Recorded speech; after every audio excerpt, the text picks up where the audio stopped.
In Eswatini, energy is more than power. It is the spark that ignites progress, growth, and possibility. At Standard Bank Eswatini, we are financing the future.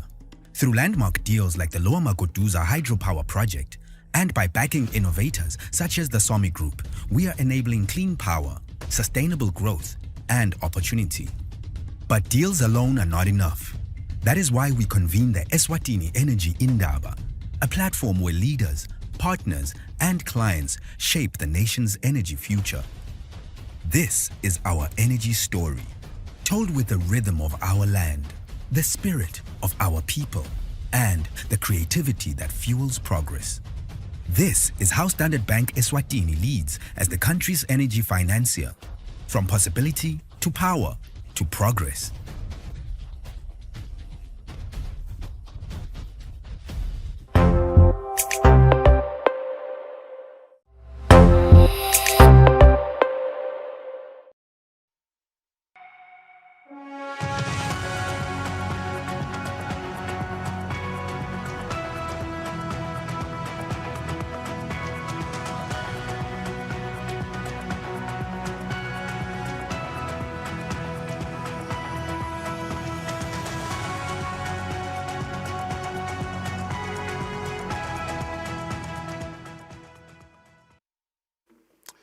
Welcome to the Budget Speech special broadcast. My name is Sifiso Ngumalo. Happy to have you join us for yet another edition of the Budget Speech. The 12th Parliament has its third budget speech tabled by Finance Minister today in what I want to call a test of alignment. You will remember that this year's budget is not arriving in a vacuum, but it lands in the shadow of one of the most directive speeches from the throne in recent memory, where His Majesty King Mswati III laid out the country's aspirations as well as the instructions.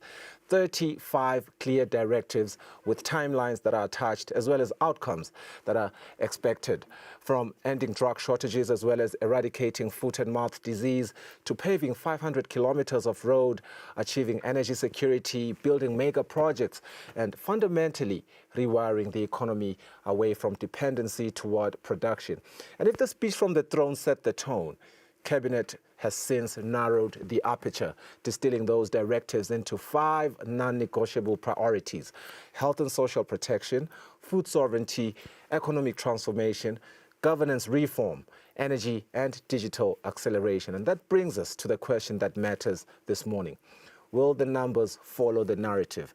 Because budgets are where intents meet arithmetic, rather. And that is exactly what we seek to do this morning, as we have already seen the trajectory over the past 2 fiscal cycles, where the national envelope expanded from 29.4 billion emalangeni to over 32.6 billion emalangeni. Social sectors like education and health saw incremental increases. Agriculture edged up modestly, but the real story has been trade-offs, tightening some allocations to create room for infrastructure, for social protection, as well as delivery pressure points. So today, we are listening for allocation, yes, but more importantly, we are interrogating the signals. What are those signals? Does this budget decisively fund health system stability beyond rhetoric? Does agriculture get the capital that is required to eliminate foot and mouth disease by the end of 2026, as the Cabinet retreat has pronounced? Are mega projects funded as catalysts or parked as ambitions? Is governance reform properly resourced? And critically, does this budget move Eswatini from consumption to productivity? The real shift now is philosophical. The Parliament has to balance books, but more urgently and importantly, it is asked to finance a transition from a state that manages scarcity, one that engineers growth. But we want to cross over to Parliament, where we have our 2 reporters, Temingos Mavimbela and Sondo Mlangeni. I understand Sondo Mlangeni is with the Commissioner General of the Eswatini Revenue Service, and we have some important questions for him, so let's cross over to them.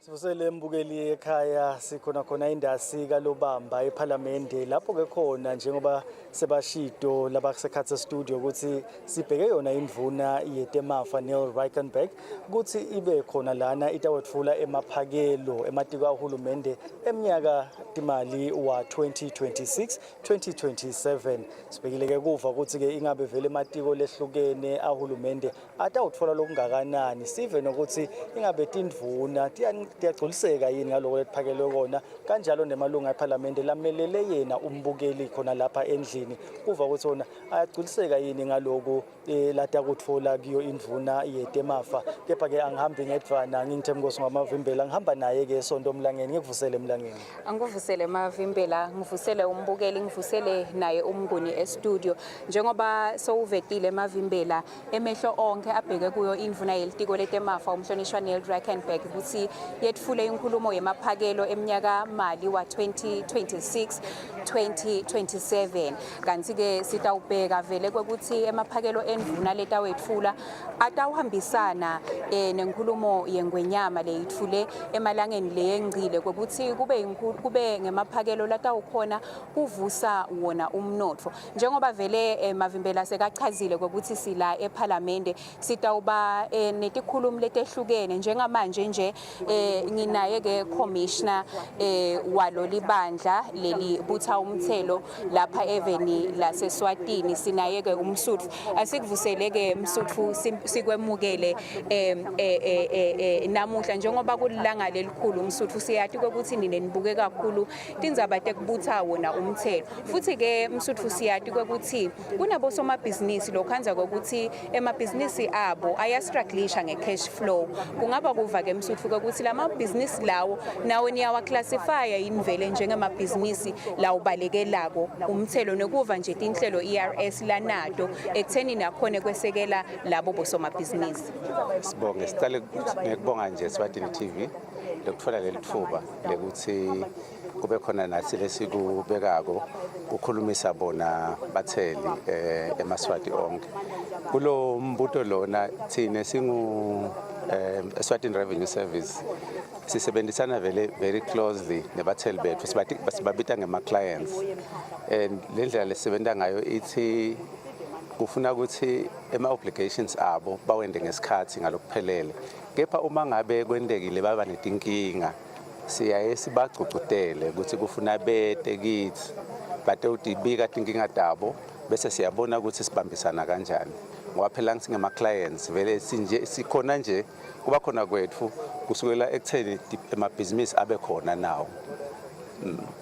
njengoba msuthu usho nje siyati ke ukuthi akhona emabhizinisi lokhanza ukuthi akayendi inzuzo at all lawo mabhizinisi ning ARS niyakhona yini wona kuwabukela nje kwekuthi nawo akhona ukuthi andlondlobale azafika esigabeni sokuthi ayakhe inzuzo yes sibonga kunetigaba ndawuthi letintathu temthelo phase UN leyo ngumthelo lapho khona umcashi awubamba kulona laba ama-employees akhe kulabo labasebendelako so loyo ngumthelo lesibheke ukuthi wengce masinyane utekithi bese kuthi kuba nemthelo lekuthiwa i-value added tax nawo lona ngumthelo sitawuthi ema-traders lawubamba kulabo labathenga kubo nayo leyo ngalokuthi imali loyithole lapha siyesicela ukuthi yendlule ngekushesha bese lo wesithathu ke lohambelana nema losses ngilona we-income tax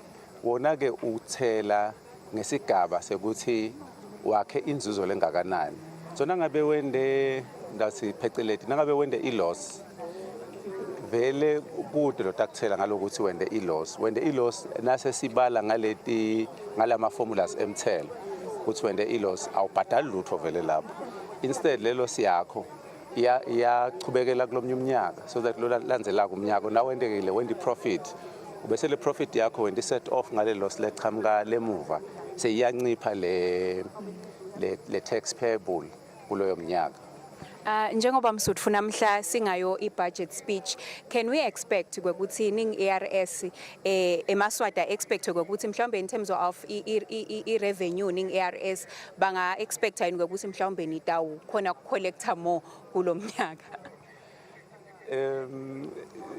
Sitawuva namhla kuthi indvuna ithi ibhekeke ukuthi sikoleke lokungakanani sokwanyalo ngengene kakhulu kuloko kepha nje lengingakusho ukuthi ngeminyaka vele siyayisibheka ukuthi lesitakoleka kuyenyuka and kunyuswa indlela letihlukahlukene kokuqala kunyuswa ukuthi nemnotho uyakhula kwesibili lokukhulu lengifuna uku-emphasize kunyuswa ngilokuthi emaswati lamanengi asafundisekile so akasadingi ukuthi kuthi thina sitonconcotha ukuthi hey bekunene bhadalani sebafundisekile sebakhona nje ukuthi babone ukuthi iphase UN funa ngihambise angake ngimhla ka7 enyangeni elandzelako noma ke nangidelayile 14 i-value added tax nayo kanjalo mhla ka20 noma ke nangabe ngidelekile mhla ka27 labaningi ezibakufunza lokho bayayiletha bona on their own stawuthi voluntarily ngiloko lesikubonile ukuthi njalo ngayo yonke iminyaka every year iyakhula le mali esikolekayo ngekuthi labaningi sebadidela bona. Siyabonga kakhulu Msuthu asikukhulule ngoba kufanele ngabe sowuhledi phansi sibonge kakhulu sikhathi sakho loyo ke bekunguye umphathi welibandla lelibutha umthelo lapha eVeni asichazela nje ngetinhlelo lelibandla lelinato kuqinisekisa ukuthi bosomabhizinisi labakhipha umthelo lapha eVeni abacinzeteleki kakhulu ikakhulu labo labasacatfuta waphinzeke wazivetela ema expectations sive semaswati lesingaba nawe ikakhulu elihlangothini lawo umthelo mbukeli sive siyangena lapha eParliament njengoba sibona baphathi betinkampani letahlukene nabo ke sebaqalile bayangena kepha lesikuvile ukuthi kulesikhathi lesikufanele ngabe labo labafanele sebahleti phasi njengoba ibhekekile ke ukuthi indvuna yelitiko letemafa umhlonishwa Reckenberg afike atowetfula wona i-budget yalomnyaka mali wa 2026 2027 lokunye ke lesingathi sikujwayele lesikubonako ukuthi kune bantfu labasha labachamuka etikolweni letehlukene mbukela sesive mavimbela ukuthi uhamba njani ngale. Okay, mbukeli nyalo ke sesinayike siphokazi wakhona eSwazi National High School. Sikuvusele siphokazi ngiyeva ukuthi ufunza form 4. Ingabe namhla uvuka unjani and how excited are you ukuthi namhla uzotofika la eParliament? I'm very excited and I just want to learn more about Parliament because it's my first time coming here. Yes. So what is your interest kakhulu etindzabeni tema finances elive? You did say that you are an accounting student. Maybe what are the key areas maybe you are interested in as the minister is still to unpack his budget? Okay, I just want to be a chartered accountant, so I love money a lot. So that's why I came here. And I want to learn, how does the Parliament prepare my budgets out? And when I'm I prepare my taxes, like, consideration my taxes. So then, of course, you want to be a chartered accountant. So one of the people involved in this process is the Auditor General, who's supposed to see if we use the mali today for the right reasons or what it is budgeted for. So do you aspire to get to that level where you are the Auditor General, where all the finances of the country, you have an eye to just check, are they being used for what they are being used or for what they were budgeted for? Yes, I really want to be an auditor because I can look at the finances of Levy and know okay, loku kusetshenziswe kahle or loku kusetshenziswe kabi and use my knowledge and advise why singayindika so that it can benefit the economy because all in all egcengwa konke kumele sibuke ukuthi umnotho yena uyathuthuka yena because we want to become one of the first world countries. Yeah, one last question. If you were the Minister of Finance, wena kakhulu ngimaphi, just give me 3 areas or 2 maybe. Areas la ungathi khona this is where you want to put the money kakhulu more than any other department or ministry. Okay, firstly, I would like, as a minister, I would like to ngifake imali tindzaweni like endaweni tasemakhaya, because in Mliba there is no water at all. You have to walk a very long distance, so I would like to supply water there. And yes, in many schools we have lack of teachers. So that money, by investing in my teachers like it will help them, students, improve their knowledge. And lastly, government hospitals, we need nurses there, because many nurses are going to China, America, so nurses are needed in Swaziland, and nurses are needed in government hospital especially, and medication. We need medication a lot. Thank you. Hayi ke sothi vele ke mbukeli ukuthi uthini isiphokazi imali na bekade ayifaka kuphi in education tindzabeni temandi in the rural areas singaphindze ukuthi ayifake nakhona etikweni la ka health mbukeli. This is a student lo watiko lokuthi ngumapi ema areas lamcoka eveni njengoba live liphokophele ekuthenini lonke liswati ligcine likhona ukuthi libe ne-access to clean water, likhona ukuthi linganathi emanti langcolile.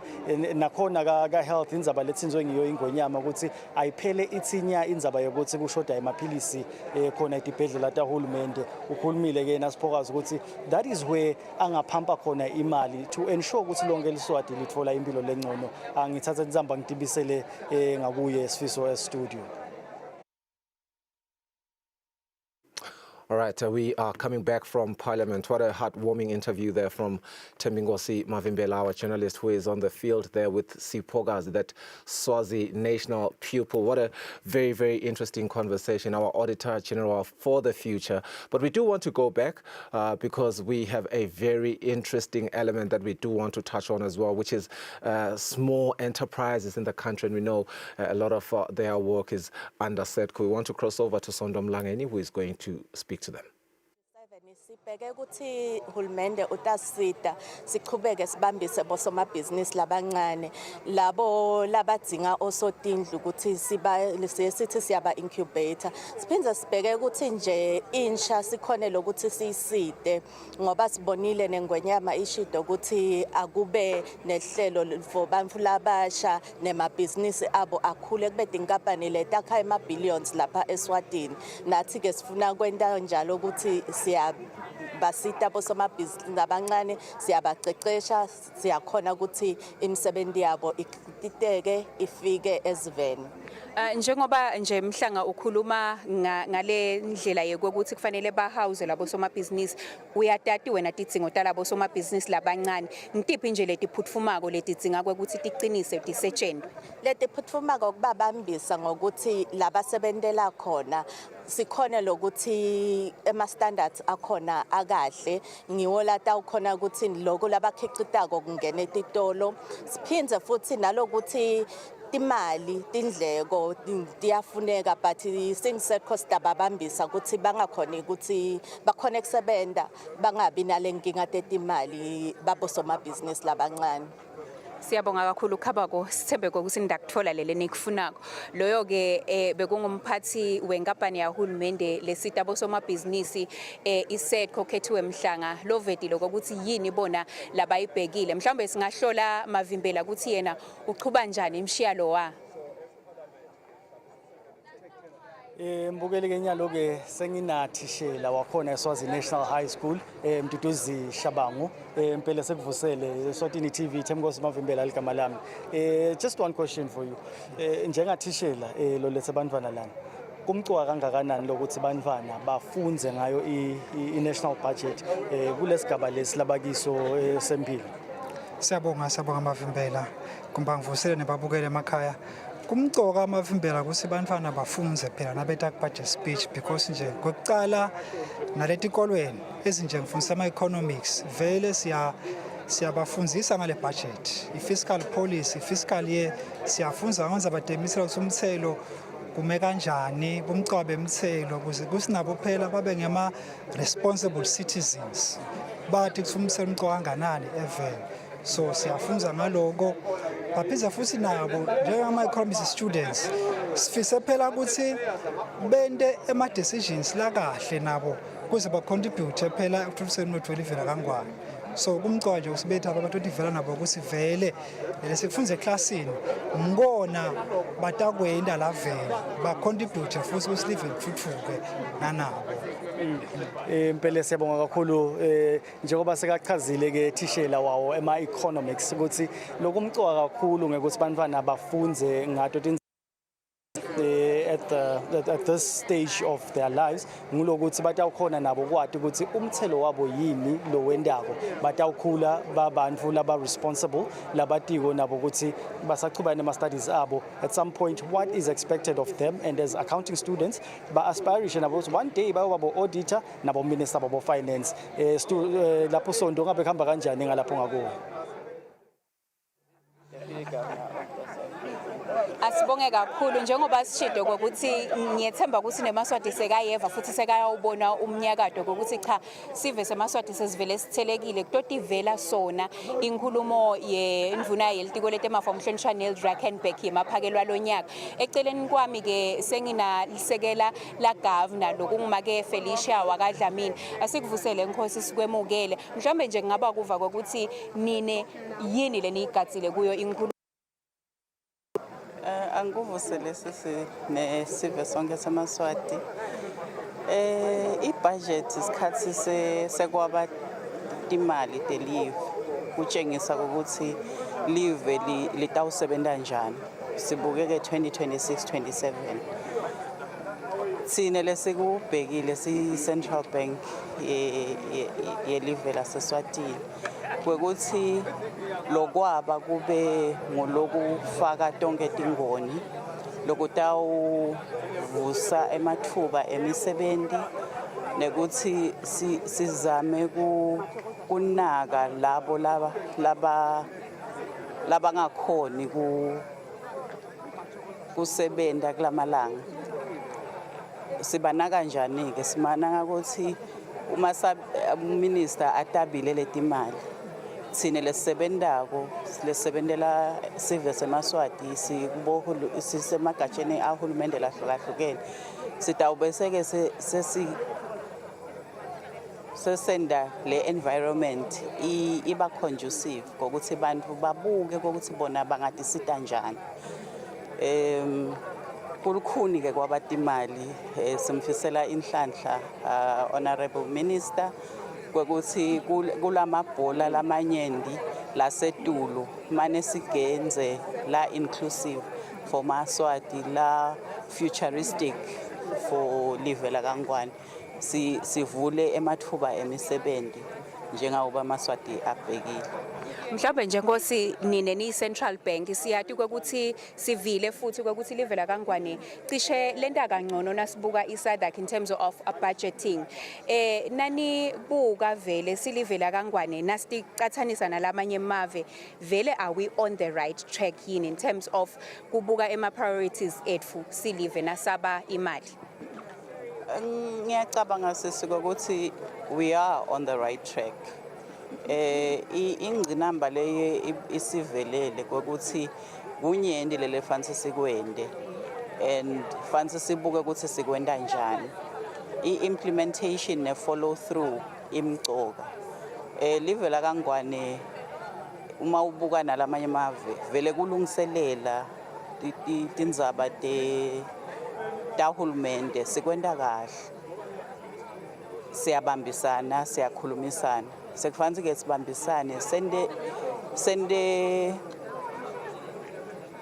isiqiniseko sekuthi lo lesikwendako kuyamthinza lo muntu leliswati lelihleti lapha phase sihlahla lethengisa matamatisi lizama kwenda impilo kwekuthi nje sende siqiniseko ukuthi vele siyatithinza letimpilo temaswati uma ukubuka vele uma ubuka nalamanye amave we stand out as a country and we just have to make sure that we continue to do more. Thank you so much, Nkosi. Siyabonga kakhulu Dlamini Wekunene. That was the Deputy Governor, Make Felicia Dlamini, just sharing with us what they expect. Kwekuthi indvuna ilitikwelete mafa ikutsinze ikakhulu kuwe maphakelo eminyaka mali wa 2026 2027 awumbukeli impela sive solo siyachubeka siyageleta eParliament kutoti vela sona inkulumo yayo indvuna yemaphakelo ya 2026 2027 kuva kwekuthi engabe kutaba inkulumo letatitsinza tonke yini tinhlangothi temnotfo letitawutsinza liswati lelisekhaya angivele ngithathe tintsambo mnguni ngitibhekise kuwe eMbabane. Yeah, some really interesting conversations happening on the ground there, courtesy of our on-the-ground journalists in Sondo Mlangeni and Tembi Nkosi Mavimbela. I do want to chime into a few of the things that they discussed after the break, where we will be discussing more in-depth, deeper analysis, as well as what this signals in terms of our economic trajectory, this budget speech. Stay with us. We will have an economist in studio.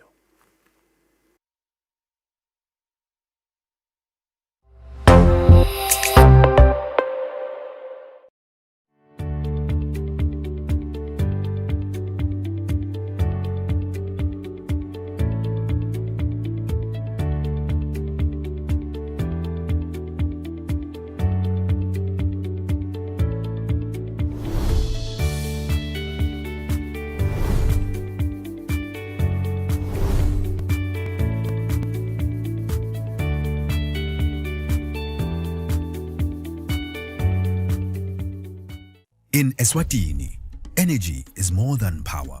It is the spark that ignites progress, growth, and possibility. At Standard Bank Eswatini, we are financing the future. Through landmark deals like the Lower Magoduza hydropower project, and by backing innovators such as the Somi Group, we are enabling clean power, sustainable growth, and opportunity. But deals alone are not enough.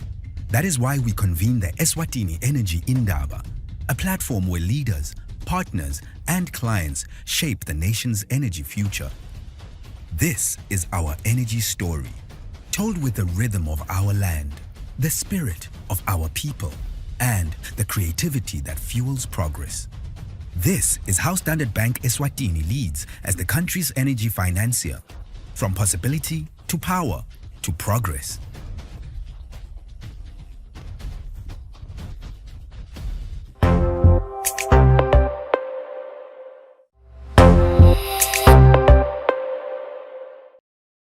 All right, welcome back to the program. You're still watching the special broadcast for the Budget Speech 2026, the second budget for the 12th Parliament, because they inherited the first one when they got into Parliament. And I just learned that from our economist that is with us here in studio, Sanele Sbia, who is going to help us really delve into the numbers, because today's analysis must go deeper than the line items. We need context, we need trajectory, and we need translation. Perhaps on a lighter note, Mr. Sbia, you have been here in studio with me, and we're just listening to some of the interviews that are happening on the ground there with Sondo Mlangeni and Nkosi Mavimbela. Really loved the conversation with Sipogazi, the Swazi nation pupil who aspires to be an attorney, an auditor general, But also, more importantly, I want us to speak about some of the things that were pronounced by the chief executive from SEDCO. Why are we asking that very pertinent question? Because we look at the King's 35 bold directives, and you and I will agree that amongst economic transformation and revenue diversification, His Majesty said we should encourage strategic local investment of at least 8 billion Malangeni into viable industries that are capable of tripling returns and creating employment. And that has been a conversation that was mentioned almost by all these people: employment, employment, employment. Thank you, Mr. Ngumala, and good morning. So, yes, employment is critical, right? Because if you look at where the economy is right now, we are around the 5% growth trajectory. Yes. So to maintain that, once we can't, once the infrastructure spending goes down, you need employment to increase so that you are able to continue driving the economy. And, when we talk of inclusive growth, it can't be inclusive when we still have these levels of unemployment in the upwards of 30% and 45% or about 50% for the youth. So it is quite critical, and SMMEs are actually an engine for creating that space, even though they might not get to that 8 billion. That's a big business space, but in terms of absorbing the labor and in terms of also creating a sustainable economy which is homegrown and can sustain a number of international shocks, you do need the SMMEs to grow, and you also do need them to be sustainable. Yeah, and absolutely. And just picking up from the words of Sipokazi, that was a national pupil, who said one of her aspirations is to see the youth, getting more jobs. We are a young population, and we are, energetic. And I think we do have the agility to come up with very beautiful solutions for this beautiful kingdom. But our production team has done an incredible job of just helping us comprehensively reflect on the previous two budgets, the one that they inherited, as well as the Nkwe one, the budget for growth.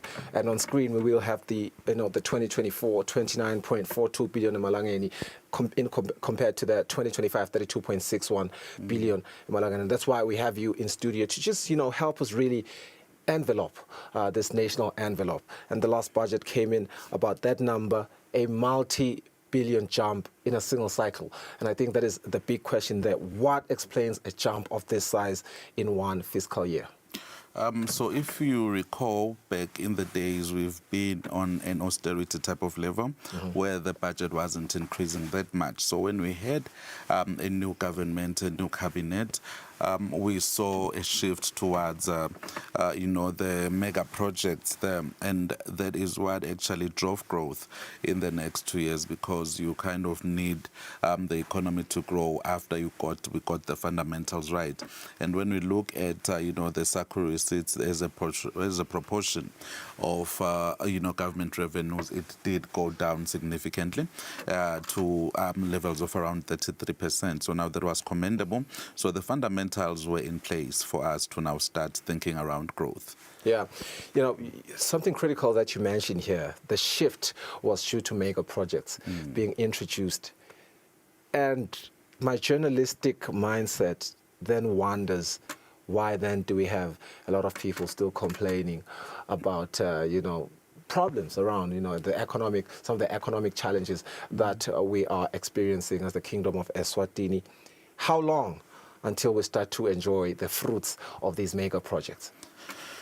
So the thing with mega projects, Mr. Nxumalo, is the contribution comes in two fronts. The first front is during the construction phase, when we have that huge stimulus coming into the economy. And back in the day, we've seen, capital expenditure shifts to around 7 billion in last year's budget, and now that was market, so there was an additional 2 billion being funneled into the economy. So now that is what tends to drive our growth. So we shifted from 5 billion to around 7 billion, and now that actually is what got us to the levels above 5% to, the projected 5.6 this year. So largely driven by the fact that we are now at the construction phase, so there's a lot of money flowing into the economy. So that is phase one. And then phase two is now you've completed the projects. You need to then start using those projects, and you need those projects to start generating economic activity.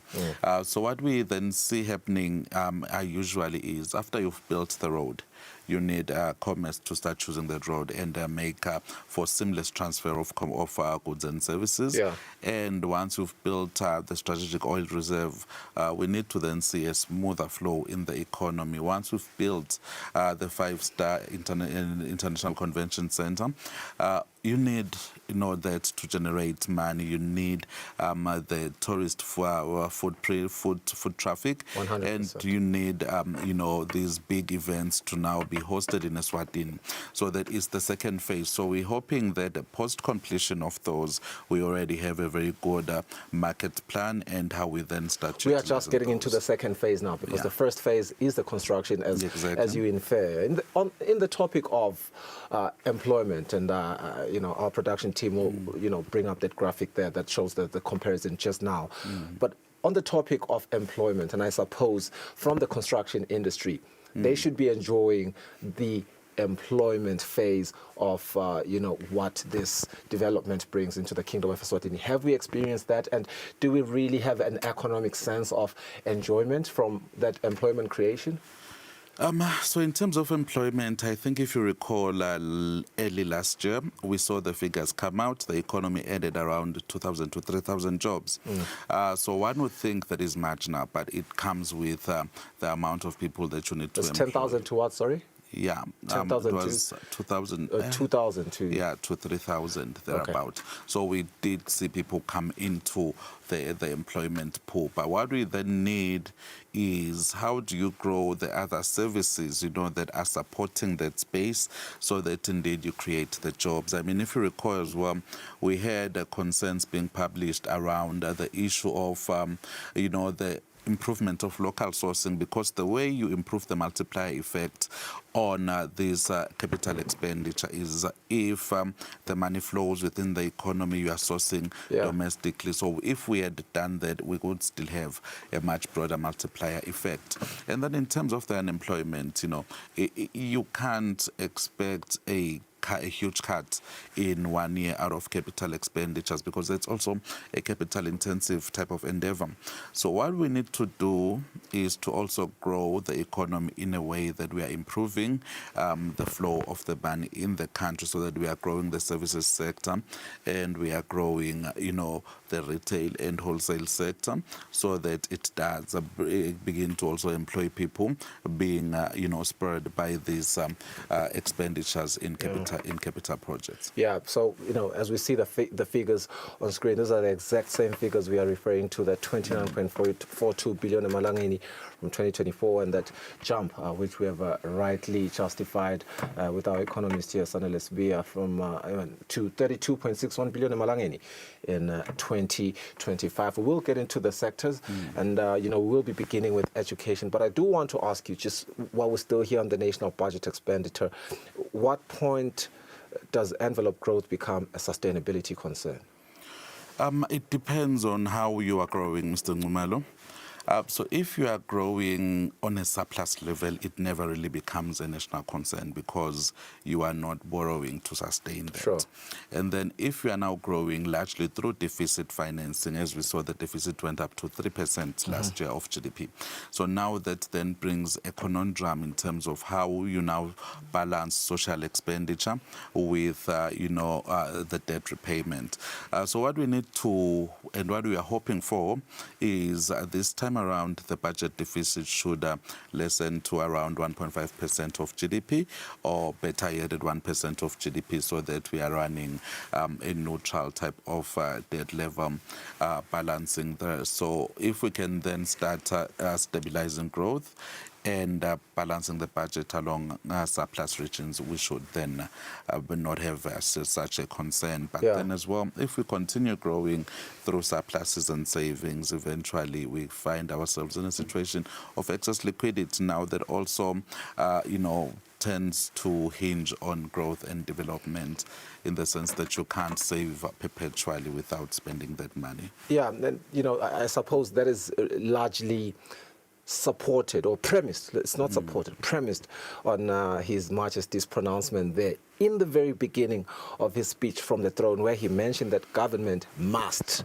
and he was very frank on must, reconfigure the country's financial structure to reduce reliance on SACCO receipts as well as taxes, broadening revenue streams. But you are proposing less than to 1.5 GDP, less than to 1.5 of our GDP in Eswatini. And I want to ask you, if we see another jump this fiscal year, does that signal fiscal confidence or structural demand?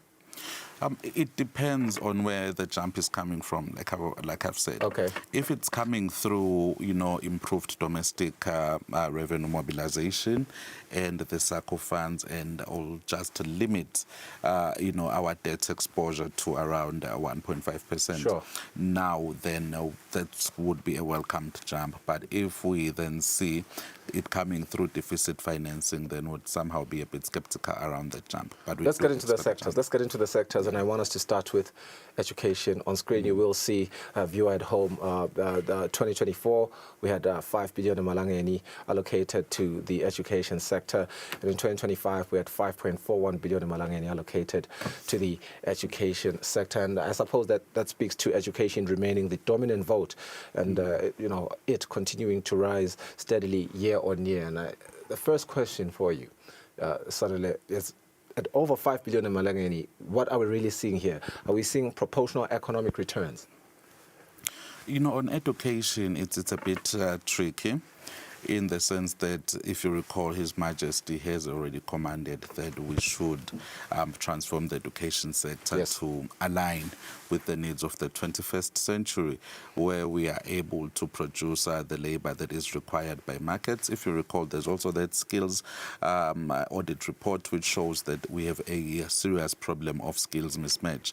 One of the reasons we have very high unemployment is because the skills are not matching with the labor force needs.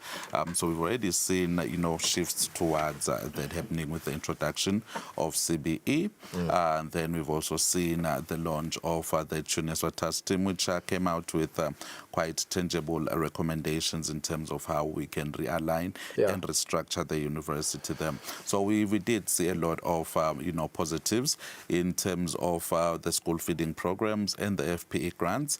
Government has reported that now those are released well in time, and that is why we saw schools would have ideally opened on time. If it wasn't for the rains, it wasn't going to be an issue of saying we are not getting money. So that's quite money well invested, but we do need to start shifting the economy towards the level where we are producing the growth, the jobs that are required in the 21st century. And what I loved about His Majesty's speech is that it then told us how we can do that. Because you do allude to what it said in terms of, it should speak to the needs of the 21st century. And I suppose, if I infer correctly from your assertion now, is that a big part of it is that our curriculum is archaic vis-a-vis what is needed in the market now. Our school feeding programs have improved.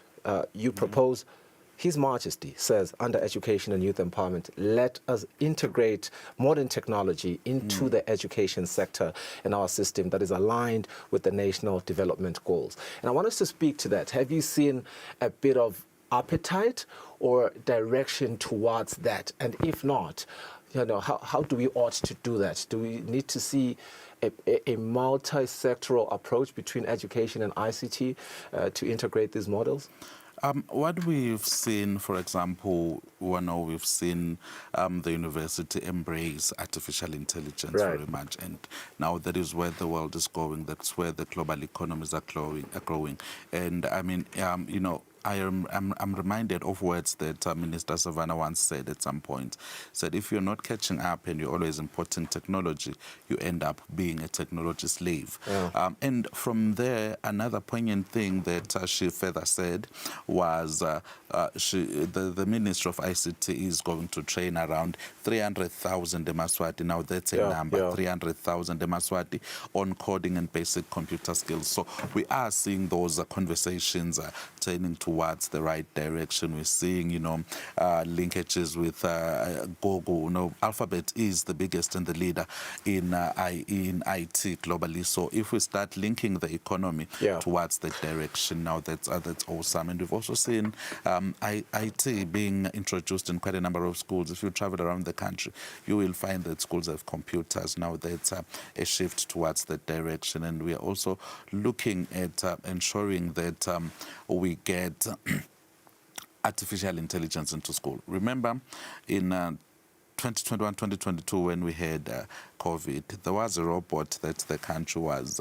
piloting, a robot that is going to come in and teach our students, And then also, if you look at the hiring within the TSC, it is largely skewed towards STEM. So the nation is taking the right direction in ensuring that we are venturing into STEM and producing those STEM graduates who are going to further run growth going forward. I'm glad that you do mention some of the programs that the Ministry of ICT has embarked on, all the things that they are doing. And that particular cause that you are alluding to is a free cause. And I think that is what has been the most compelling and commendable thing of us integrating these modern systems into our society, because anyone really can take those ones up. But I think more urgently, what I have seen just sitting from where I am, tertiary institutions are having the conversations around AI. But we really need to get to a point where it's more than just the educations per se, but it's really embedded into the curriculum. And I wonder what that's going to take and how long that is going to take, because I see you want to chime into that. Yeah, no, that's quite an easy thing. If there was one thing Eswatini is endowed on, is a human resource capital, human capital Eswatini has. Yeah. And we just needed to allow space and create that space to ensure that we are moving towards that direction. Right. And we have a new program, that's the CBE program. And indeed, it is taking us towards that level. We are seeing the Minister for Finance, Neil Reichenberg, in conversation with our journalist, Samgel Siwe-Khoza, in Parliament. We already see the visuals, but it's just beautiful seeing so many pupils behind him, because, again, we are speaking to the national resource. We are a young population.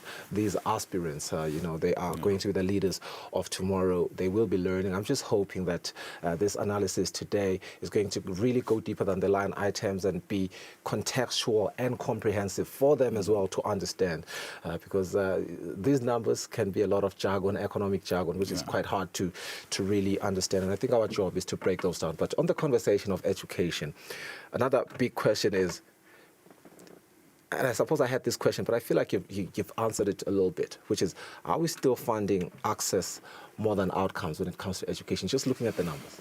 Looking at the numbers. So access we are funding. And I think in terms of outcome, we still have ways to go.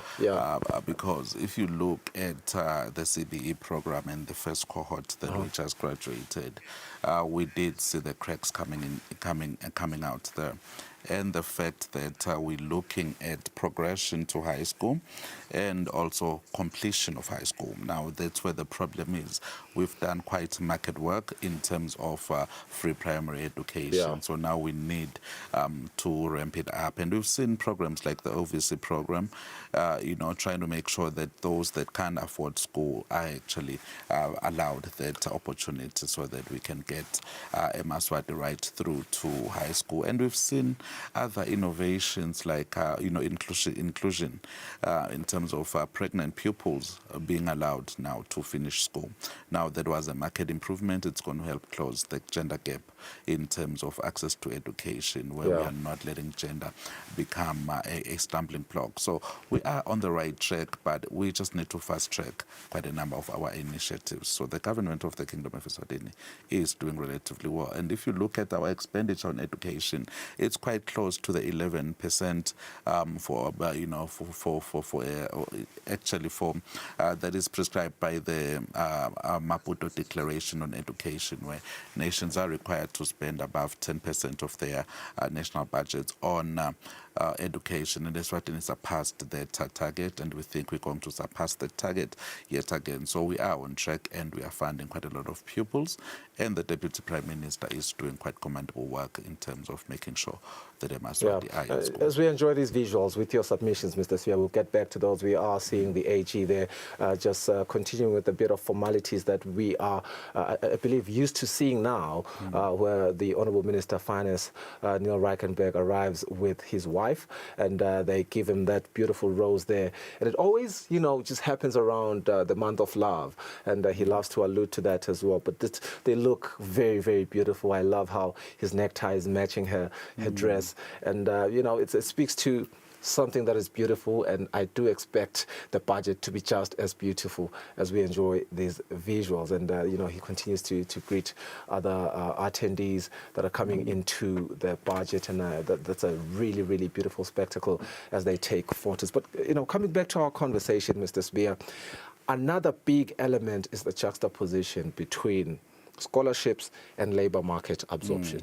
And, you have been speaking to a lot of the things where we see something that is good, but doesn't necessarily match the outcome, where access doesn't really match the outcome. How would you propose how well aligned are scholarships with labor market absorption? We always see this constant reconfiguration of the priority list, the programs that the government is going to support going forward. So now that is in a bid to try and ensure that the country is moving in the right direction and we are not overfunding certain areas that are not producing the graduates that we need. But what is critical, Mr. Ngumalo, I think as a country we need to understand that we are not only producing labor force for Eswatini. We can train the labor force to export. It could be one of our biggest exports. I'm afraid we have to cut now and cross over to the Finance Minister, Honourable Neil Reichenberg in Parliament. When I became minister, it was very stressful for me. My hands would sweat terribly and I'd be shaking. But as the years go by, it's now my eighth time that I'm doing this. It for sure gets easier as you go. And so a message to the youth is to say that tough things are tough. Bear, go through it. As you do it more and more, it gets easier. But no, today is, even though one still stresses a bit, it is not nearly like the beginning. It's for sure a lot better than before. Yeah. Hopefully we'll have a beautiful speech, Minister, and I hope Mrs. Reichenberg did wish you a very good day in office today. She really did, you're right, yes, I'm blessed. Thank you very much, Minister. Thank you, Mbukeli nguyona indvuna yakhona ka finance ithi cha akusafani nangesikhathi safika ehovisi isaqala ukungena kucishe ingathi ilungele lelanga lanamuhla ayisiyo letfuke kakhulu kanzi naye ke Magen Reichenberg naye umfisele langa lelihle asathi awungena uma uyathi nawe mbukeli ukuthi lelanga lanamuhla ngileli matima kakhulu ngilapho khona umuntu aphethe onke emafa elive kepha ke nyalo ngibesele tinsambo khona etule studio eMbabane.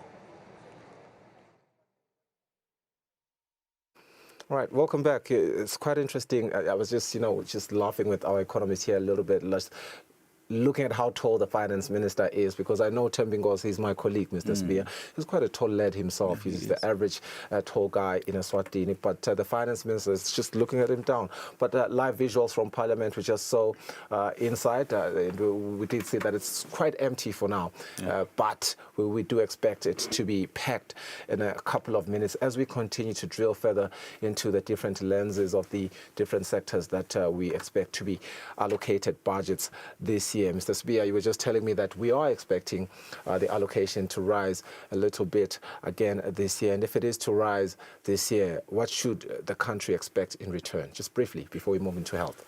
So what we should expect, for me, I'm seeing a bit of an increase in ICT. So we should get a bit closer to the billion mark from 300,000, from 300 million there, because I think that's where the focus is going to be.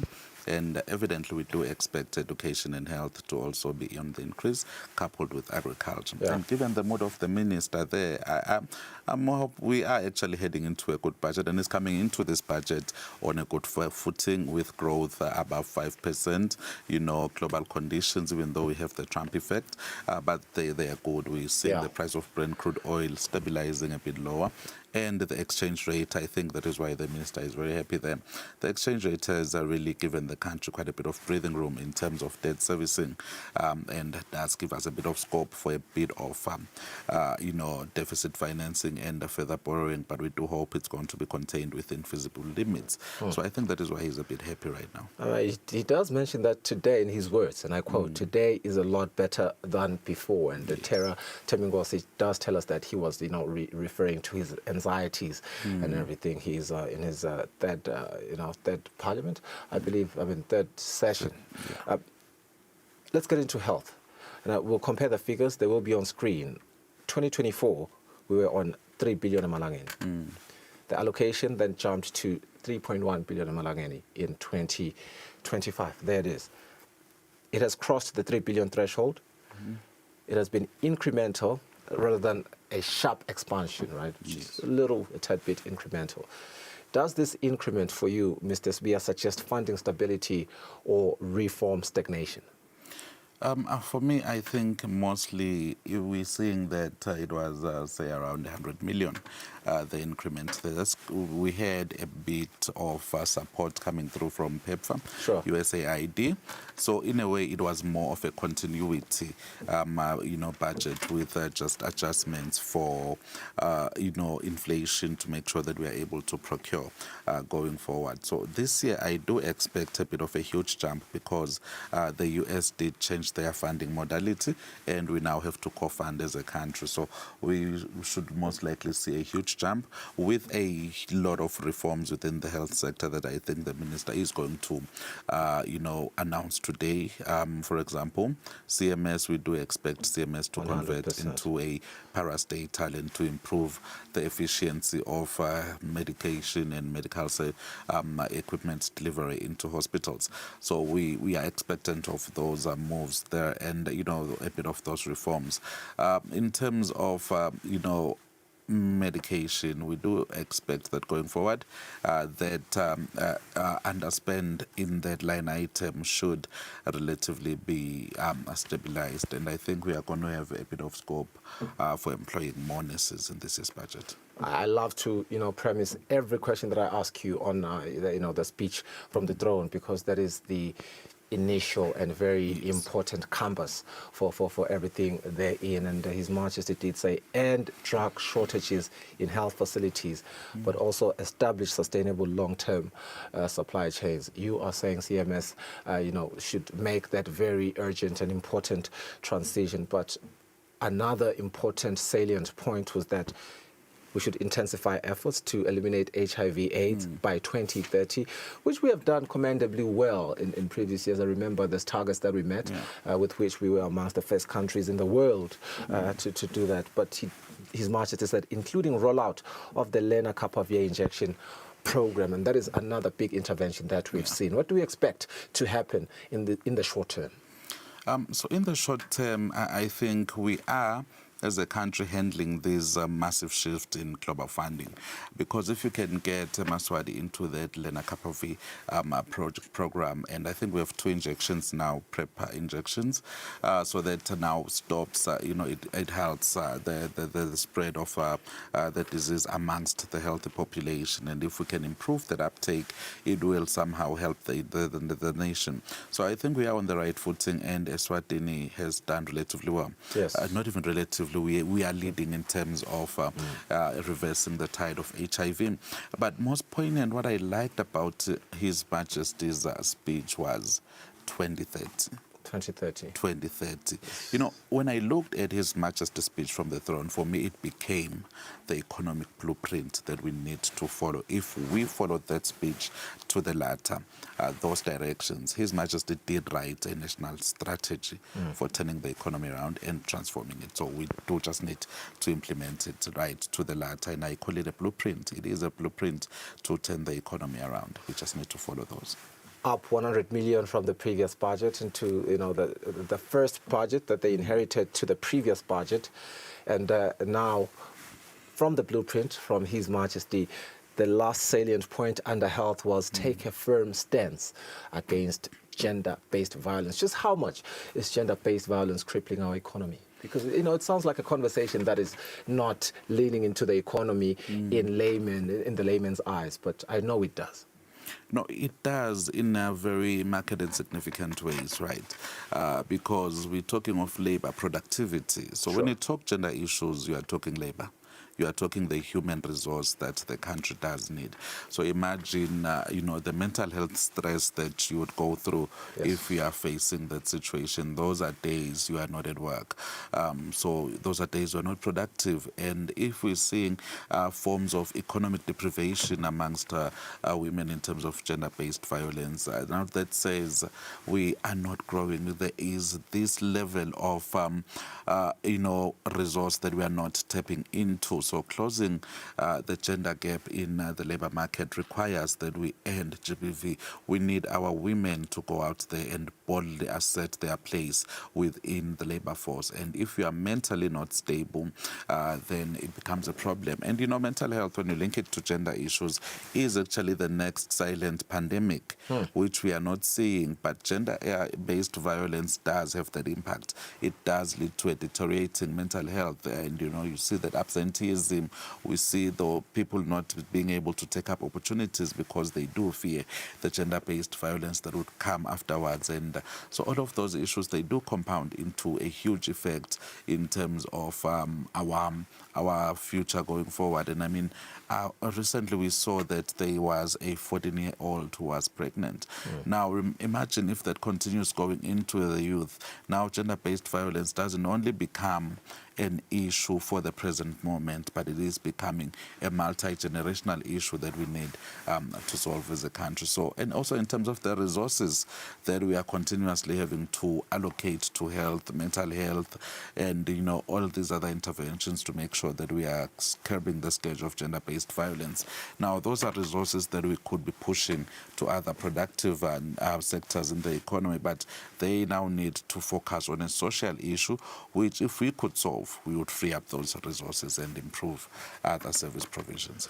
The Cabinet always has a retreat, pre the budget speech, post the opening of Parliament. And I think that is very intentional. So what they did is they took the blueprint, which was the speech from the throne, then they narrowed the aperture into what they have since articulated as top 5 national priorities. And this one that we are talking about, which is health and social protection, is at the top of the top. And I do want to ask you,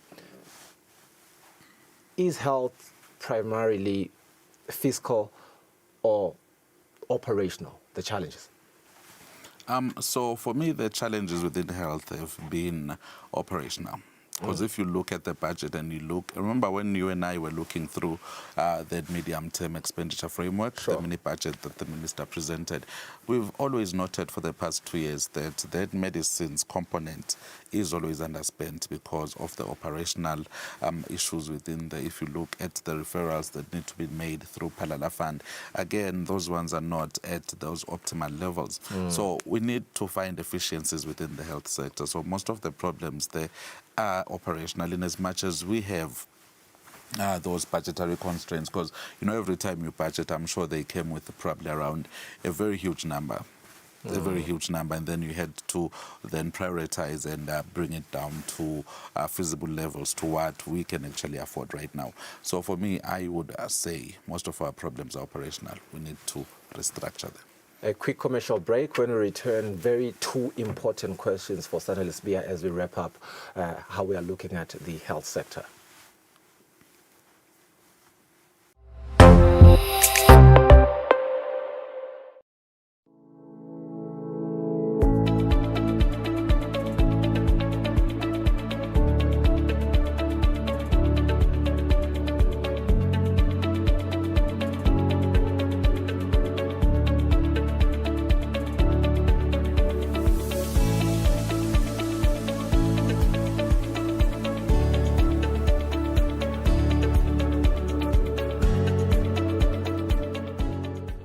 In Eswatini, energy is more than power. It is the spark that ignites progress, growth, and possibility. At Standard Bank Eswatini, we are financing the future. Through landmark deals like the Lower Magoduza hydropower project, and by backing innovators such as the Somi Group, we are enabling clean power, sustainable growth, and opportunity. But deals alone are not enough. That is why we convene the Eswatini Energy Indaba, a platform where leaders, partners, and clients shape the nation's energy future. This is our energy story, told with the rhythm of our land, the spirit of our people, and the creativity that fuels progress. This is how Standard Bank Eswatini leads as the country's energy financier, from possibility to power to progress.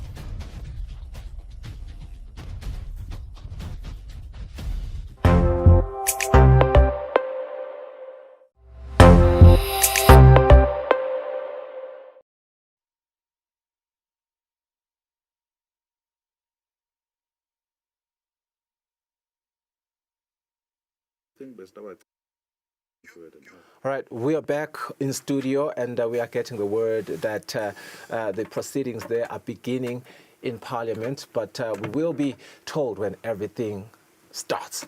But before that, we were speaking about health, and I just want us to wrap up that very important conversation. And I suppose, Mr. Spear, is if there is an incremental allocation this year, as you project, after that 100 million increment last financial year, the question there is, what do we expect the Lilangeni to go to first in that allocation? But also, secondly, the most important question, how soon should the ordinary Liswati expect to enjoy the improvement, to feel it?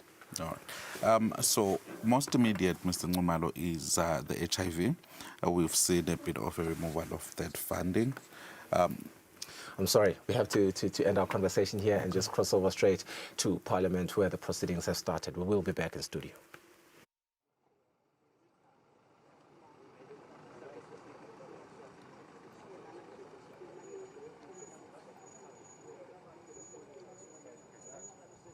Mbukeli solo sikhona khona indasika lobamba khona eParliament lapho khona sesicalile siyababona noma cishe bonkana bahlonishwa sebangekhathi endlini sewufikile nayo indvuna yetemafa njengoba nibonile sike sakhulumisana nayo yasitshela kafishane ukuthi elangeni lanamuhla kude lokungakanani lesekungagucuka futhi ke yona ikhonile nokuthi iphumule ikhonile nokuthi ingabe ngumuntu lotatatelako ngoba seyicishe sewujwayele lo msebenzi nangakhumbula kahle mbukeli indvuna icale Parliament yelishumi nakunye solo indvuna yetemafa ayicali lokuthi iwende lo msebenzi lona emlangeni nawe ukwakhulumisile labanye ngabe bathithele asibakhulumisile Mavimbela ikakhulu lisekela la governor nalo lesicathathele nje ukuthi vele livela kangwane nalicathaniswa nalamanye emave ikakhulu kulesifundza lesaka Sadak cishe lenta kahle kakhulu ehlangothini lekwaba imali ngoba livele yakhona lokuprioritize mhlambe ke siyati ke Mavimbela ukuthi vele le budget lena itawuphinze futhi sinikete isithombe siyati ukuthi ngomnyaka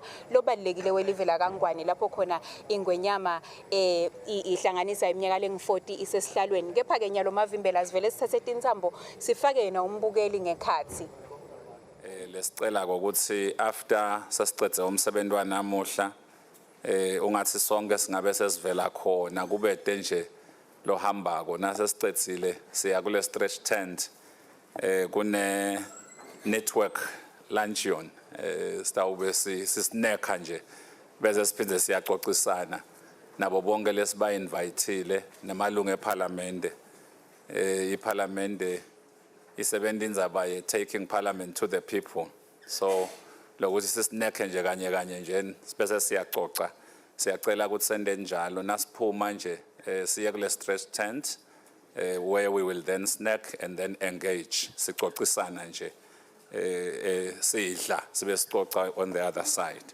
sicela ukuthi kwendeke kanjalo kwesihlanu kukhumbuta nje bahlonishwa labangaphumelelanga noma ke labe bangekho ngalelanga sihleti kuThandi nangikhumbula kahle ukuthi bajike officeini la speaker badothola lawo ma gifts lebese sivumelene ngawo labawathola labanye basengakawathathi longazange ayithole siyacela avele bahlonishwa kwesine sicela ukukhumbuta bo bahlonishwa lababomake kokuthi nabo bangavela kuneli hiya labo bayadike ukuthi se live selibheke ePhleni khona ke lihiya lelilungiselwe lo msebenzi wabo bangavela ke nebahlonishwa lababomake kutothola lelo lihiya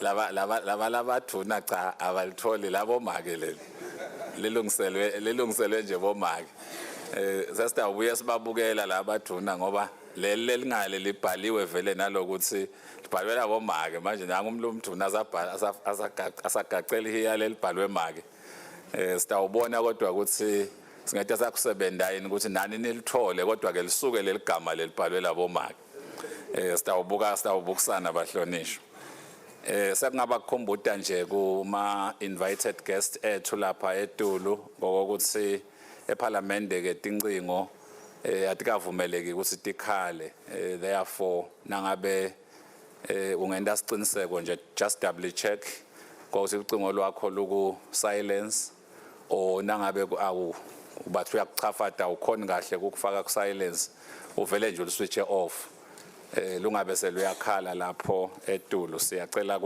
kunikhumbuta ma guest ethu etulo.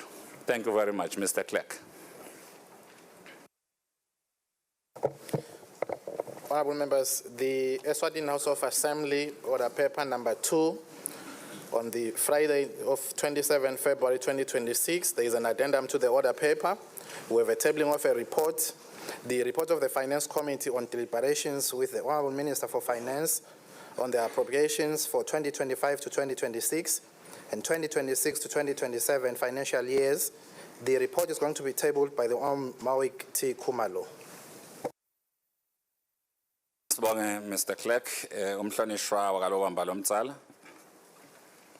Mconso Tinguruma angibonge. Ngithunyelwe committee Mr. Speaker le Finance bengicela ukuthi singethule le report yekusebenta indzaba ye budget sibambisene nenduna ye tiko letemafa Mr. Speaker. Thank you. Akaqhubeke umhlonishwa ethule i-report.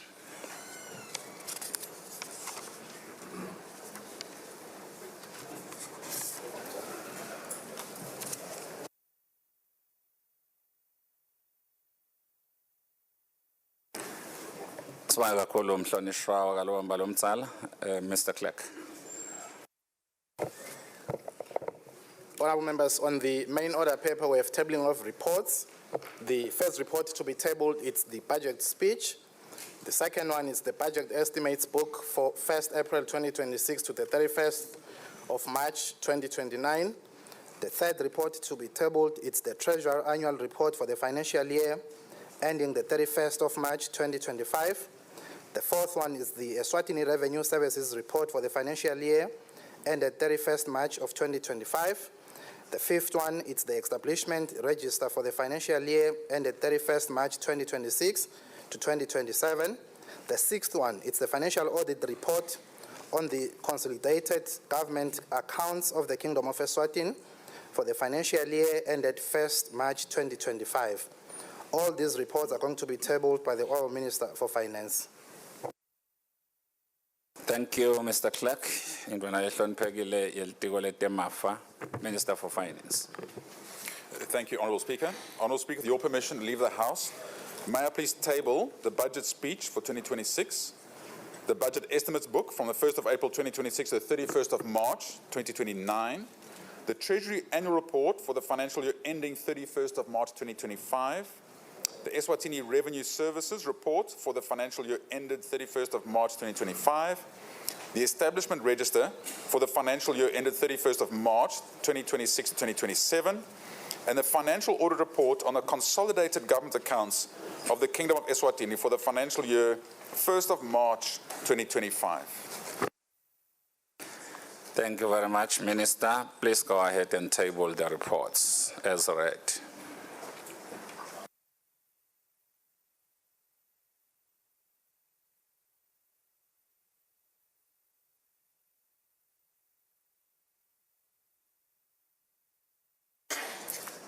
Siyabonga kakhulu Minister, angathi bakuhleka ngoba vele singawe namuhla. Siyabonga nduna yembuso. Mr. Clerk. Honourable members, on page 2 of the order paper, we have tabling of bills.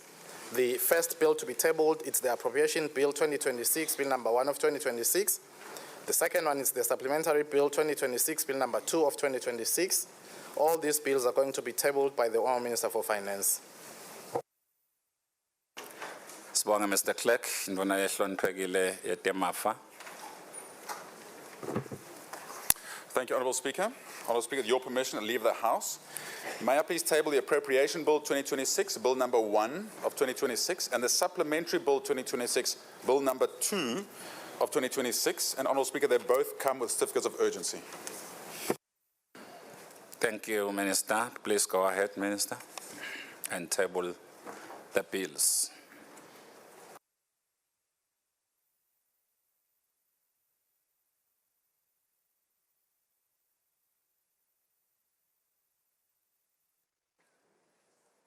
Sibonge nduna ehloniphekile eTemafa, Mr. Clerk.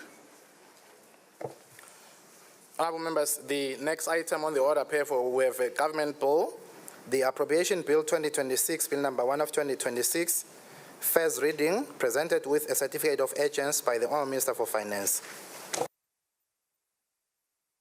Sibonge Mr. Clerk, nduna ehloniphekile eTemafa, when is the second reading? Thank you, Honourable Speaker. With your permission, leave the House. May it please be forthwith.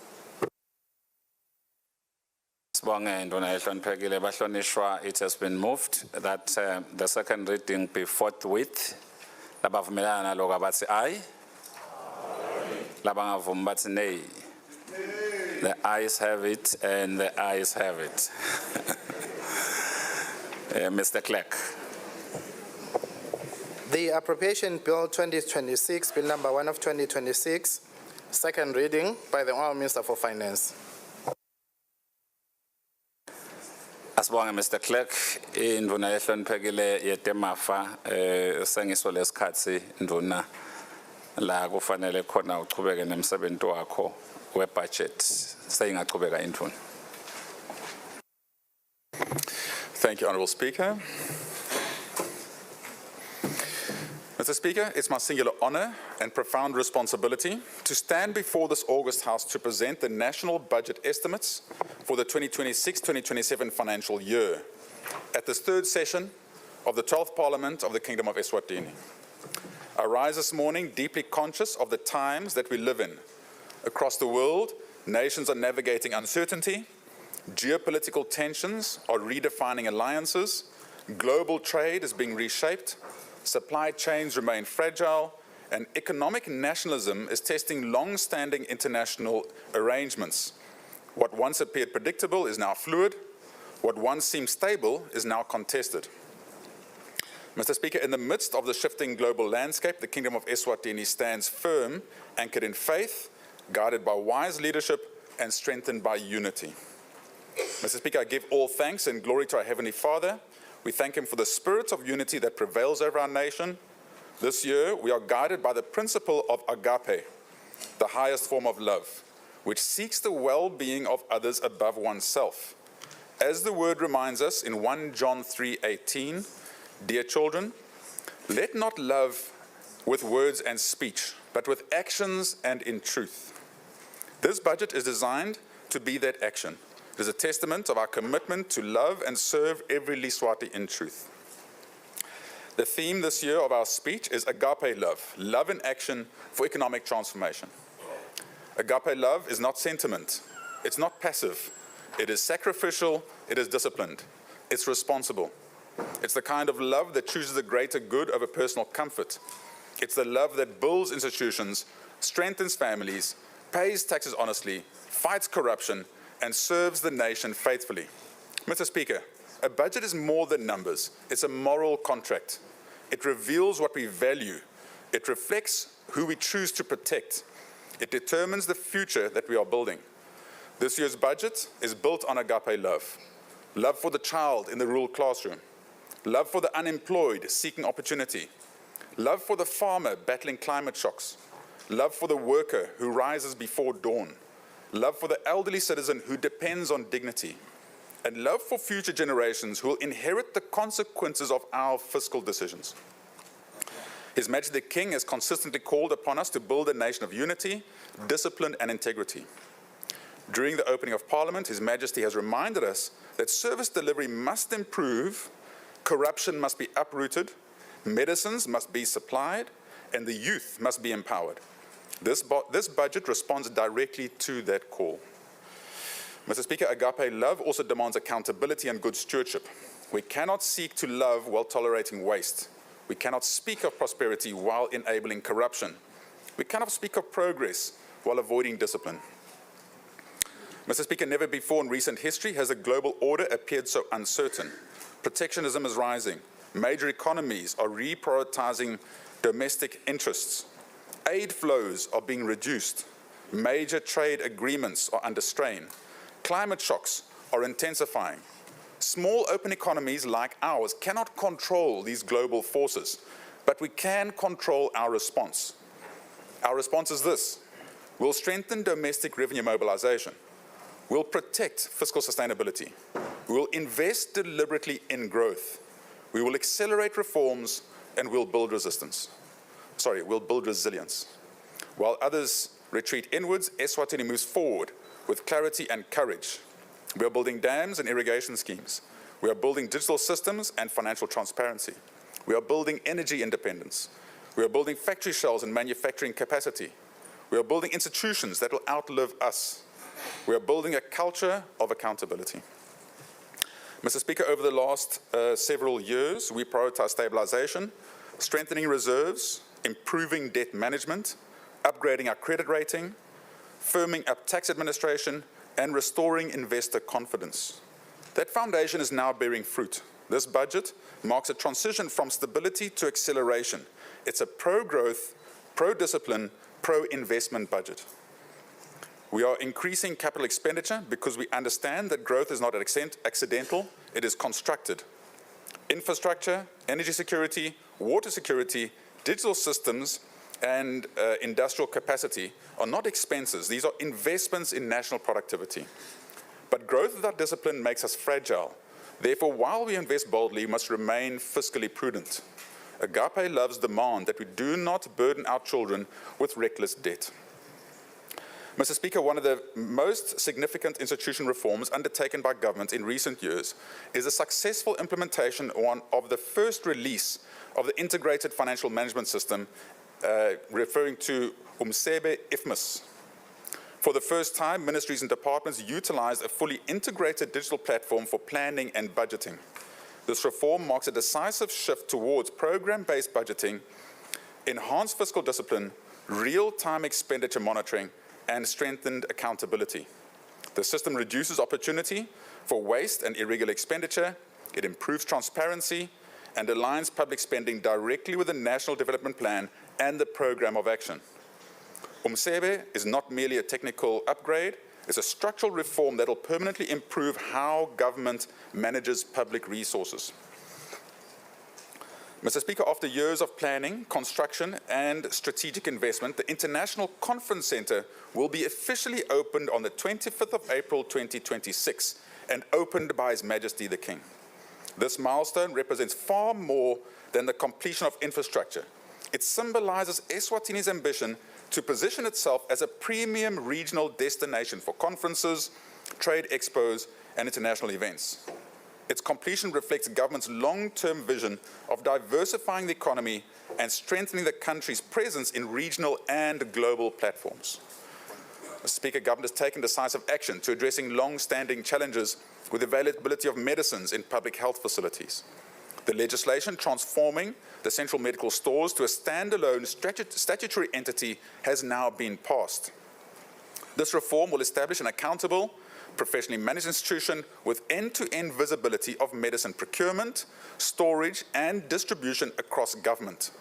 The new structure will modernize supply chain management, reduce stockouts, improve forecasting accuracy, and strengthen governance. This transformation is a critical step towards restoring confidence in the health system and ensuring reliable access to essential medicines for all eMaSwati. Mr. Speaker, through an important revenue administration reform, government has raised the declaration thresholds at our borders to 10,000 emalangeni. This policy adjustment has encouraged greater compliance and transparency among travellers and traders. Early indications show that marked increase in declaration of goods, strengthening customs monitoring, and positive impacting of the SACU-related receipts. By simplifying compliance while targeting enforcement, this reform improves revenue integrity without increasing tax rates. It reflects our broader strategy of widening the tax base through compliance rather than burdening the already compliant taxpayers.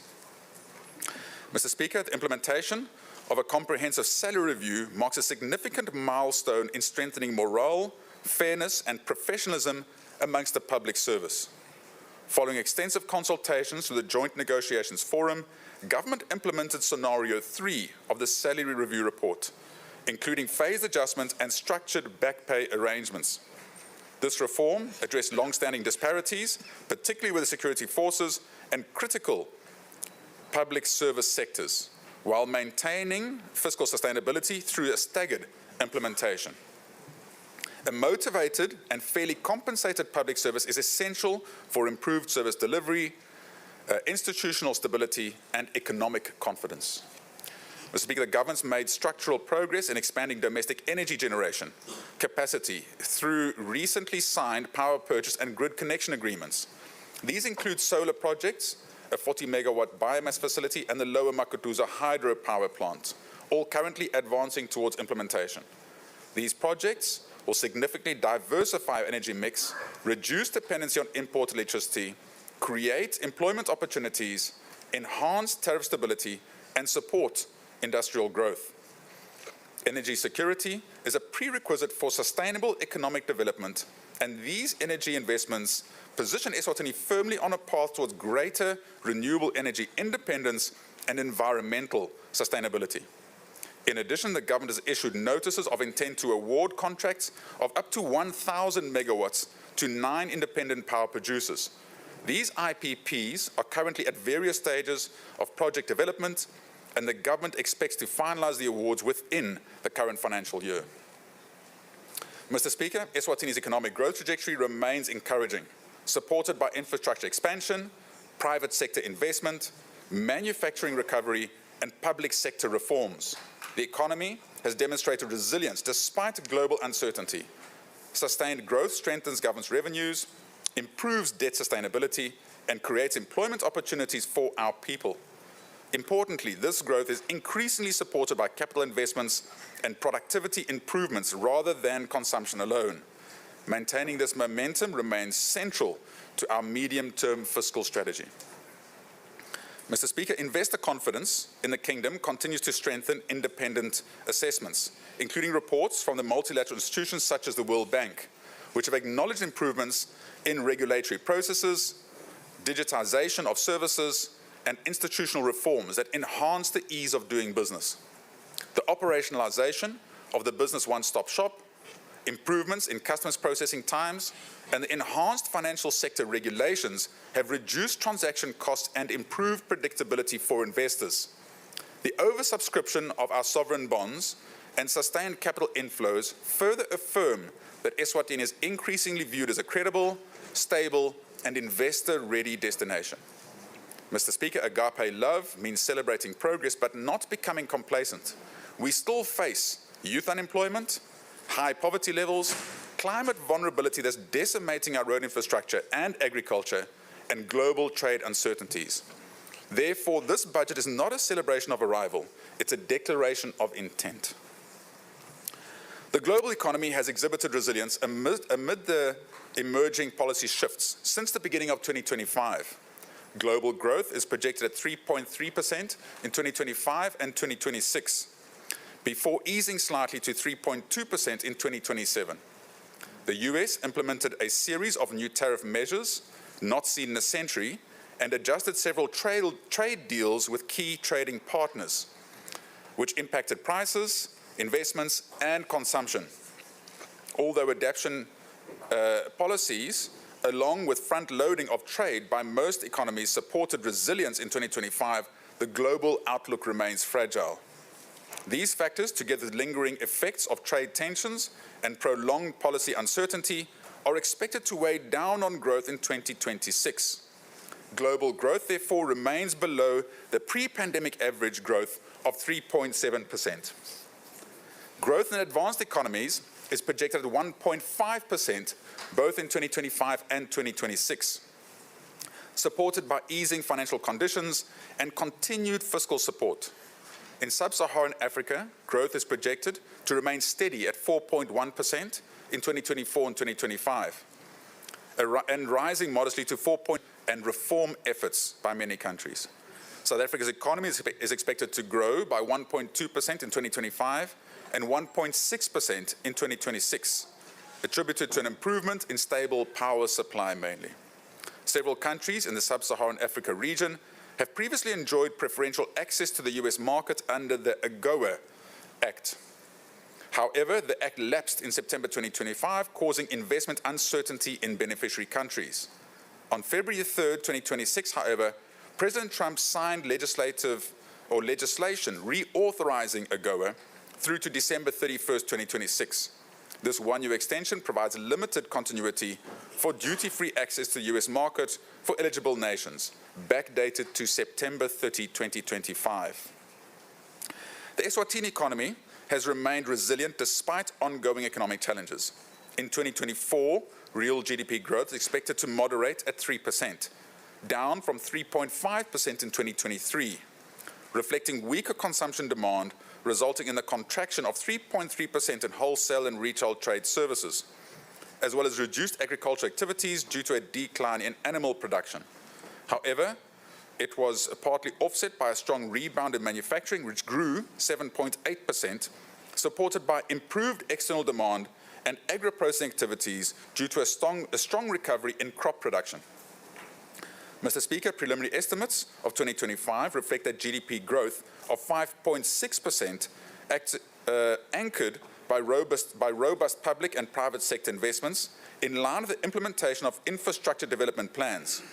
Major infrastructure projects, including the Mbageni Dam, under the Konungwavuma Water Augmentation Project, energy projects, expanded ICT services, sustained growth momentum in the manufacturing industry, and private sector investments boosting the construction sector by 17.1%. Wholesale and retail activities grew by 9.7%, boosted by consumer demand and rising real wages in the public sector, which contributed 1.35 percentage points to the 2025 growth. Manufacturing also recorded sustained growth of 2.9% in 2025, underpinned by increased activity in the textile sector, food processing and other manufacturing industries, which include domestic appliances and non-metal products. The information and communication sector expanded significantly by 38.2%, reflecting continued investment in digital infrastructure. On the negative side, the mining sector posted poor performance, declining by 1.3% in 2025, reversing the strong growth recorded in 2024. Despite a 12.9% rise in international arrivals, accommodation services remain subdued due to reduced conferencing activity linked to the freeze in foreign-funded programs.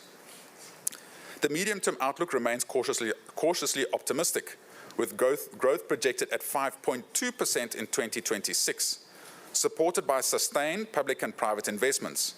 Key growth drivers include major infrastructure projects such as the Strategic Oil Reserve, the construction of the MR14 and MR21, which is a 110-kilometer road connecting Spofaneni to Nsogo and Maloma to Spanbanweni, the central bank headquarters, the Manzini Mall, renewable energy initiatives, and the continued implementation of the Mbageni Dam, amongst others. Moreover, the manufacturing industry is anticipated to benefit from increased external demand and private investment, while agriculture is expected to remain resilient despite climate-related challenges. The tertiary sector is also projected to benefit from the continued investment in ICT services, transportation, and tourism. However, downside risks remain elevated.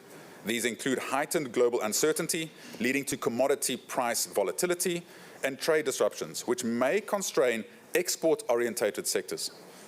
Additionally, climate-related shocks pose significant risks to agriculture production and could delay the implementation of major construction projects. Mr. Speaker, inflationary pressure remains generally contained in 2025. Annual consumer inflation averaged 3.2% in the 11 months to November 2025, down from 4% over the same period in 2024, with inflation in the second half of the year constantly below 3%.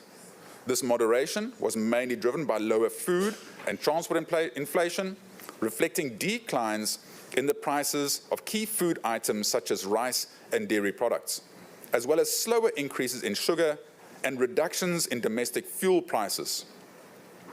Transport inflation also eased in line with lower fuel costs and lower increases in vehicle purchasing prices, supported by a decline of about 15% in international Brent crude oil.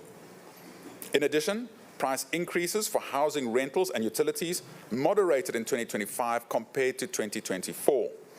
However, upward price pressures are observed in alcoholic beverages and tobacco, largely reflecting higher sin taxes.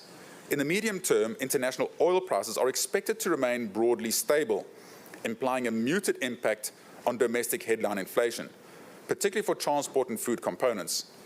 Nonetheless, recent public sector wage adjustments, higher bread prices, and lingering base effects are projected to exert upward pressure on domestic inflation. As a result, inflation is expected to rise modestly to about 4% in 2026 and 3.8% in 2027, compared to an outturn of 3.2% in 2025.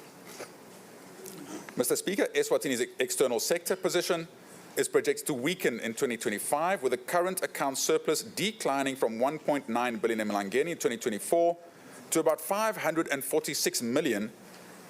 This narrowing of the surplus is mainly driven by a faster increase in imports than exports, reflecting higher demand for imported goods and services associated with the implementation of mega projects.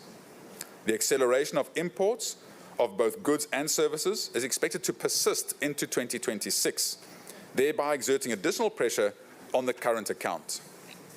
Furthermore, Eswatini continues to be a net recipient of foreign direct investment from the rest of the world, which supports capital formation and job creation, but also results in higher outflows in the income account in the form of dividends and interest payments to foreign investors.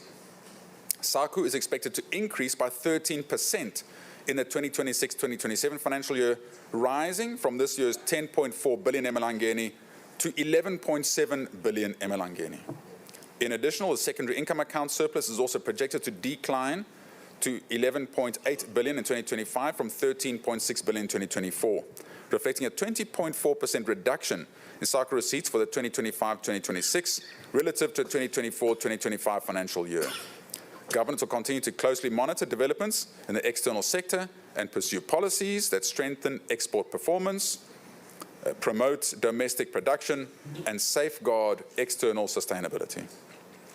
Mr. Speaker, in 2025, the Central Bank of Eswatini pursued an accommodative monetary policy stance in support of economic recovery and also reduced the discount rate by a cumulative 25 basis points from 7% to 6.75% in May 2025, maintaining this stance to date. This easing was broadly aligned with a moderation in global and regional monetary policy conditions, subdued domestic inflation outcomes, and the improved inflation outlook for the domestic economy. The accommodative stance aims to stimulate economic recovery activity while maintaining inflation within acceptable levels. Moody's Ratings maintained Eswatini long-term currency issuer rating at B2 with a stable outlook in November 2025. The stable outlook reflects expectations that the government will continue making progress in addressing fiscal challenges, maintaining political stability, and preserving macroeconomic stability. The government continued to raise funding under the 4 billion JSE South African Rand bond program. During 2025, government raised 784 million South African rands, bringing the cumulative amount raised from the JSE to 1.184 billion South African rands. Going forward, the government is expected to return to South African capital market for further issuances, capitalizing on the decreasing interest rate environment and the broader investor base available in South Africa. In addition, the government continued to mobilize funding in the domestic market through the issuance of bonds and treasury bills. The increased frequency of issuing T-bills improved market performance in 2025, with subscriptions and allotment rates at 160% and 110% respectively. Bond performance was also strong, supported by the relaunch of the infrastructure bond, which recorded an allotment rate of 125%, signaling sustained investor confidence in government securities. The country's gross official reserves continued to increase between April and November 2025, supported by stable SACU receipts, higher import earning remittances, and foreign exchange proceeds from external funding for government projects. In July 2025, the central bank successfully acquired its first monetary gold, further boosting and diversifying reserves while providing a hedge against geopolitical risks. As a result, gross official reserves averaged 11.5 billion emalangeni between April and November 2025, reaching a peak of 15.5 billion in November 2025 compared to an average of 10.2 billion during the same period in 2024. The reserve's import cover also improved, rising from an average of 2.7 months in April to November 2024 to 2.8 months in April to November 2025, with a peak of 3.6 months in November 2025. In the short to medium term, reserves are expected to be further supported by an increase in SACA receipts in the 2026-2027 financial year. Provisional banking licenses were issued to Letshego Bank, Eswatini, and Swaziland Building Society Bank, Eswatini, expanding access to financial services. Progress was also made in sustainable finance through the development of the Eswatini Green Finance Taxonomy, alongside the implementation of a trade verification system. Digital transformation advanced through improved management of private sector external debt and regulatory approvals, while financial inclusion was supported by removing charges on the first digital wallet withdrawal per transaction effective March 2025. Significant progress was achieved in strengthening the national payment system in line with regional harmonization goals. The central bank, working with government and supported by the World Bank, drafted national payment system regulations to operationalize the National Payment Systems Act of 2023. These regulations will enable the licensing of a broader range of payment service providers than what prevails at present. Implementation of the Eswatini payment switch continued with all banks and non-bank participants, which is now connected to the FOS payment platform, enabling instant domestic payments 24/7. And further expansion is planned to include QR code payments that will enable merchants and government payments that will be processed seamlessly using your smartphone. In essence, what used to take up to 24 hours to transfer money between banks now takes 2 seconds. Mr. Speaker, the Eswatini banking sector remains broadly resilient, supported by adequate capital and liquidity buffers. As at September 2025, the capital adequacy ratio stood at 15.8%, well above the minimum regulatory requirement of 8%. While the sector remained profitable, the non-performing loans ratio increased slightly to 7.1% in September 2025. Liquidity conditions improved, with a liquid assets to deposit ratio reaching 34.3% during the review period. Although concentration risks remain elevated, stress test results confirm resilience to moderate shocks. However, vulnerabilities to large borrower defaults persist. The insurance and pension sectors continue to serve as an important stability anchors within the financial system. Pension funds assets increased by 11.4% to 55.8 billion emalangeni, representing 57.1% of GDP and 34.4% of total financial sector assets. While investment portfolios remain diversified, elevated exposure to government securities and foreign equities increased market and concentration risks. Capital market assets rose by 17.7% to 41 billion emalangeni. However, low market liquidity and narrow participation continue to constrain market depth. The insurance sector remained profitable, although rising operational costs, climate change risks, and high market concentrations are among leading factors that pose emerging challenges. Mr. Speaker, the accommodative monetary policy stance pursued in 2024, which reduced borrowing and debt service costs, continued to stimulate the private sector credit, providing the necessary catalyst for growth and employment creation in the economy. Between April and October 2025, year-on-year average growth in private sector credit was 8.1%, slightly lower than 8.7% recorded over the same period in 2024. In 2025, growth was concentrated in the business sector, with business credit rising by 14.2%, from 12.6% in 2024, supported by robust performance in agriculture, manufacturing, and distribution industries. Conversely, household credit growth slowed to an average of 2.3%, down from 6% in the same period, 2024-2025 financial year, reflecting persistently tight consumer finances despite lower borrowing costs. The amount of money in circulation within the economy expanded by an average of 5.9% between April and October 2025, compared to 9.9% in the same period in 2024. Growth was driven by increases in both private sector credit and net foreign assets. Notably, interest-earning deposits grew by 7.8%, indicating a higher tendency amongst depositors to save, while transaction deposits rose at a slower pace of 3%. Mr. Speaker, in the short to medium term, growth in private sector credit and money supply is expected to remain positive, supported by the ongoing recovery in economic activity. Household credit is also expected to improve, aided by subdued inflation, declining interest rates, and stronger household finances, particularly following the recent civil service salary review.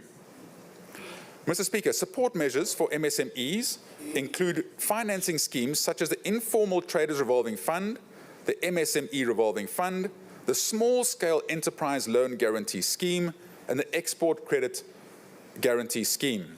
These initiatives provide entrepreneurs with the capital necessary to establish, expand, and sustain their businesses. To date, 56 million has been distributed under the SME Revolving Fund, resulting in the creation of 3,096 jobs. Additionally, the Small Scale Enterprise Loan Guarantee Scheme has supported 146 businesses to the value of 35 million emalangeni, further supporting enterprise growth and employment creation. The latest studies show that there are 70,000 MSMEs in the kingdom, which employs over 90,000 Eswatini and contributes significantly to Eswatini's GDP. 74% of these MSMEs are located in the rural areas and are mainly concentrated in the retail sector. The agriculture sector is the most dominant in terms of employment. Government provides support for 123 businesses through the incubation program, which helps SMEs to develop their business acumen and grow their businesses.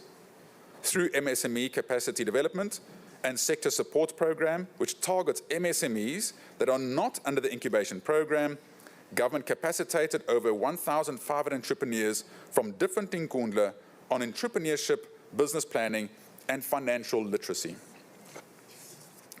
Mr. Speaker, the international finance architecture is changing swiftly, with a rapid decline in aid, making the shift towards trade inevitable. Eswatini's response needs to be equally swift and targeted in order to find a sustainable solution to the financing gap for small businesses, who represent the backbone of our economy.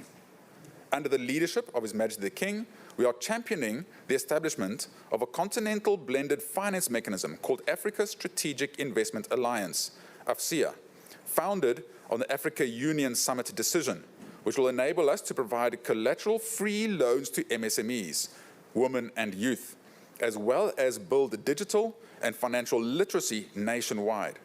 Working under the collective umbrella with other African Union member states, DFIs and private sector companies will be able to attract additional funding for small businesses by leveraging technology. We have provided 10 million emalangeni in this budget to establish this entity. Government will launch an interministerial committee to oversee the country program and the establishment of a regional head office for Southern Africa for the Africa Strategic Investment Alliance, AFCIA, in the Kingdom of Eswatini. Joining AFCIA positions the Kingdom of Eswatini to boost its trade under the Africa Continental Free Trade Area, attract investment flows from South Africa, increase digital and financial inclusion for marginalized groups, including people with disabilities, and increase youth unemployment through the country program that will be initiated during the second quarter of 2026. Mr. Speaker, factory shells remain a cornerstone of government's industrial development strategy.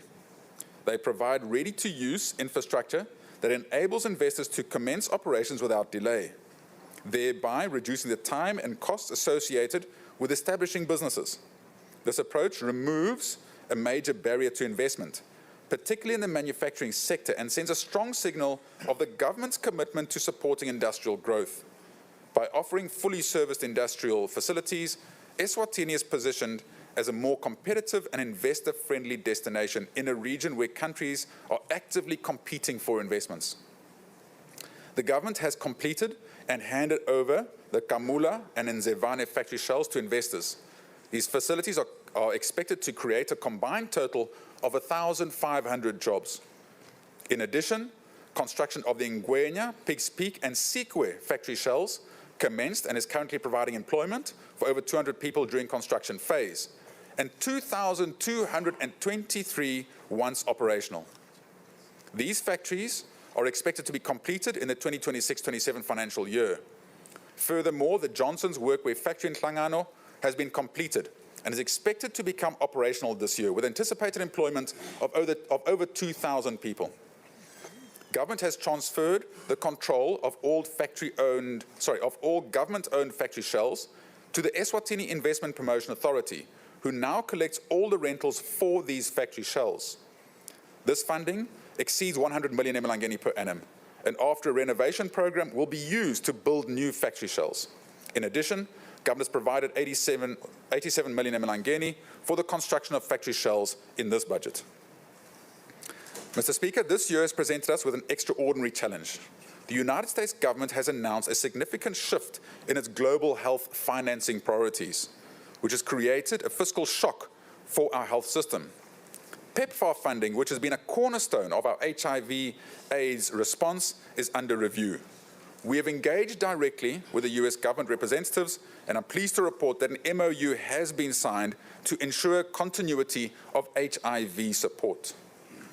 Mr. Speaker, we continue to shift our health system from late-stage treatment to prevention and early detection. We have deployed 4 mobile cancer screening units across the country, bringing screening directly to communities. Early detection saves lives. Early detection is also more cost-effective than late-stage detection. To complement the health financing reform, government is poised to operationalize the transformation of the central medical stores into a semi-autonomous, accountable and efficient Eswatini Medical Supply Agency. This reform will strengthen governance arrangements, modernize procurement and logistics systems, reduce chronic stockouts and ensure the availability of essential medicines and medical supplies across all levels of care. In this budget, 40 million emalangeni has been provided under the recurrent budget to cater for the cost of this crucial exercise. Mr. Speaker, our goal is that no Liswati should travel more than 8 kilometers to a health facility. Every clinic we build, every community health worker we deploy, every medicine we stock, all of which is directed to a singular aim, a healthy nation that does not have to choose between distance and care. Mr. Speaker, I'm pleased to report that the Palala Fund, which provides emergency financial assistance for patients requiring treatment beyond its borders, has had its outstanding debt reduced to 30 million emalangeni. This represents significant progress in managing one of our most sensitive health financing obligations. Mr. Speaker, in our HIV response, Eswatini has again led the continent. We are among the first countries globally to introduce lenacapavir as part of our national HIV treatment protocol. Lenacapavir is a long-acting injectable. A patient receives 2 injections a year rather than daily pills. This transforms adherence and dramatically improves health outcomes. The Opium and Habit-Forming Drug Amendment Bill 2025 was gazetted towards the end of the last Parliament session and is ready for tabling and onward processing through Parliament.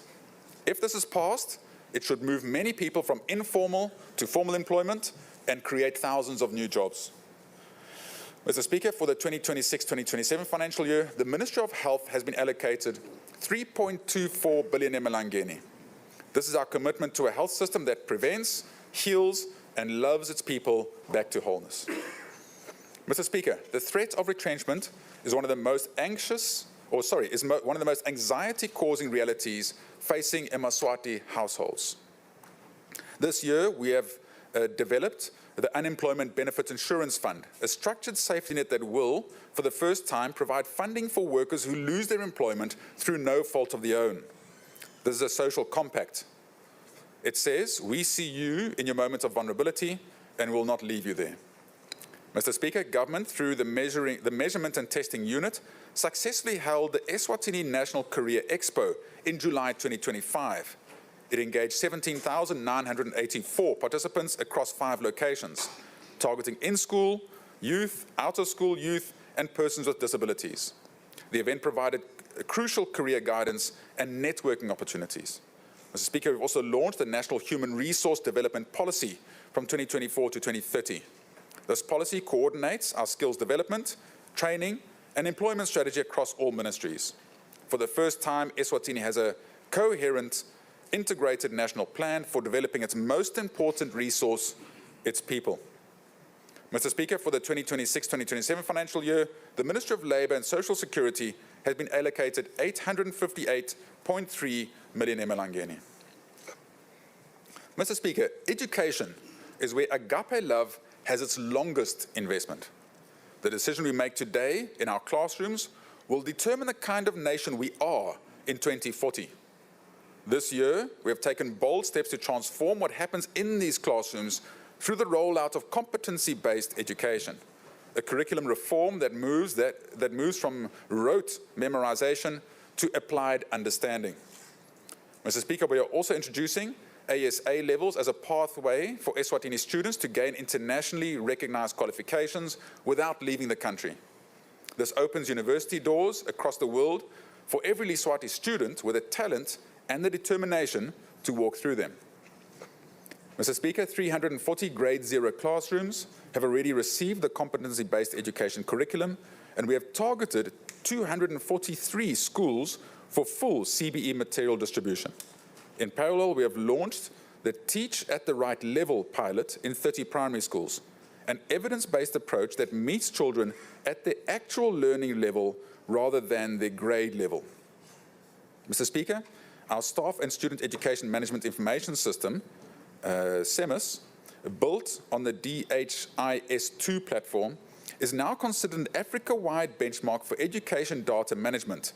Real-time data on teachers, students, and school performance allows us to direct resources where they are needed, not where they assume to be needed.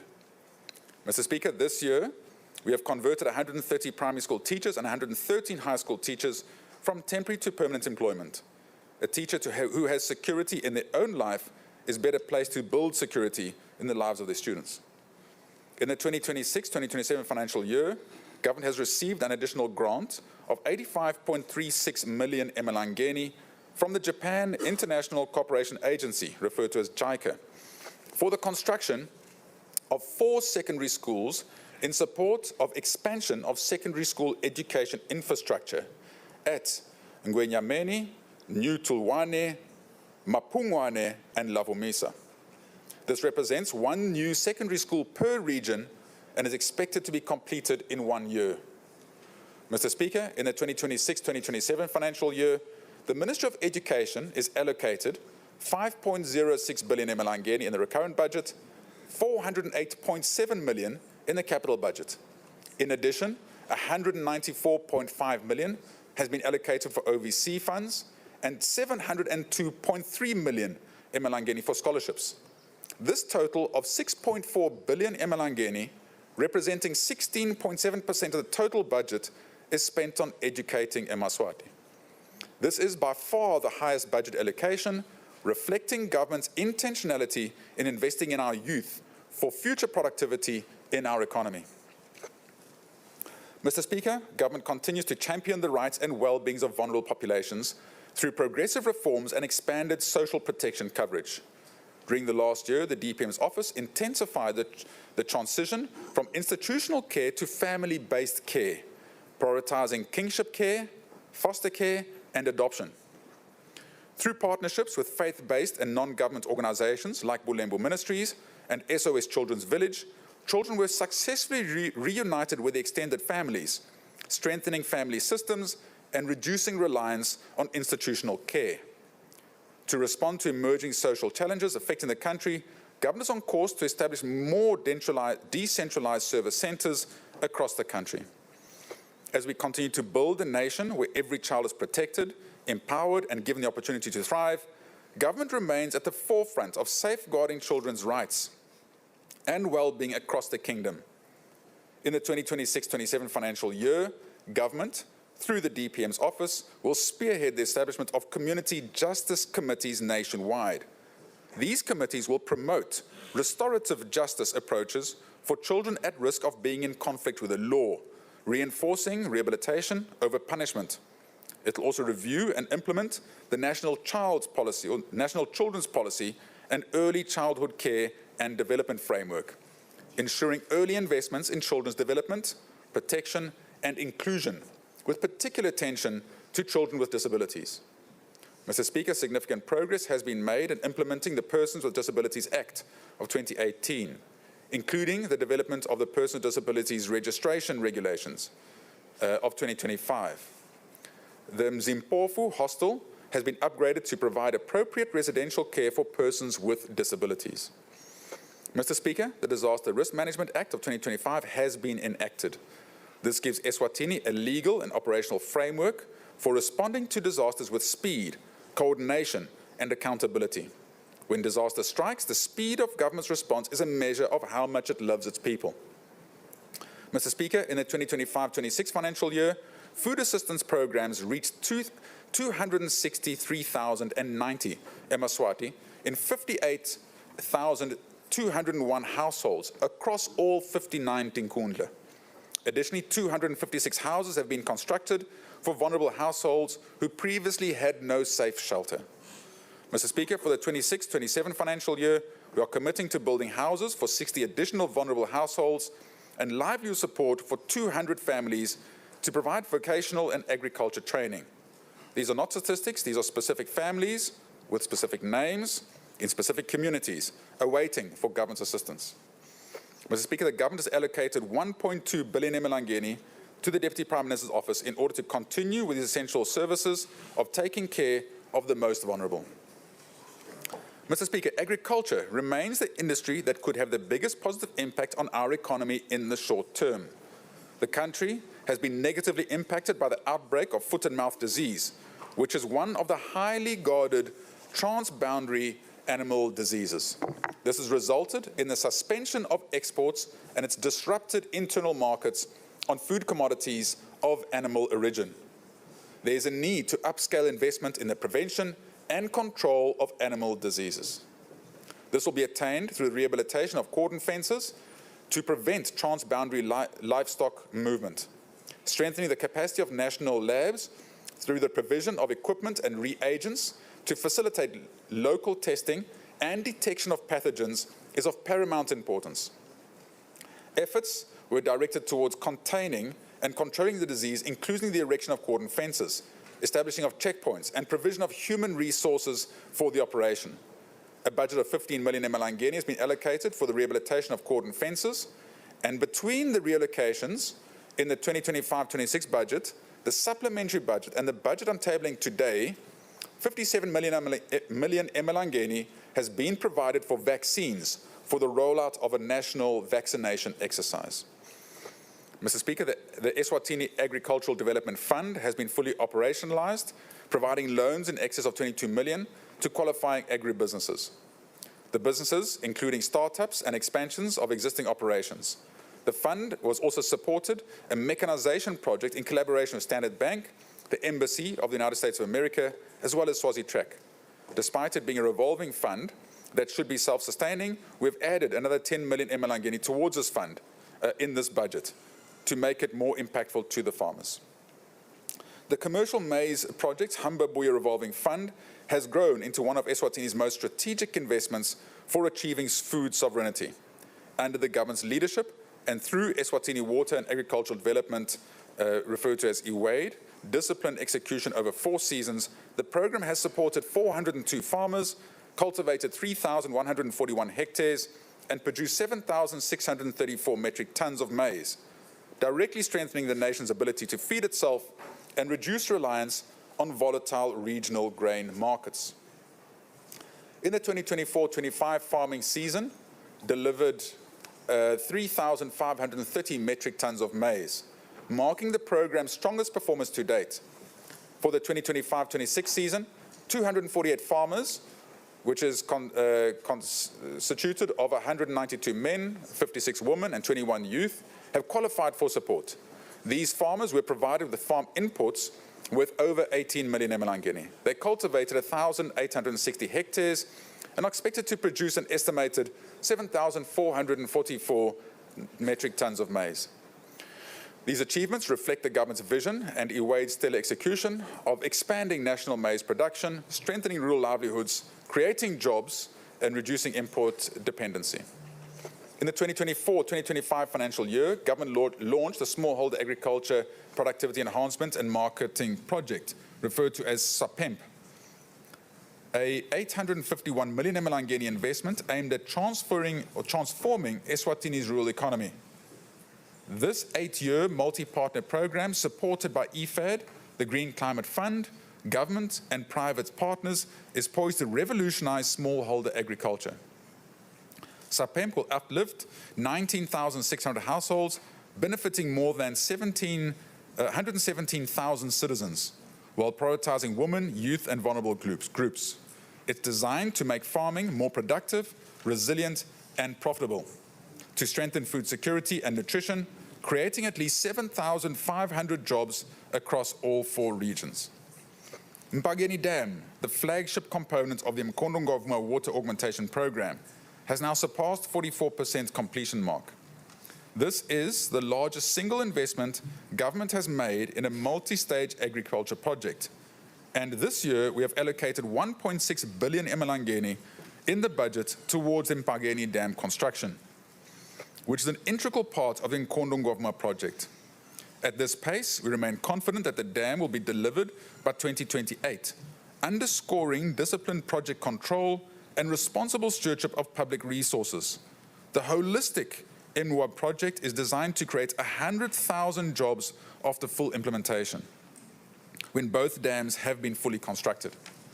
Mr. Speaker, to date, over 1,800 jobs have been created across the various components, from Mpangeni Dam construction under the Sakalive joint venture to household resettlement works, bush clearing and soil preparation, farming activities and other livelihood restoration efforts. Work with key ministries, in this case being Education and Labour, and supported by the Africa Development Bank, EWADE through NWAB program is championing skills transfer by supporting an apprentice initiative that places 50 young diploma holders with Sakalive joint venture for hands-on training at the dam site. Eswatini Youth Employment Opportunities Project, referred to as EYOP, funded by the World Bank Group to the value of 486 million emalangeni, to be implemented over a period of 5 years, is designed to create jobs and entrepreneurial pathways for youth aged 18 to 35. The project places strong emphasis on practical training, agro-business incubation, and strategic partnerships with the private sector to catalyze meaningful, sustainable employment. 30,000 young beneficiaries will be empowered to participate in 3 high-impact streams: on-farm ventures such as crop and livestock production, off-farm enterprises including post-harvest and value addition facilities, and employable skills development through on-the-job training. The Lower Usutu Smallholder Irrigation Project, referred to as LUCIP Phase 2, is now in its completion and closing stage. 20 farming companies have been established and are fully operational. 7 contractors are currently on ground undertaking on-farm development activities, including bush clearing, land preparation, irrigation system installation, and planting, finalizing on-farm development for 10 schemes under the Ngomatulu and Miyeni chiefdoms. All schemes are projected to be fully operational by the end of March 2026 and will then be providing 1,687 permanent jobs. Mr. Speaker, under LUCIP Phase 2, 6 portable water supply schemes have been established, all now fully operational, providing improved water services to over 15,000 people, marking an increase of 2,969 beneficiaries, largely attributed to the Sinya Mantulwa portable water scheme. Sinya Mantulwa. And the NWAB. I know, I didn't break it up to spell it right. And the NWAB interim water schemes. Order, Bahlonishwa. Minister, you are doing well. Please continue. The Senior Mantulwa was the word he was looking for there. I had to break it up to pronounce it properly, Honourable Speaker. Mr. Speaker, government through NMC has successfully procured maize from local farmers at a competitive price of 6,000 emalangeni for ordinary farmers and 6,300 emalangeni per tonne for contracted farmers, representing an increase of 3.4% when compared to the previous financial year.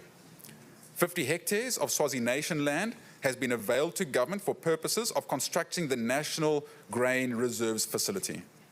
For the 2026-27 financial year, government allocated 2.2 billion emalangeni to the Ministry of Agriculture. Mr. Speaker, the government of Eswatini is making positive strides towards the provision of safe and clean water supply to all eMaswati, irrespective of location.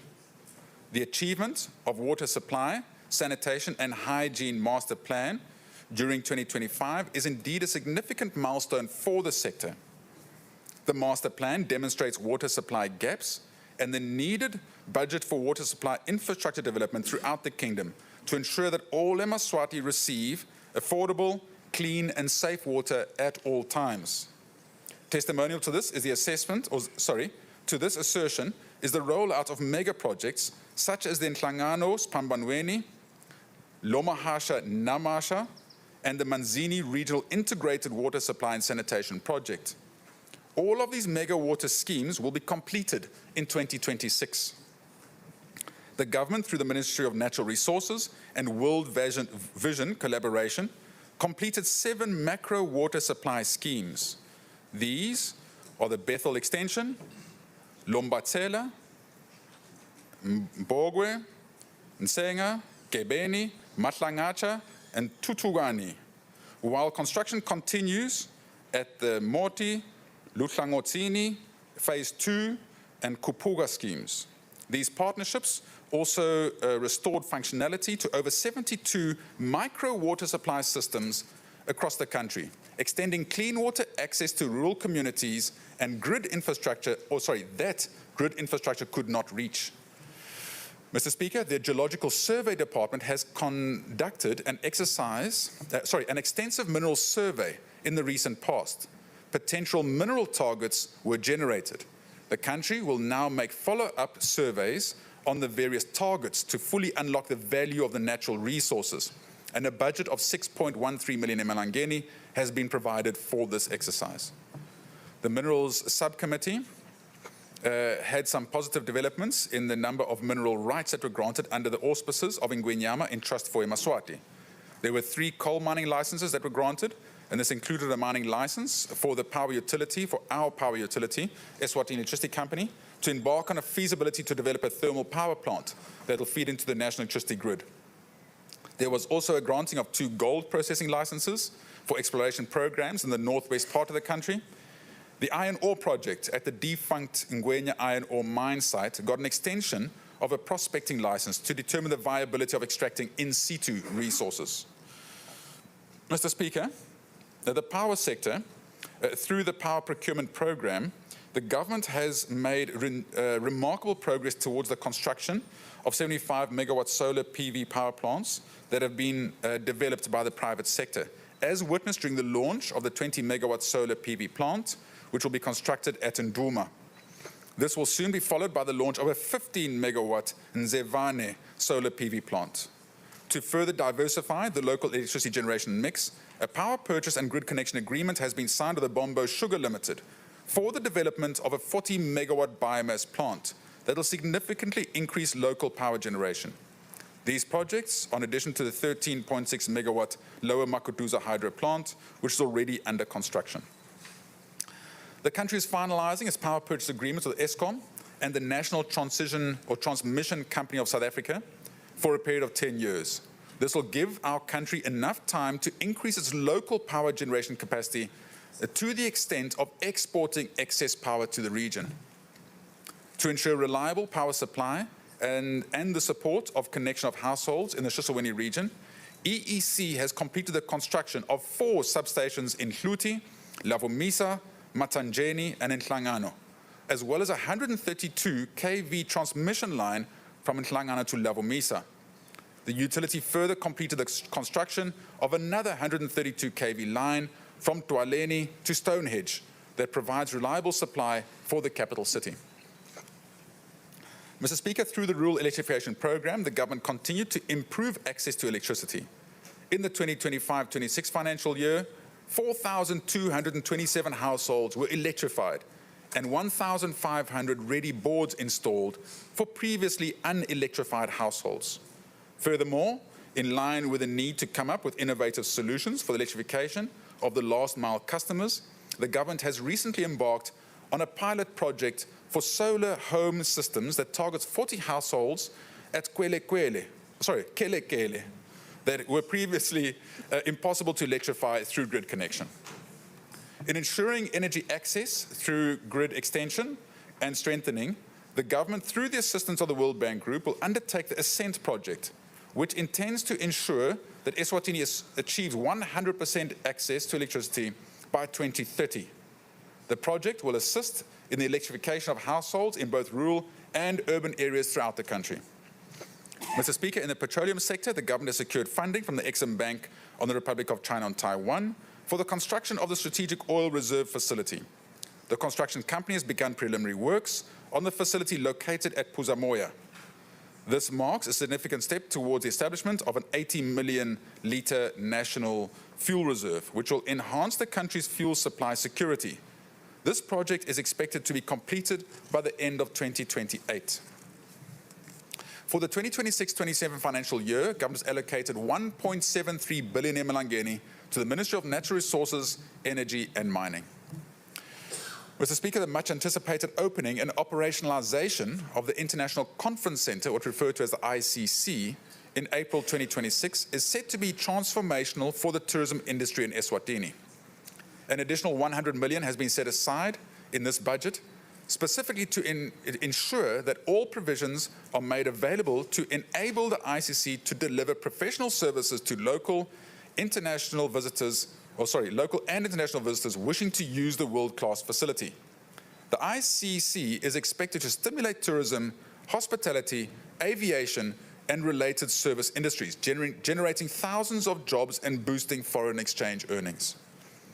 Mr. Speaker, government will continue to strengthen environmental governance, mobilize climate and environmental finance, and empower communities to respond to emerging environmental risks. By supporting the Eswatini Environmental Authority through this budget, we're protecting the national capital that underpins agriculture, tourism, energy security, and long-term fiscal stability. This budget therefore reflects responsible leadership and a clear commitment to securing a prosperous, resilient, and sustainable future for the Kingdom of Eswatini. Mr. Speaker, the Ministry of Tourism has been allocated 194.4 million emalangeni in the 2026-2027 financial year. Mr. Speaker, in pursuit of its mandate of transforming the digital economy agenda, government will continue to focus on information and communication technologies implementation as a priority and a key enabler to attain the vision of a knowledge-based economy and a digitally inclusive society.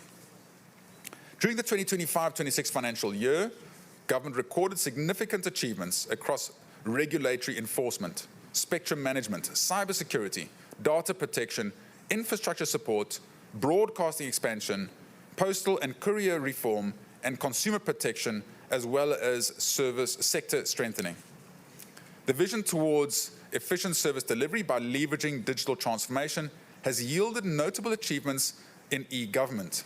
These include the development of Government in Your Hand app that was launched in May 2025, which brings services closer to eMaswati.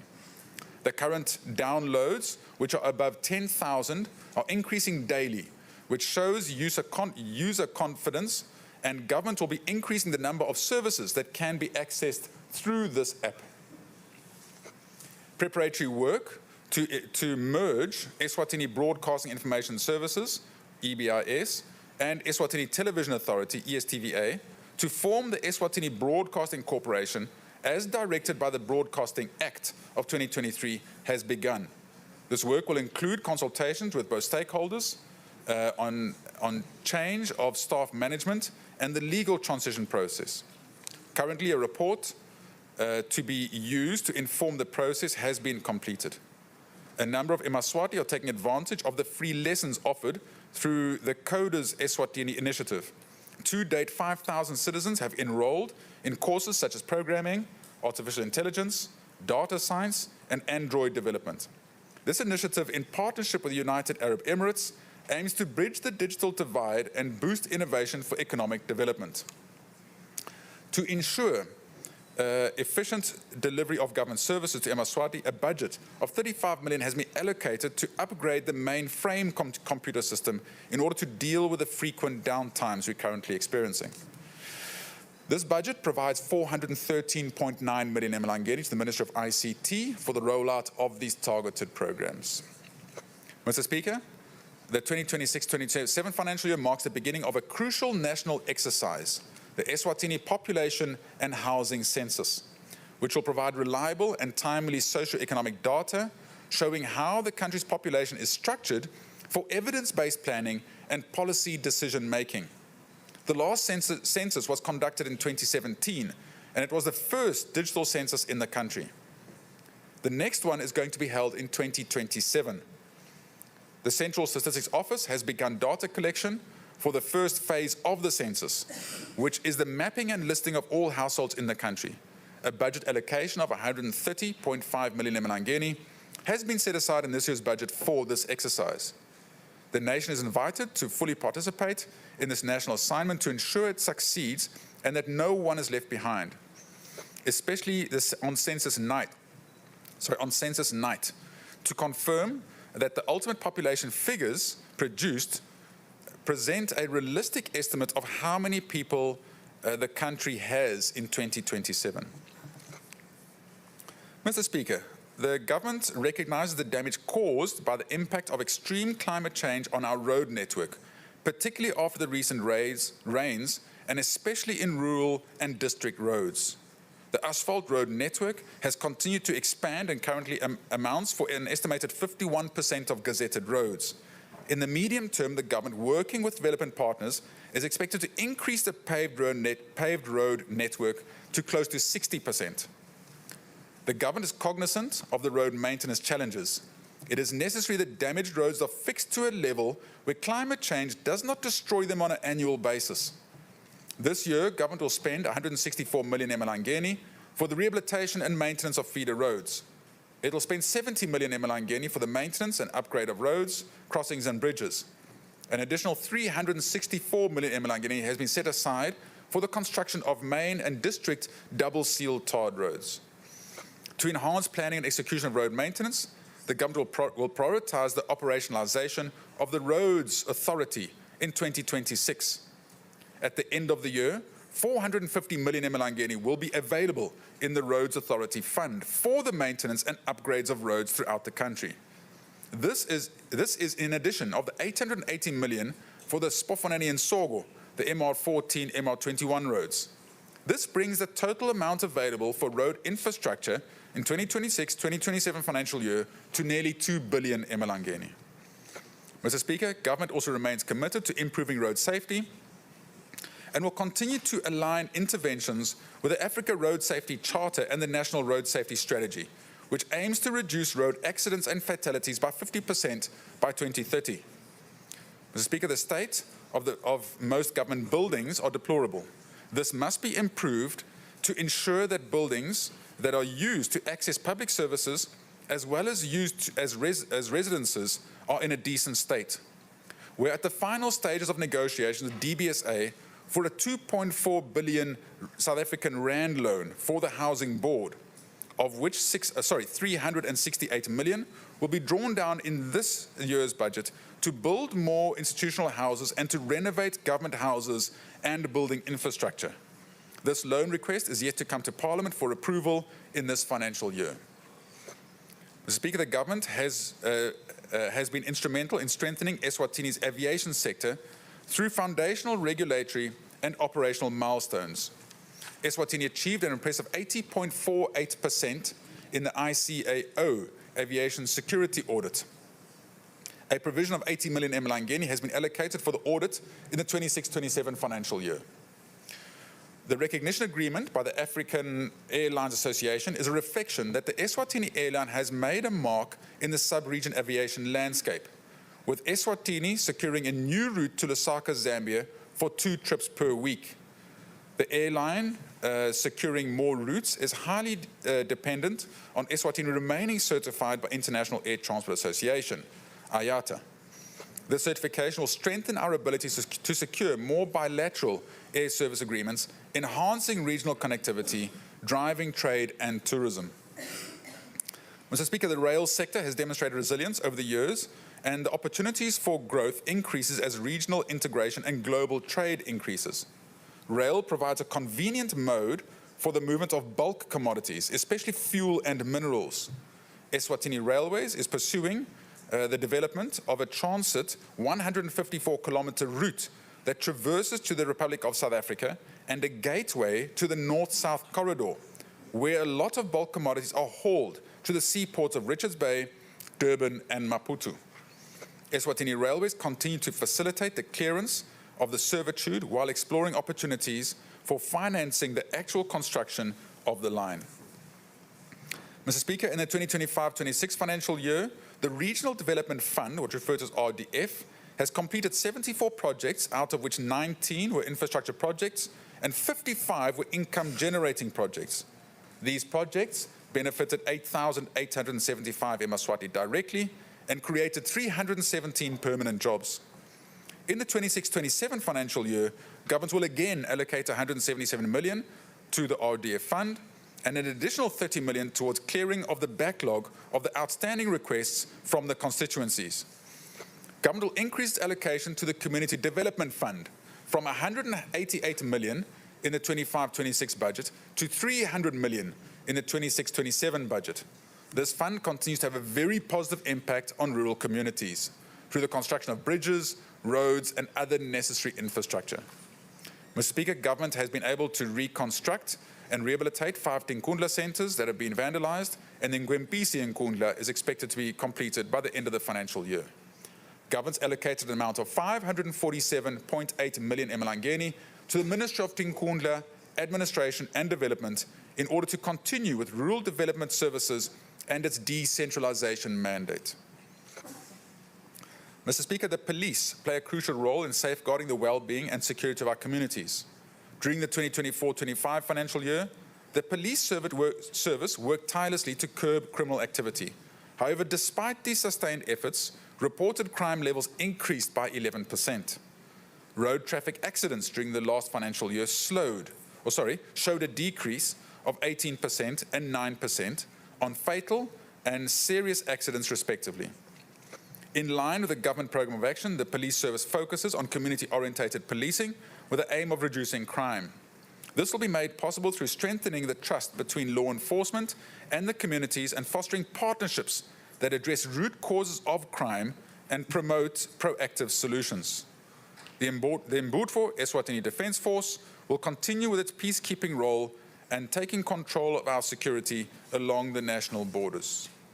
Mr. Speaker, in the 2026-2027 financial year, His Majesty's Correctional Services plan to review its operational training facility regulations. It will enhance the skills impartation to offenders, optimize production processes at industry and agriculture sectors, and the awarding of certificates to graduating offenders. The installation of a command control center at Matsapa Correctional Center will enhance security and surveillance measures in order to reduce escapees. To adhere to UN standards, government will review the rehabilitation and social reintegration policy. Government will upgrade the Correctional Staff College, including the provision of potable water at Palegane, Big Bend, and Mawela Correctional Centres. In the 2025-26 financial year, 70% of offenders completed socio-social therapy, while 35% of offenders completed pre-release reintegration programs and continued agriculture production enhancement to augment the food supplies budget. Correctional Services intensified vocational skills training and trade testing for offenders. Mr. Speaker, the government remains committed to strengthening the fight against corruption. During the 2025-26 financial year, the Anti-Corruption Commission investigated 285 cases, with 6 cases before the courts involving an estimate value of 660 million emalangeni. In addition, 32 corruption awareness initiatives were conducted across the public and private sectors, reaching approximately 1,500 participants. while regional and international cooperation was enhanced through participation in key anti-corruption forums. Government is intentionally introducing several technological reforms, such as vehicle tracking and fleet management systems, IFMIS, and the establishment of Eswatini Medical Stores Agency, with the end-to-end medicines tracking solution, and by doing so, reducing the opportunities for corruption. The vehicle management system has already observed a 40% reduction in fuel consumption by the government fleet. Mr. Speaker, the embezzlement of public funds thrives in the shadows of weak coordination of combating such crimes. Building on the mandate from Sibaya, government is strengthening the synergies between the Office of the Auditor General, the Anti-Corruption Commission, and law enforcement. Government supports the Supreme Audit Institution that monitors public funds without fear and favor, providing a stable environment where both the public sector and the private investors can flourish under predictable, transparent, and world-class regulatory framework. Mr. Speaker, government, through the Eswatini Financial Intelligence Center, continues to play a critical role in safeguarding the country's financial system against money laundering and terrorism financing, which pose serious risks to financial stability and economic development.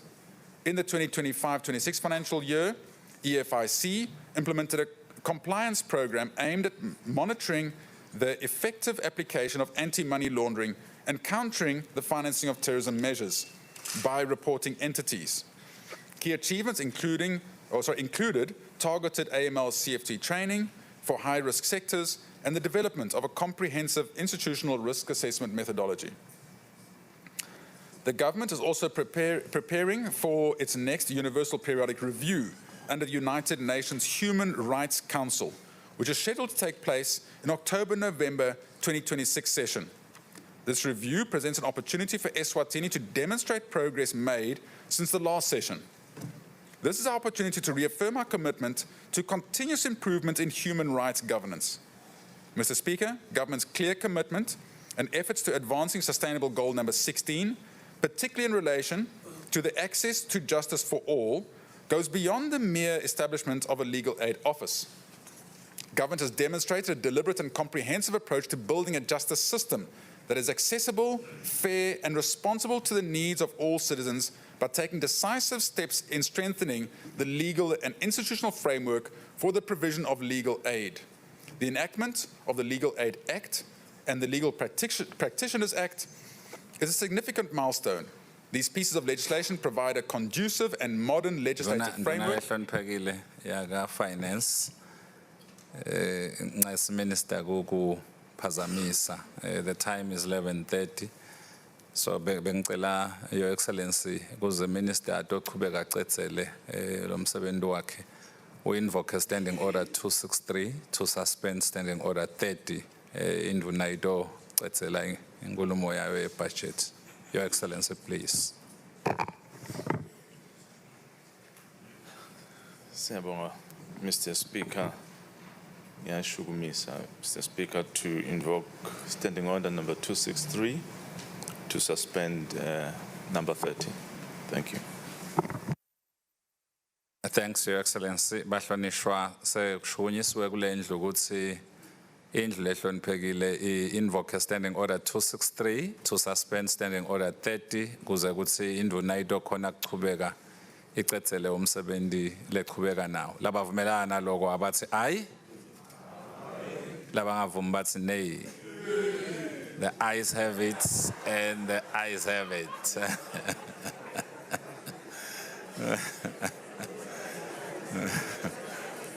Order, Batlonishwa, order.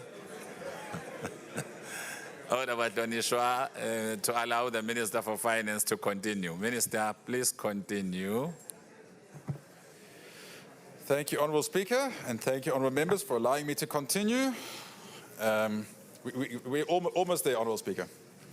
Honourable Speaker, these pieces of legislation provide a conducive and modern legislative framework that will enhance the delivery of legal aid services and ultimately promote public confidence in the justice system.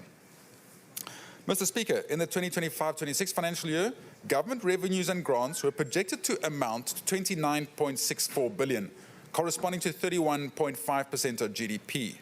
The projected revenue collection displayed a decrease against the initial budget of 29.73 billion. Mr. Speaker, the total government expenditure for 25-26 financial year was budgeted at 32.6 billion. The estimated budget outturn at the end of the year stands at 35.6 billion, which is 37.8% of GDP. This is approximately 3.2% higher than the outturn of 2024-2025 financial year. During the 25-26 financial year, government recorded notable progress in advancing public sector reforms and strengthening human source management across government. Key achievements included the successful finalization and implementation of the Phase 2 salary adjustments for the 3 security forces, benefiting the Mbutfo Eswatini Defence Force, the Royal Eswatini Police Service, and His Majesty's Correctional Service at a cost of 230 million emalangeni.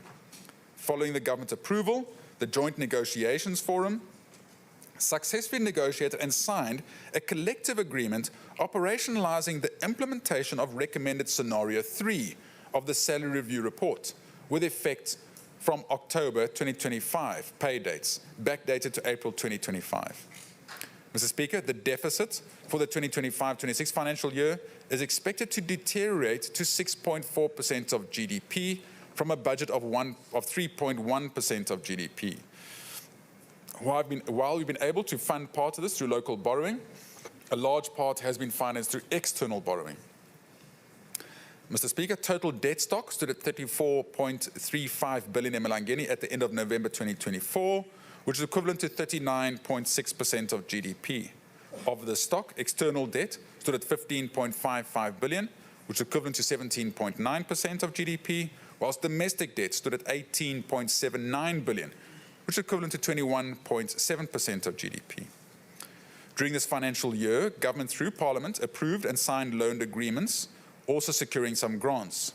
The loan agreements include the OPEC Fund for International Development, for financing the Mkondungwavuma Water Augmentation Project amounting to $20 million, and also the International Fund for Agriculture Development, IFAD, for financing the Smallholder Agriculture Production Enhancement Project, referred to as SWAPEMP, amounting to $13.57 million. Mr. Speaker, government has contracted a loan for the Strategic Oil Reserve for Eswatini National Petroleum Company, and we are planning to raise a loan for institutional housing for Eswatini National Housing Board. Even though these have been contracted by government, ultimately they'll be paid fully by these entities using their own income streams and balance sheets. And for this reason, they'll be treated as contingent liabilities. These loans are projected to increase government loan book in the 26-27 financial year to 47% debt to GDP. However, without these loans, government debt to GDP will be maintained at the same level of 2025-26 financial year at 43% of GDP, keeping us on a sustainable path. Mr. Speaker, the number of state-owned entities increased from 49 to 50 following the establishment of Eswatini Road Agency under the Ministry of Public Works and Transport, in response to widespread public concern over the poor state of roads infrastructure. While the government recognizes the importance of this intervention, it must be clear that the creation of new entities will not be accompanied by unchecked spending. Performance across several commercial entities has declined, resulting in reduced dividends to government and placing additional strain on the fiscus, a situation that cannot be sustained. Government's currently undertaking a comprehensive salary review of parastatals alongside a stringent performance criteria exercise, identifying key performance indicators for each entity. Mr. Speaker, the government continues to implement public finance management reforms, and government's initiated the development of the implementation of the Integrated Financial Management Information System. Through IFMIS, government's introducing a program-based budgeting, paying much more attention to the National Development Plan, strategy and plan. This reform strengthens the planning and of programs and activities for ministries and departments. The implementation of IFMIS has offered a timely opportunity to intentionally align planning and budgeting through the introduction of program-based planning and budgeting. Program-based planning and budgeting allows us not to only budget more strategically, but also to improve transparency and accountability by linking public spending directly to clearly defined programs and measurable outcomes.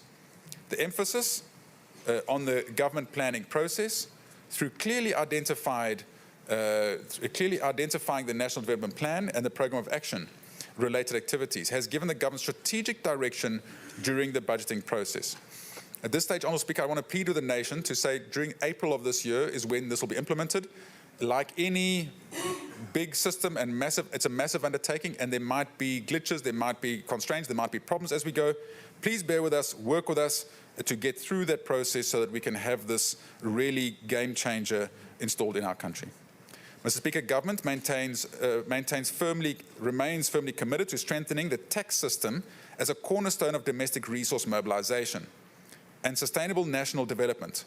Our objective is to build a fair, efficient, and growth-supporting tax system that broadens the tax base, enhances compliance, and reduces over-reliance on volatile external resources. In 2024-2025 financial year, tax collections increased by 1.588 billion emalangeni, representing a growth of 12.2%. The strong performance reflects the effectiveness of tax administration reforms implemented by the Eswatini Revenue Services through a service-based and compliance-driven approach. Government appreciates all eMaswati who honoured their tax obligations and thereby contributed directly to funding public services and development programs. Government continues to encourage those who are not fully compliant to do so, as tax compliance is both a civic responsibility and a foundation for inclusive development. Mr. Speaker, the positive momentum is expected to continue, with tax collections projected to grow 13.2% in the 2025-2026 financial year. However, despite these gains, significant tax compliance gaps remain, estimated at approximately 4 billion emalangeni annually. These gaps, particularly in the VAT within the wholesale and retail sector, represents lost revenues that could otherwise support national priorities. Government's therefore prioritising improved compliance and enforcement and a more equitable and sustainable alternative to increasing tax rates and placing additional pressure on compliant taxpayers. Mr. Speaker, tax and customs reforms have also been advanced through improved trade facilitation. Under the National Trade Facilitation Roadmap, significant progress has been achieved, including the expansion of the Authorised Economic Operator Programme, which rewards high levels of tax and customs compliance. Processing times have been markedly improved, with declaration processing now averaging under 28 minutes.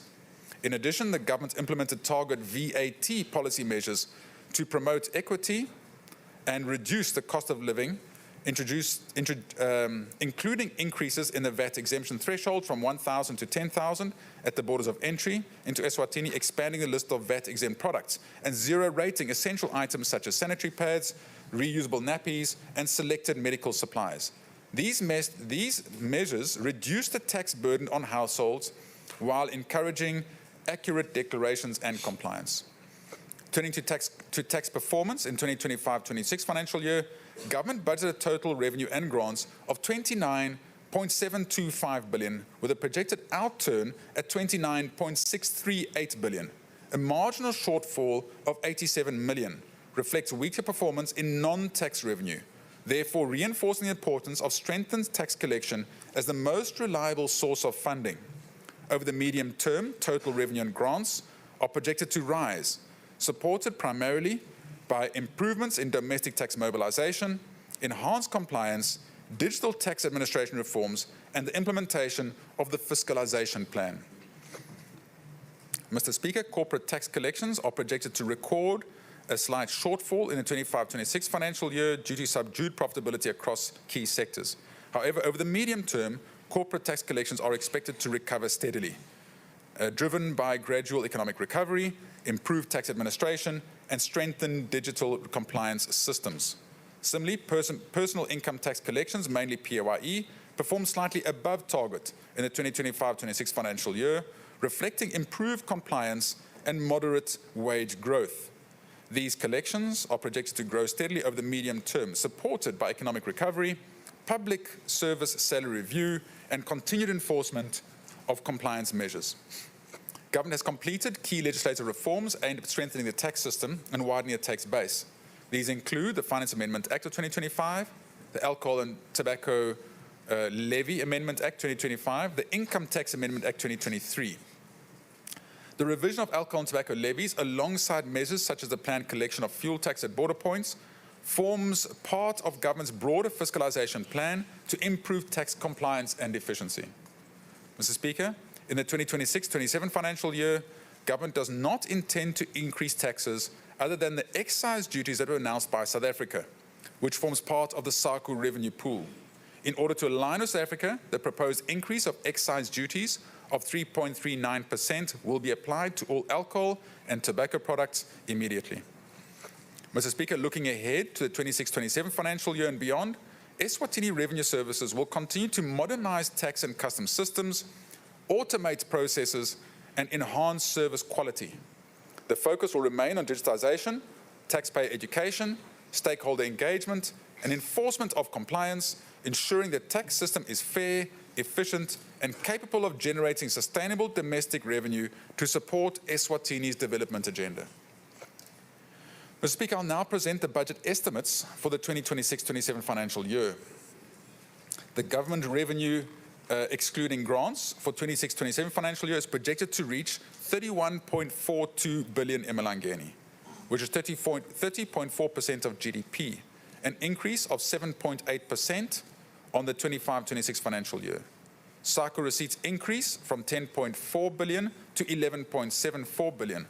However, this budget is only utilizing 11.4 billion, implying that over 300 million is injected into the SACU Stabilization Fund. Non-SACU revenue is expected to increase by approximately 2.36 billion and amounts to 19.05 billion emalangeni, of which 18.09 billion is from taxes and 962 million from non-taxes.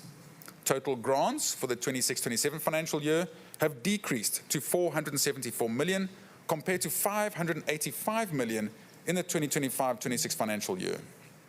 Total income taxes are projected to increase from 9.05 billion in 25-26 financial year to 10.06 billion in the 26-27 financial year. This is mainly due to the implementation of the salary review, resulting in an expected increase in personal income taxes of 11.7% to 6.48 billion emalangeni. Mr. Speaker, taxes on goods and services, including SACU receipts, are expected to increase by 17.7% from 7.58 billion emalangeni in the 25-26 financial year to 8.92 billion in the 26-27 financial year.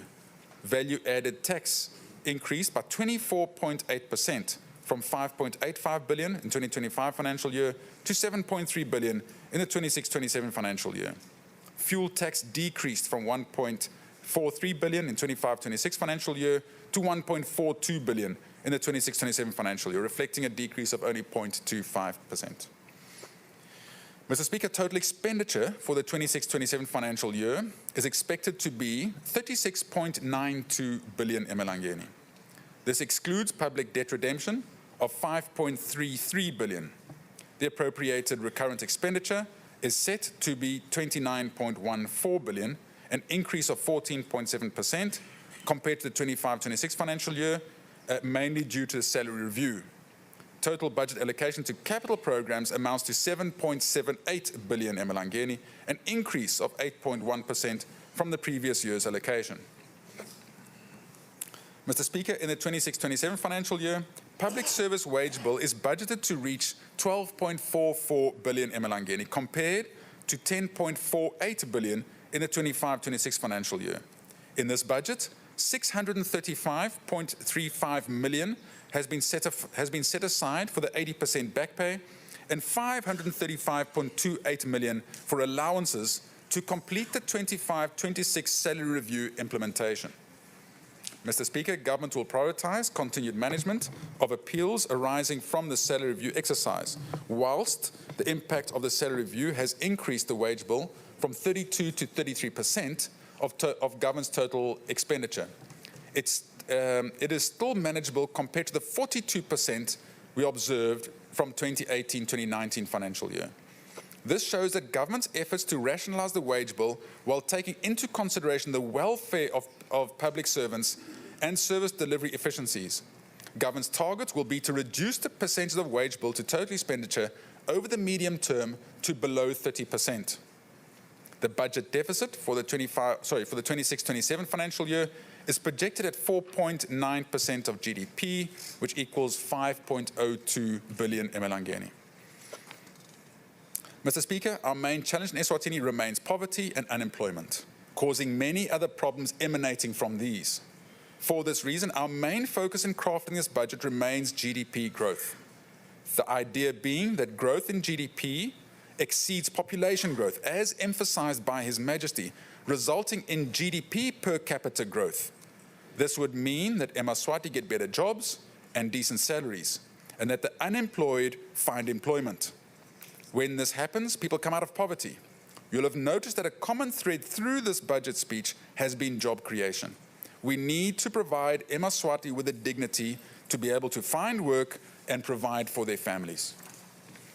Mr. Speaker, by virtue of the responsibility entrusted in me as Minister of Finance, and now present this August House the budget estimates for the 2026-27 financial year.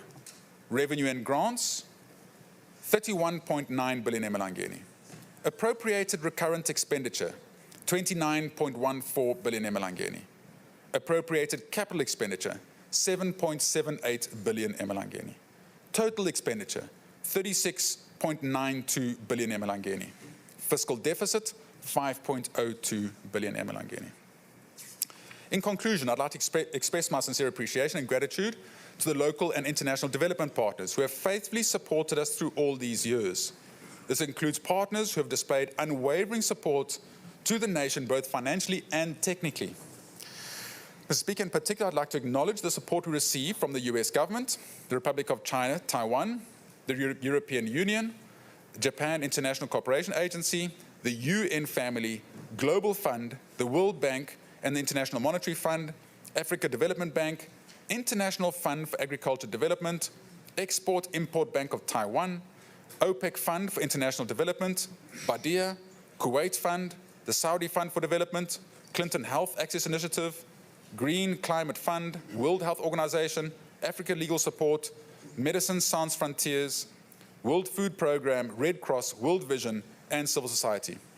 I'd also like to thank all the private companies, businesses, and individuals in Eswatini who have helped us with donations and contributions for cultural events and functions. Honourable Speaker, I really also want to express our appreciation to His Majesty the King for his amazing leadership and dedication to our nation and for leading us with truth and integrity. So I thank the Prime Minister for leading Cabinet. I want to thank my Cabinet Ministers for always being there and being by our side. I'd like to thank the DPM for all the wonderful hard work that she does. Honourable Speaker, thank you for all the hard work you do, to our MPs that have also, especially the Finance Committee, contributing even towards what we do here today. And but really, again, also thank my wife, who stands by my side faithfully. I'd like to also thank... Order. There is no clapping of hands in Parliament. You are out of order. It's not allowed. Honourable Speaker, but really most of all, I want to thank my team at the Ministry of Finance. The last 2 days, we've had teams working 24 round the clock. This morning at almost 4 o'clock, this budget book was ready for presentation, and they did the printing of this budget speech document, for instance. They go the extra mile as the team at the Ministry of Finance. I also want to really thank them and appreciate them for their hard work. Lastly, I'd like to quote a scripture from 1 Corinthians 13, verse 7. Love always protects, always trusts, always hopes, and always perseveres. Thank you all.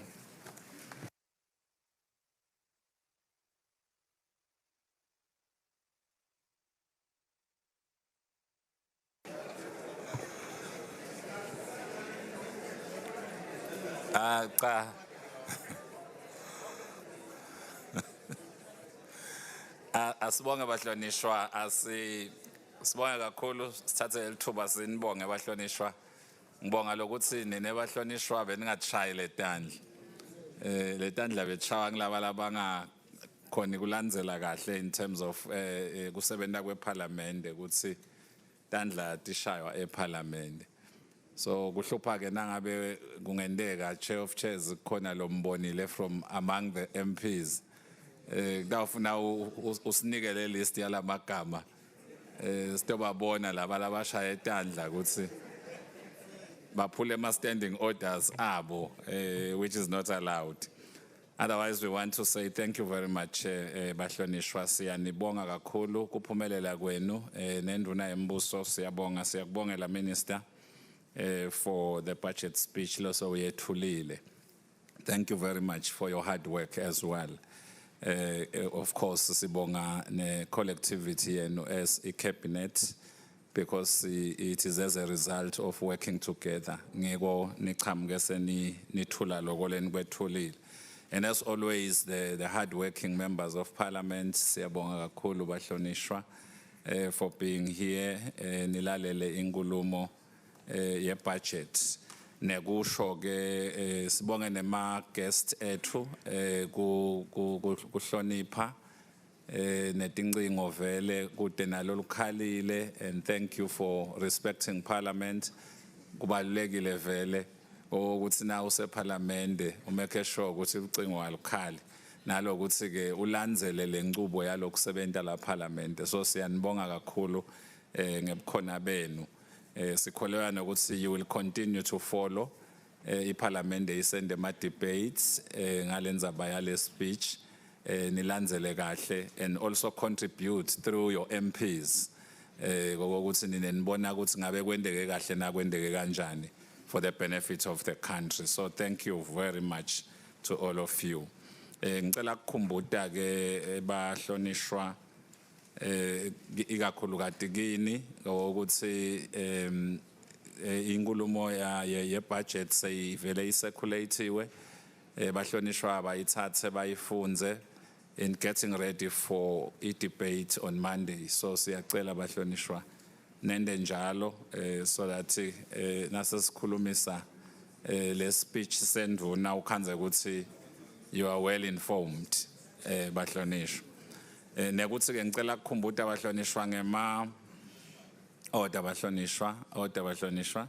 Ngicela ukukhumbuta nangetimemetelo lengitendile nasingena just ukuthi Bahlonishwa bakhumbule nje ngokuthi ikakhulu kade ke ngicale ngama ministries sikhumbule ma reports siyawacela abasase Parliament ngomsombuluko bo minister your PSs and nabo bonke lenisebenta nabo, make sure siyawathola ngesikhathi. Lo Monday sibe debate I budget, but wona akafike lama reports, so that then they get tabled the following sitting. Bese ke sekuba ukukhumbuta Bahlonishwa nasiphuma sendlule ngale endlini yetimbunga sitothatha le pack yako konke lokulabe kwethula minister la namuhla, so that over the weekend nidokhona ukufunza Bahlonishwa niti prepare for Monday sitting. Business House Committee siyacela ukukhumbuta Bahlonishwa ukuthi sibonane after the sitting, kepha ke nasingacala siyele ku straight tent nasiphuma nje sonke sibheke ukuthi siyeni khona kuleli tent lelingale la usitawuthi sithole ama snacks khona, and then network with invited guests lalapha eTulu. Nani as a guest, you have an opportunity to then network with the members of Parliament. So siyacela ukuthi nendeni kanjalo nasiphuma sawuthi sidle ama snacks sibe sibutana sikhulumisana sibonisana sihlafuna le nkulumo ye budget. Siphinde sikhumbuteke Bahlonishwa ama gift enu labangazange bajike officeini la speaker ukuthi babojika khona bangakahambi eParliament nabomake labahlonishwa lababomake labangakawathathi imihelwane yabo yamsebenzi wasebuhleni, siyacela nabo bende njalo bajike ngase office. Otherwise, thank you very much to all of you. uNkulunkulu anigcine nonke aniphathe ngemusa. Your Excellency, ngicela ukucela kulesikhathi ukuthi uguqise lendlu lehloniphekile ibuye on Monday nga 2:30 eNzambama.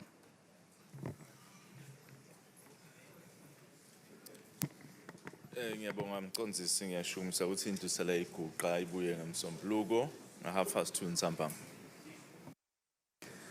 Sibonge Your Excellency guest ethu akeme kancane kunyakata sibonge Your Excellency bahlonishwa sekushukunyisiwe kule ndlu ehloniphekile ukuthi le ndlu isale iguqa kulesikhathi ize ibuye ngomsombuluko nga2:30 entsambama. Labavumelana naloko abathi ayi labangavumi bathi nay. The ayes have it. The ayes have it and the ayes have it. House stand adjourned.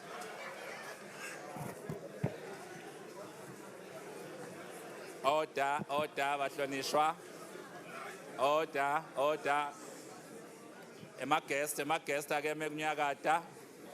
We all bow eParliament siyabowa. We stand up and bow. Everybody stand up. Siyasukuma sonke. Bese siyabowa ke bahlonishwa. Thank you.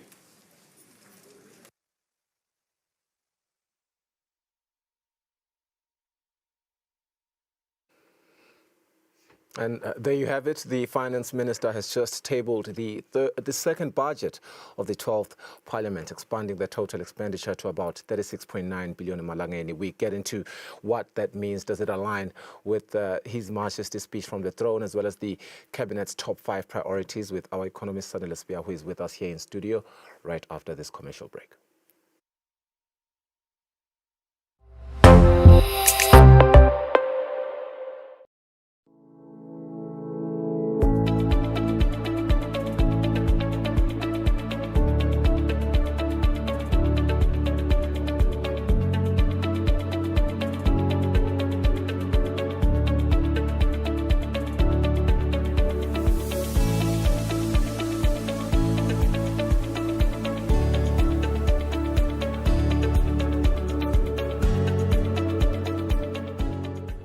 In Eswatini, energy is more than power.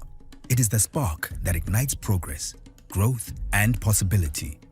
At Standard Bank Eswatini, we are financing the future. Through landmark deals like the Lower Magoduza hydropower project, and by backing innovators such as the Somi Group, we are enabling clean power, sustainable growth, and opportunity. But deals alone are not enough. That is why we convene the Eswatini Energy Indaba, a platform where leaders, partners, and clients shape the nation's energy future. This is our energy story, told with the rhythm of our land, the spirit of our people, and the creativity that fuels progress. This is how Standard Bank Eswatini leads as the country's energy financier, from possibility to power to progress.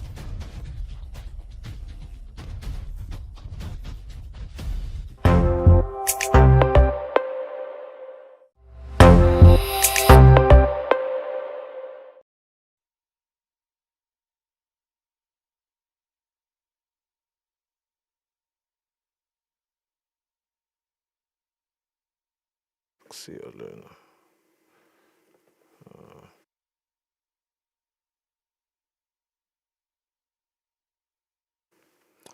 All right, welcome back to our post-budget coverage. We have just said that the Finance Minister has just tabled the third budget of the 12th Parliament, expanding total expenditure to about 36.9 billion emalangeni, and that is up from roughly 32.6 billion emalangeni last year. The fiscal deficit still sitting at above 5 billion emalangeni. It is indeed a budget that is framed as a shift from stability to acceleration, as per the Finance Minister's words, and one that the Minister explicitly anchored in the national vision that is outlined in His Majesty's speech from the throne and the top 5 priorities that have been adopted by Cabinet. We cross over now to Parliament. We have seen that the House has been adjourned, so we will be getting a few of their reactions in Parliament.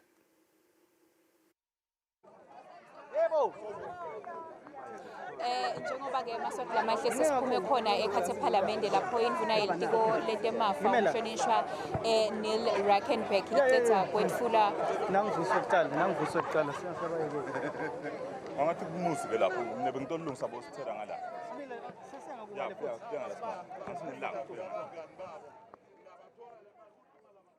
All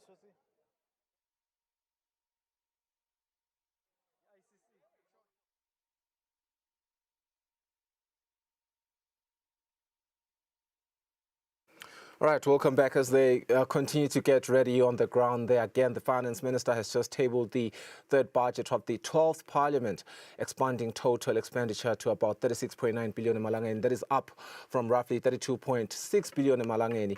Now, this is a budget that is framed as a shift from stability to acceleration, and one that the minister explicitly anchored in the national vision that has been outlined by His Majesty King Eswatini III speech from the throne when he opened Parliament, as well as the top 5 priorities that were adopted by the cabinet this week, really. And at the heart of this budget, what I liked was a powerful philosophical frame, Mr. Sbia. The minister described this year's fiscal plan as being built on agape love. And he did say, and I quote, love for the child in a rural classroom, love for the unemployed that are seeking opportunity, love for the farmer that is battling climate shocks, love for the worker who rises before dawn, and love for the elderly citizen who depends on dignity, and love for future generations who will inherit the consequences of today's fiscal decisions. Suddenly, let us frame everything that we have just listened to. Of course, we have heard the total expenditure, and I suppose the first question and the most important question is, does this budget align with the speech from the throne as well as the Cabinet's top 5 national priorities? Thank you, Mr. Nxumalo. So, yeah, it's quite a figure.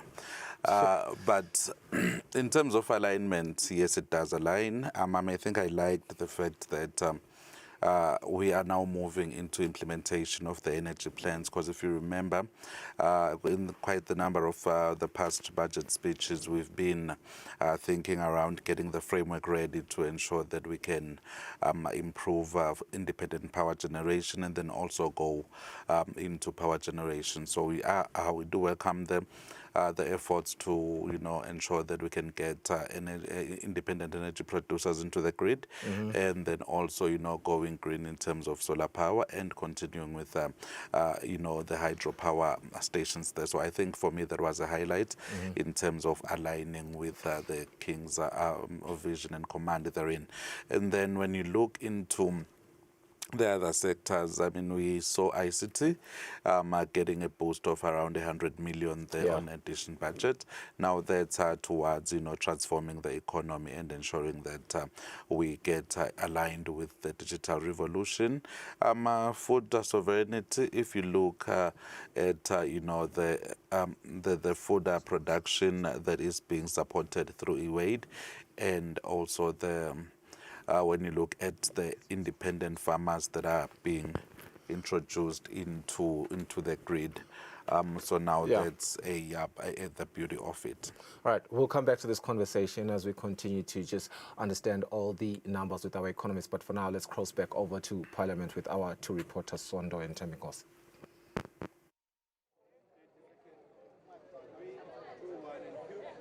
Maswati lamahle njengoba indvuna ilitiko letemafa umhlonishwa Neil Rackenberg seyiwetfulile emaphakelo emnyaka mali wa 2026-2027.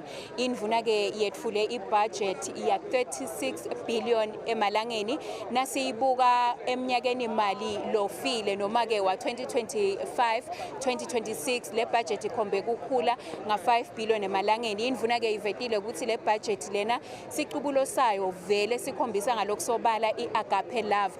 Lokusho ukuthi ke le budget lena isiyasuka nje ekubhudzeni seyivele ukuthi emaswati akhona ukuthi ya createlwe ematfuba emsebenzi ngendlela lephathekako, indlela letawuthinta wona emaswati ekhaya. Njengoba ke emaswati lamahle seniva labo lebe bangekhathi lokufaka ekhathi babuhlonishwa sebaphumile njengoba indvuna seyicedzile kwetfula wona emaphakelo. Sesitawuhamba ke siyohlola kuye mavimbela ukuthi engabe yena sebobani labatfolile njengoba kubhekeke ukuthi sikhona ukukhulumisana nato tindvuna tembuso ikakhulu kuva ukuthi engabe vele bayatfokota yini ngawo emaphakelo labawatfolile. Sawuphinze futhi nasinelithuba lelihle sikhona ukukhulumisana ikakhulu nabo baphathi betinkampani njengoba ngibekise nje tinkampani lefaka ekhathi bo e-Wade tiniketwe umsebenzi lomkhulu kakhulu wekokuthi tente imisebenzi letawu creator ema opportunities noma ke ematfuba ekucasha sona sive semaswati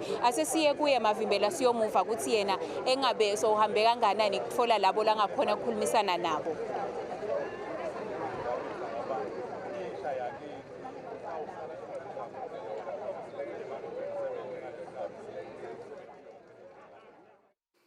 Right, Sondomlangeni, that's just really wrapping up what she heard from the finance minister's remarks, as well as some of the projects that have been mandated to the different parastatals, as well as government entities that have a lot of work in creating employment. And the minister did say the key word in his budget has been employment, employment, employment, because that will bring us closer to achieving what we want to achieve in terms of our gross domestic product.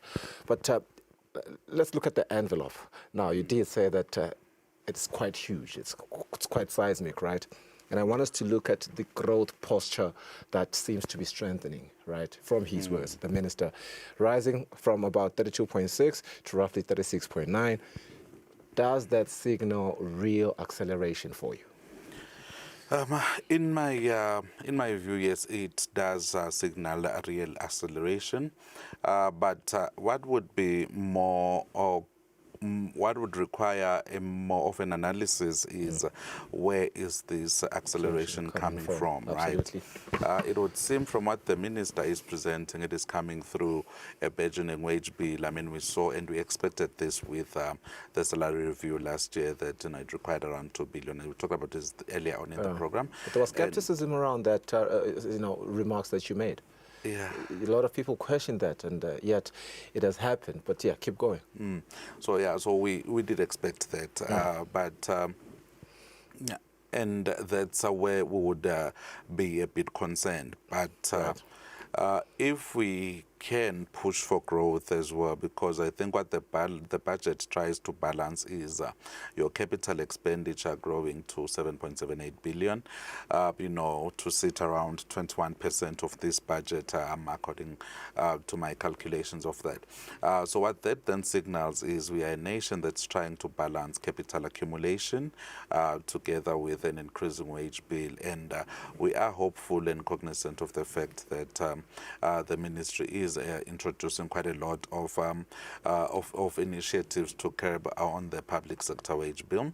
And once we can get to a point where we are pushing more on capital expansion, private sector-led investment, then I do believe we should be on a relatively good footing when we can get it below that 30% level, which the minister did allude to. Yeah, I want us to move along and look at the deficit now, because you allude to that with a bit of worry, and I want you to articulate it because I can read it from your face right now. And we're just staying with the macro picture, really, and talking sustainability, if you will.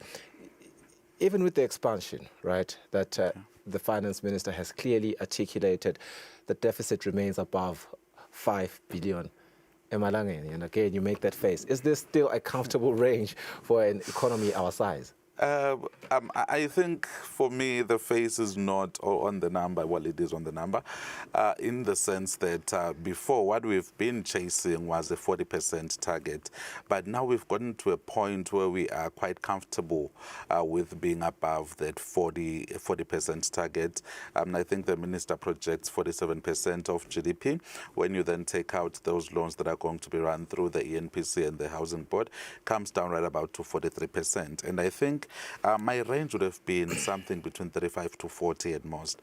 But we do hope that it should start stabilizing. What we should be talking about right now is debt stabilizing at a certain level, just like we've seen with South Africa trying to stabilize the debt at a certain level.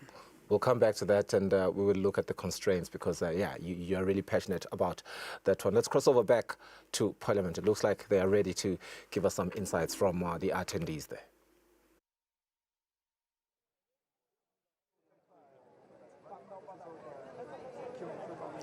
Sibonga kakhulu mbukeli sibonga kakhulu e-studio sesibuya ngekhona ngekhathi endlini eParliament lapho khona indvuna yeTemafa neRackenback seyivele seyiqoqotile i-budget speech noma ke ngemaphakelo lawo eminyaka imali wa 2026-2027 senginaye ke Auditor General lokungena ke lobuke onke lamabhuku awulwendo ukuthi ngabe vele imali noma le mali isebenziswa ngendlela lefanele nemkholo sekuvusele sekubukele Eswatini TV ingabe vele emkholo Minister ukhulume ngendzaba ye-collaboration ku-office la ka-AG ngemaphoyisa to ensure ukuthi imali isetshenziswa ngendlela lengiyo. Ingabe mkholo nisaqala lo mnyaka nenda njani ukuze ukuthi to ensure ukuthi lokhu lokushiwo indvuna likwendeke.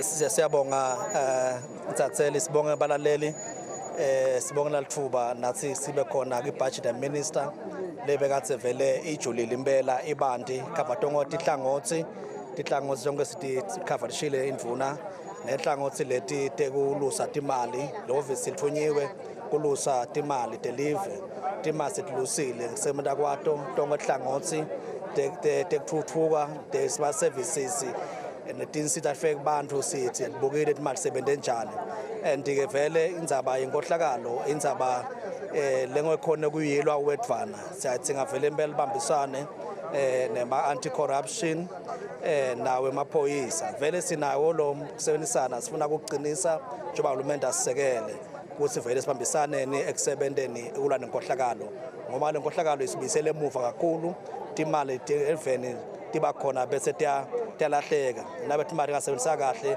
live impela lingathuthuka libe phambili kula lokho lelikiko nyalo sitawuqhubeka silovisi vele silwe nayo inkohlakalo siya-audita wonke imali yahulumende noma ngimalini sivele sikhona silusela imali yahulumende silovisi siphinde futhi siluse nemali tesifundza tecontinent ngingisherman nje waka-AU so-audita vele imali telive liswalangwane tiyeleka ka-African Union vele naka-Afropark naka-SADC silusile silutoti imali tiyakhona zat-audita nakasakho sikhona siya-audita sivele sithunye ngengwenyama ukuthi siluse imali tesive siyabonga kakhulu lethuba nje minister ithule ibudget yakhe impela yinhle sekuyisa yakithi vele ukuthi soyithuliwe sale sayisoyilusa sicela sive sisibambise salusa letimali information tisiphe basihlebe lapho khona tivuta ngakhona sitoyibamba kahle kulahla kwetimali siyabonga msakade. Sibonga kakhulu AG loyo ke mbukeli bekunguye ke Auditor General Timothy Mathebula asitshela kafishane ngayo ke indzaba yayo ukuthi batayilusa kanjani indzaba ye-corruption indzaba lenkulu lebeyisolo ikhudwa nasesibayeni yafike yakhudwa kepha nyalo angisathe tinsambo ngitimbikise kuye ke sondomlangeni umlingani wami. Njengoba ke mbukeli solo sikulethela wona ema-interviews eceleni kwami senginendvuna ilitiko letempilo umhlonishwa Mduduzi Mathebula ilitiko lendvuna ke lithole imali lenganga 3.24 billion emalangeni sikuvusele indvuna siphindze sive ukuthi mhlawumbe nelitiko letempilo nibuka ukuthi nitawukhona yini vele kusebenta ngale mali lene ukuthi ngimaphi ama-priorities enu vele nilitiko. Kubonga ukuthola lithuba umuntu angacala ngekubongela yona indvuna yeTemafa lethule inkulumo lenhle kakhulu yemaphakelo siyambongela nje kakhulu minister sibongele ke nahulumende aphelele silitiko letempilo nathi siyasibongela ukuthi bekungaba khona lesiphakelwa kona liciniso lithi yincane le mali kunaletidzimo kephana ke kutawusichuba besingete sathola konke ngoba siyathi ukuthi there are competing priorities ahulumende nalamanye ematiko akhona kephana ke siyakubonga lesiphakelwe kona kutasenda ukuthi sigijime nathi silitiko letempilo on top of i-priority list yethu nito yona indzaba yema-drugs lokuhle kwengiloko ukuthi kuyabonakala indlela leyembili kuyoyicetha njengalo sitawucala i-Eswatini medical agency kusho khona ukuthi siyasebenta kucetha letinkinga tema-drugs evele itasisita ke le mali kuyicala lesethemba ukuthi emavikini langendlula ku2 ngidabe ngimemedela iboard letawuthatha over umsebenzi we-Central Medical Stores icashe lo CEO icashe nato tonke tisebenti itawukhona kusile budget isale iya kule parastatal lensha le miyoni tawubuka temithi siyethemba ukuthi eMaswati atakuthola kuphumula endzabeni temithi kuphele lokusinamhla kuyashoda kusasa kukhona kusasa kuyashoda kusasa kukhona kungaba kubonga nje nenkulumo lenkulu yengwenyama lesikhuthatako nalesikhomba indlela ukuthi asisubathe kuleti ndzaba leti sibonge nema suppliers nawo asukumile ayashaya lamanye asacalile ayadeliver kutshengisa ukuthi siyabambisana sisonke siyethemba naletinye tinhlelo titawulandzela after le ma drugs kepha nje kwanyalo ngithi angiflege leno le priority number 1 Siyabonga Ndvuna Yenkosi, siyabonga kakhulu. Asesive Mavimbela ukuthi wena ngabe kukhambela njani ngalapho. Mbukeli-ke sibonge sesiphinze kenyalo ke sesinayo indvuna yaka Labour and Social Security laba sibukele kahle ukuthi ngabe tindzaba tetisebenzi ngileti hamba kahle yindvele malungelo enu aphatheke kahle yindvele asetandleni leti kahle ke na indvuna phila Buthelezi Ndvuna Yenkosi seyivile indvuna la ngekhathi unpacker i-budget ingabe vele how does it speak to umsebenzi wakho as noma wenu as litiko laka Labour?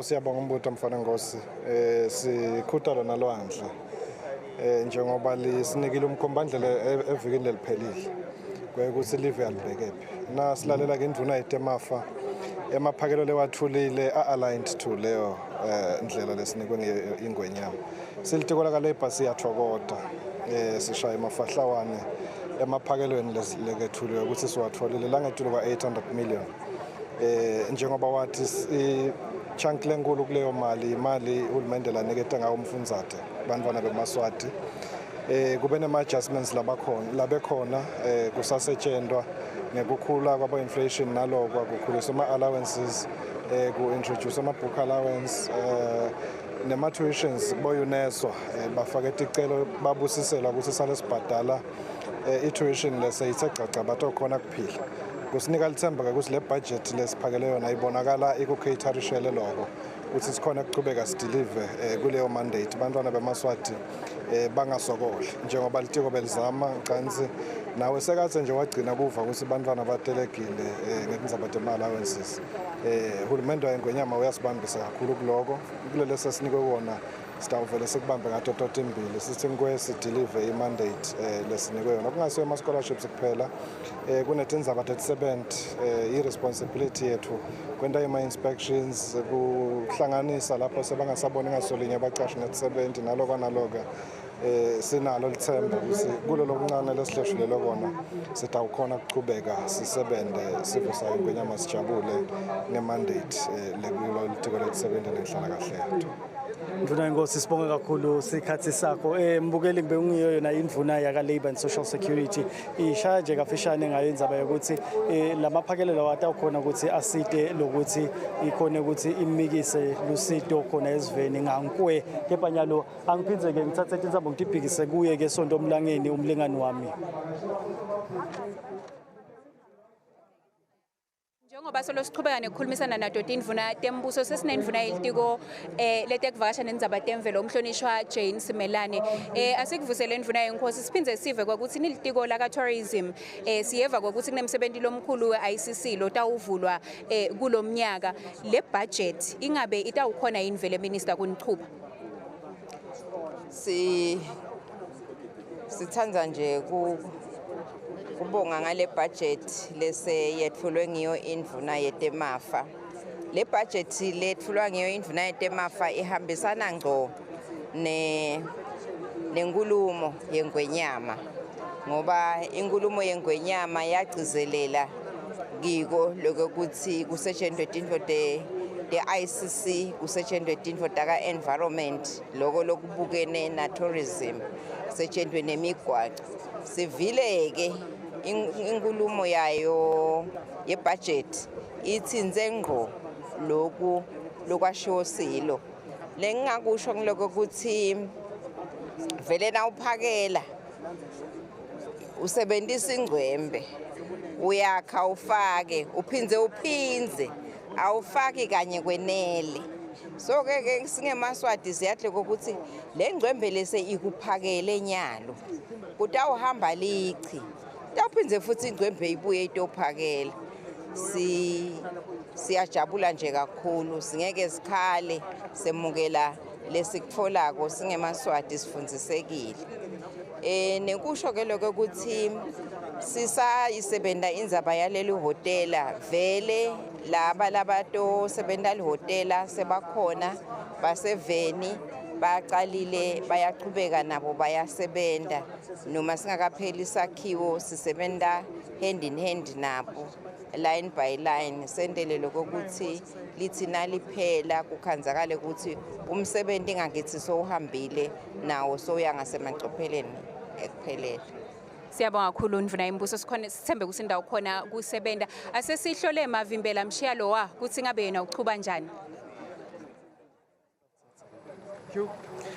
Siphinde sibonge ke mbukeli ukuthi sesiphinde sesibuyile nyaloke sesithole yona ke indvuna yaka public service lenyona ke lebuke esingathi ngi-HR 47 tembuso nduna yenkosi na indvuna seyikhulumile ngabe litiko liyathokoda yini ngaloko lelikutholile. Ubocala ngokuthi principal HR ungathi nje HR cha kungaba kuveta kuthokoda esilitiko le public service ekutheni nathi nakuthula ibudget sibe khona ngilabanye lokubonakala ukuthi bangayithola i-public service ibudget yayo for 2025-2026 financial year bekhuluma nga 10.4 billion kulo 2026-2027 sikhuluma nga 12.4 lokusho ukuthi yenyuke nga 2 billion umuntu angatibuta ke ukuthi yenyuka kangaka yini utakhumbula ukuthi sasusa umsebenzi lomuhle lo thokotisa tisebenta hulumende nelive lonke jikelele nemnotho uyathokoda wesa review so isa review ibe ne impact lecishe ithi 2 billion lokho ke kwenta ukuthi tisebenta tembuso tibe nelithemba dijabule ukuthi nembalo singihulumende wenkonyama bese ngaqali emanga nasithi utaba nale full implementation ngalo July 2026 lokusho ukuthi nje sekutheleta inyanganyana sesta sesiyayifaka le mali sikhombe kwethembeka sengihulumende ngoba siyakholelwa ukuthi lokuyoletha kuthula lokuyoletha kuthembana lokuyoletha i-environment lekahle le-stable lapho khona awusebenta excel ema-civil servants i-environment letaba conducive i-environment letatibona tidzingo tabo ngokuthi nawo bama-civil servants akube khona labakutholayo kule budget lesitholile-ke futhi kukhona imali lesitawusala nayo lisitawukhona kuvala ama-critical positions kahulumende njengoba sathi ukuthi ematiko cishe onke ayakhala kulandzela lokhu kwake kwaba ne-freeze ku-filishon kwema-vacancies but-ke nyalo uhulumende khona lasinike kona sitawukhona kuvala leto tikhala siphindze sikhone kuchuba ema-programs latawenda ukuthi uhulumende a-excel kube ne-service delivery letawujabulisa service emaswati ngiloko lengathi anguvete sikhuhle libayethe kuloko losekwentekele kithi siyi-public service sitawuphuma ngemandla sithi inkwesi igijime siyathembisa eveni lokuthi i-excellence itawuchubeka njengoba sitawutransforma ngisho nabo empa kube i-center of excellence lokuyowenta ukuthi uhulumende nembala ashayine wonke uhulumende abonakala sebenza siyabonga kokugcina nje Ndvuna ngabe indzaba yema-appeals noma vele kuyavama lokuthi bese sakaba khona ngabe vele ikhona yini ibudget yawo kunyana indzaba yema-appeals itawuqala kukhulunyiswa uma sesendele full implementation vele-ke atawukhulunyiswa ahlale akhona kepha-ke siyethemba njengoba lo consultant wende umsebenzi ocishe lomuhle kakhulu siyethemba ukuthi atabe mancane kakhulu sitawukhona nawo kubona ukuthi siwahenglisha kanjani. Ndvuna yenkosi siyabonga kakhulu isikhathi sakho sowuvile-ke mbukeli ukuthi tisebenti tembuso uhulumende uthi utibophelele ukuthi noma kanjani lokhu lakwethembisa kulo mnyaka tisebenti tembuso tiyakuthola asengibizele tinzambo ngale kusondo omlangeni umlingani wami. Maswati lamahle sesinalo lunga lephalamende lenkundla yasemafutheni umhlonishwa Sabelo wakamthetho lophindze futhi abe kulo libandla lelibuke kusebenta kwelitiko letemafa mhlonishwa sikuvusele sikwemukele siphindze sive nje ukuthi na ibudget Ndvuna seyetfulile engabe niyibuka injani ikakhulu itawuhlangabetana yini naletidzingo temaswati. Angibonga ukuthola lelithuba ngivusele kiso sonke sive semaswati le budget le yalonyaka ibudget lenhle kakhulu nakuhle ke akusho ukuthi bese kuba kuhle konke kuba khona la ukhanza ukuthi khona nawu utawukhala khona ukuthi awulana kube kumana kwenteka ukuthi sathi nje sakhuza libayethe sibonga kuyingwenyama imvulo yemhlaba emsebenzi lokwendekako eParliament sibonga nako konke lokwendekako nje nyalo uhulumende utibophelele ukuthi ufuna ukuthi kuphehleke gas lo enough even lokho nathi ngesikufisile keja kakhulu sifise kungathi lo gas bongaphehlwa ngilama besemagasini laba tawukhona ukuthi bave ukukhala kwesive ngoba amakhampani wona vele atosilekelela sisive keja icompany ifuna iprofit lapho ukhanza ukuthi asikhoni kahle hleno amaswada akhala ulalela ukuthi bathini ngekuthi uthi lona lokuthengiselako yena ufuna lo mina nje ndawugcizelela kakhulu ukuthi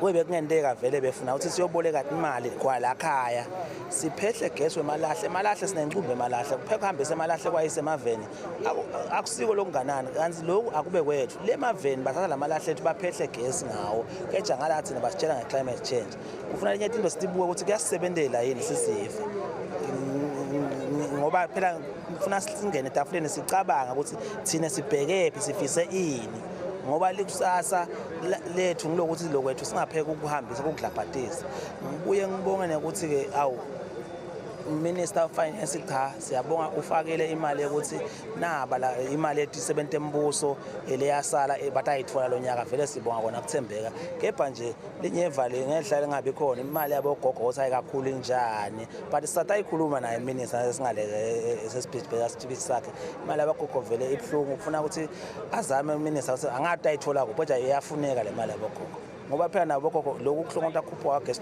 batawukhupha abogas nabogogo phinze nasetitolo kudla kuyabakhuphukela bogogo lokho vele kufuna sibone ukuthi sizayisebenza siyithini endzaba le ukuthi thine iAgape Love nangabe siyisebenza ngeliqiniso nawo bogogo asibafaka ukuthi nawo bathole bogogo ungabe sekuthola isebenza embuso kuphela Siyabonga kakhulu kuye umhlonishwa wenkundla yasemafutheni umhlonishwa Sabelo wakamthetho cha asesiye kuye Mavimbela siyombona ukuthi yena ngabe kumhambela kanjani Sibonge ke Sondo Mlangeni ngalapho ngalana sesiphinze sesitholeke yona ke indvuna yaka Housing and Urban Development umhlonishwa Apollo Maphalala ekungiyona ke ibuke tindzaba temadolobha ke kanye nekuthuthukiswa kwawo indvuna yenkosi engakumoshela isikhathi ingabe vele indvuna ingathini ireaction yalolitiko ku namaphakelo lasatfulwe ngiyo indvuna yaka Finance indzaba lenye la itsinzile indzaba yaka Housing Board ukuthi kutawufakwa imali kuze ukuthi kwakhiwe tindlu 37 tembuso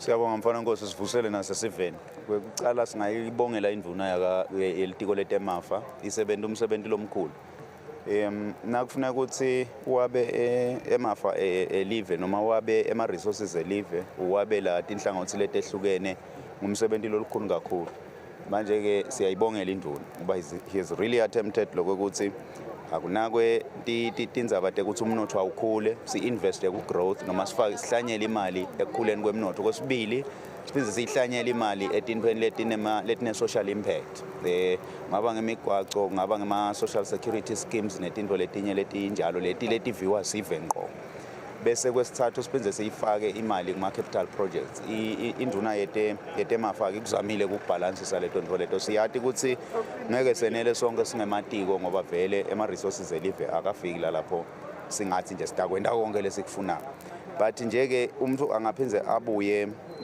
lapha kule ukuthi ngalapha-ke kuleli tiko lakisi laka-housing and urban development lokukhulu kakhulu kube ngiloko ukuthi kunemali le proposal wako letaba loan ukuthi sichubeke nekwakhela ti-70 tembuso nekwakha amahhovisi ahulumende lesiyibita institutional housing program phase 2 ngoba phase 1 wendiwa bekwakhela bofaya amaphoyisa bonesi nalamanye ne-correctional service but nyalo sekutaba broader than that so siyakubonga nalokuthi kuconsideke lokho but silungisa ke nendzaba lenkulu ye-integrated infrastructure plan le-nationwide letawuhambisana nekuhleleka kwelive lonke nje spatially so naloko sikholwa ukuthi kusachubeka iminyaka kuya kugcine kungene ku-budget ngoba live ifuna lihlele embiseke kahle otherwise nyalo si-waste space ngalokubeka tinto tibe littered all over the place Sibonga kakhulu indvuna ngiyo indzaba sothi vele ke mbukeli itindlu 37 tembuso titawakhiwa ikhona ibudget angisathe nizama ukuthi mixe ku Sondo Mlangeni lo sovele emile nayo indvuna ka finance Well, we are still having a conversation with different cabinet ministers, and right now we have the Minister of Finance, Honorable Neil Reckenbeck. I mean, the man of the moment. Honorable Minister, how are you? And we want to find out that the budget that you just tabled, it looks like we have budgeted for so much while we have little money on our hands. How is that going to play out for us as a country? Well, first of all, you're right. So the budget has grown more than ever. It's grown with more than 4 billion emalangeni. About 4.5 billion emalangeni is the growth. And so what we must understand, first of all, we do have an increase of 2.3 billion emalangeni from tax this year. So a lot of that is already absorbed by the tax. We're getting more cycle receipts this year than before, even though we'll use a stabilization fund, keeping it more or less similar. But the bottom line is, yes, we go to the debt market. So because what we manage our debt to GDP ratio, meaning that because our GDP is growing quite aggressive now, 5%, it means that we can also loan more. So not only do we have money from tax, but we can also loan a bit more because our GDP is growing, maintaining our debt to GDP ratio if you take out contingent liabilities. And so from that perspective, I believe that we are, as the years go by, because our GDP keeps on growing, it'll continue on a increased path. We've taken the volatility out of SACO, meaning that we now it's no longer this up and down that we come from. We're now on a stable upward trend, is what I believe we'll be able to continue with. But yes, we do take on more debt. So we've lined up the debt, so we know exactly where we're going to get the debt from. That's why we're calling it a fully financed budget, because we know where the finance is going to come from. We're not planning on expenditure without knowing where the debt's going to come from. We've got a plan for that and a strategy for that, and we believe that it can be a good year. Thank you so much, Honorable Minister. Thank you so much, Honorable Minister, for your time. There was the Minister of Finance, Honorable Neil Reckenbeck. Asichazela nje ukuthi kubukeka ngazuthi lamaphakelo ethu le mali lesiyibudgetele yinengi kakhulu kunale mali lekhona etandleni tethu. So sichazele ke umhlonishwa ukuthi cha live la Kangwane in terms of kuboleka lime kahle kakhulu futhi litawukhona nekuboleka. Ngingadi ukuthi ingabe Mavimbela yena umenja angimikise intsambo kuwe Mavimbela. Mbukeli siphindze sesibuyile khona ngalapha eParliament noko sesibuya ke sesiyagoqoda. Sesiwatfolile ama reactions sesivile ukuthi bathini bathi thini tindvuna tembuso letehlukene ngayo indzaba yemaphakelo. Tindvuna tibonakala kungazuthi tiyatfokoda ngaloko lokutholakele ku emaphakelo. Sesiyava ke mhlazane seyingena ekhathe eParliament yo debate angiyo amalungu eParliament kuva lokuthi ngabe vele wona amalungu eParliament seka onke endlini ayatfokoda yini ngayo yona lenzaba yemaphakelo la lethwe nguyona indvuna yawatheblisha khona endlini. Angisengikotota nje nginaye umlingani wami Sonto Mlangeni naye lobe kakhuluma nayo indvuna yaka finance. Come close Sonto, come close. Indvuna seyigototele ukuthi inyalo seyifila injani kulandzela ukuthi sekwatfolile amaphakelo. Indvuna Mavimbela ithi ihappy kakhulu, ithi ijabulile, ithi asingakhathateki ukuthi ibudget yethu isetulu kanti imali ayikho etandleni tethu. But more than anything ngiloko ukuthi lokubalekile ukuthi le budget nesikhuluma yeAgape Love akube ibudget vele leta ukhona kuthinza liswati ngalinye kusukela ekwakhene amathuba emisebenzi nekokuthi nje umnotfo welive ukhona kusimama Mavimbela uvile nawe indzaba yekugenerate energy kwekuthi live noma uhulumende unetinhlelo letinkulu ukuthi live ligcine selikhona kwekuthi tindzaba tagesi kube tindzaba mhlawumbe emaswati la khona kokutfola la even la seswatini sinciphise i-over reliance ngephandle kwelive. Tindzaba tagesi ngiletinye letimcoka kakhulu letena bosomabhizinisi futhi bafune ukuthi khona even. Kepha ke kulesikhathi sanyalo njengoba sishito ukuthi sesigoqotile sesibisela dona tonke tindzambo etule studio eMbabane ncuma lo nato ndzambo kuwo. Well, thank you there to our two field reporters in Thembinkosi Mavimbela and Sonto Mlangeni, who have just spoken to some of the portfolio ministers, and they have given us their insights as well as their reactions to Finance Minister's budget speech. We will come back from the break and we will drill into the numbers and just how our economist looks at this trajectory and how it maps out going forward, just shortly after the commercial break.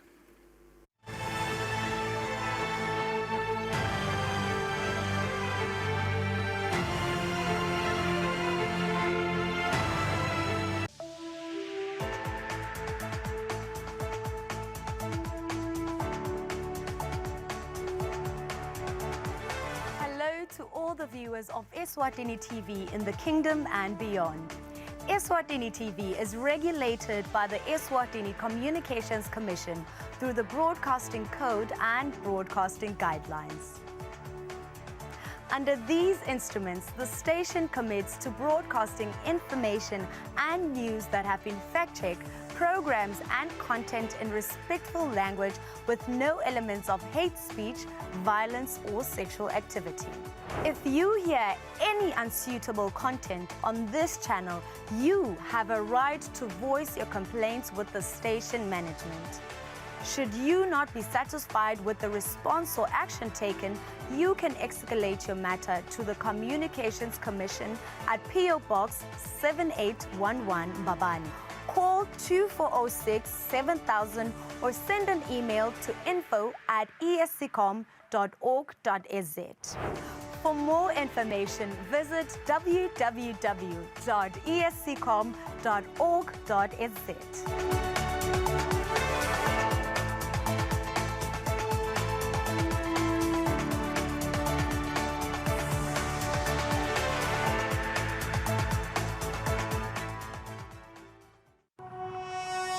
When you choose your adventures, you do so with an open heart and a desire for the unexpected. You embark on journeys to discover new worlds full of wonder.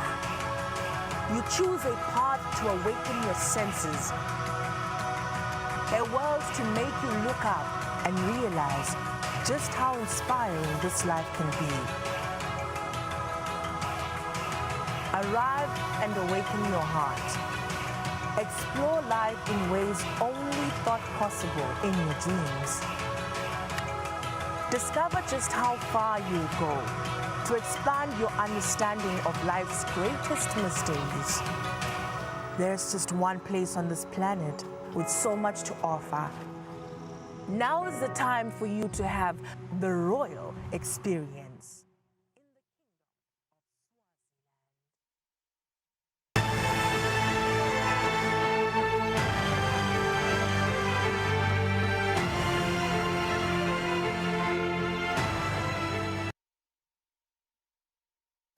You're watching the special broadcast of this year's budget speech that has just been tabled by Finance Minister Neil Reichenberg, powered by Standard Bank Eswatini. We continue our conversation now with our economist, Sanele Sibia. Sanele, we have just, really listened to some of the portfolio ministers. They're reacting to the Finance Minister's speech.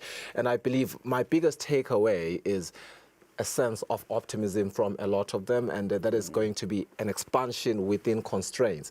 And it's very, very, important that we drill into that lens because, yes, indeed, Finance Minister does say that there's going to be more debt that we are going to incur, but he's optimistic that they will be able to maintain that balancing act there with the feline agility, if you will. And I suppose Health Minister Duduzi Mathebula also did say the allocation is relatively small compared to the needs, but they will prioritize the first priority. So I just want you to continue to react to that, how you really react to this range. Is it comfortable for an economy our size?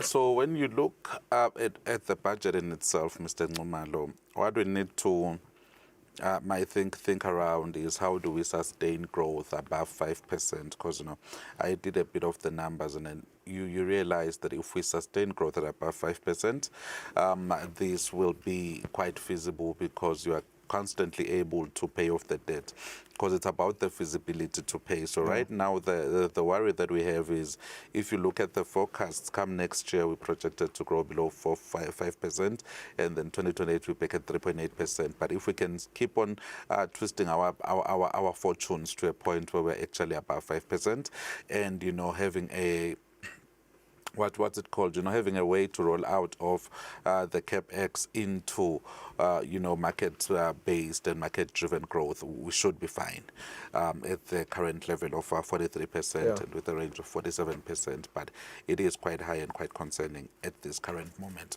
Where does it become risky? As you say, it becomes concerning. Where exactly does it become risky? Well, no, according to my numbers, the range would have been 35 to 40%. That's my range. But we are at about 50 going up? We're around 47% according to what the minister is saying, with 43% if you take out the housing loan and the strategic oil reserve loan, because those are going to be done through parastatals. So the government is only just guaranteeing those.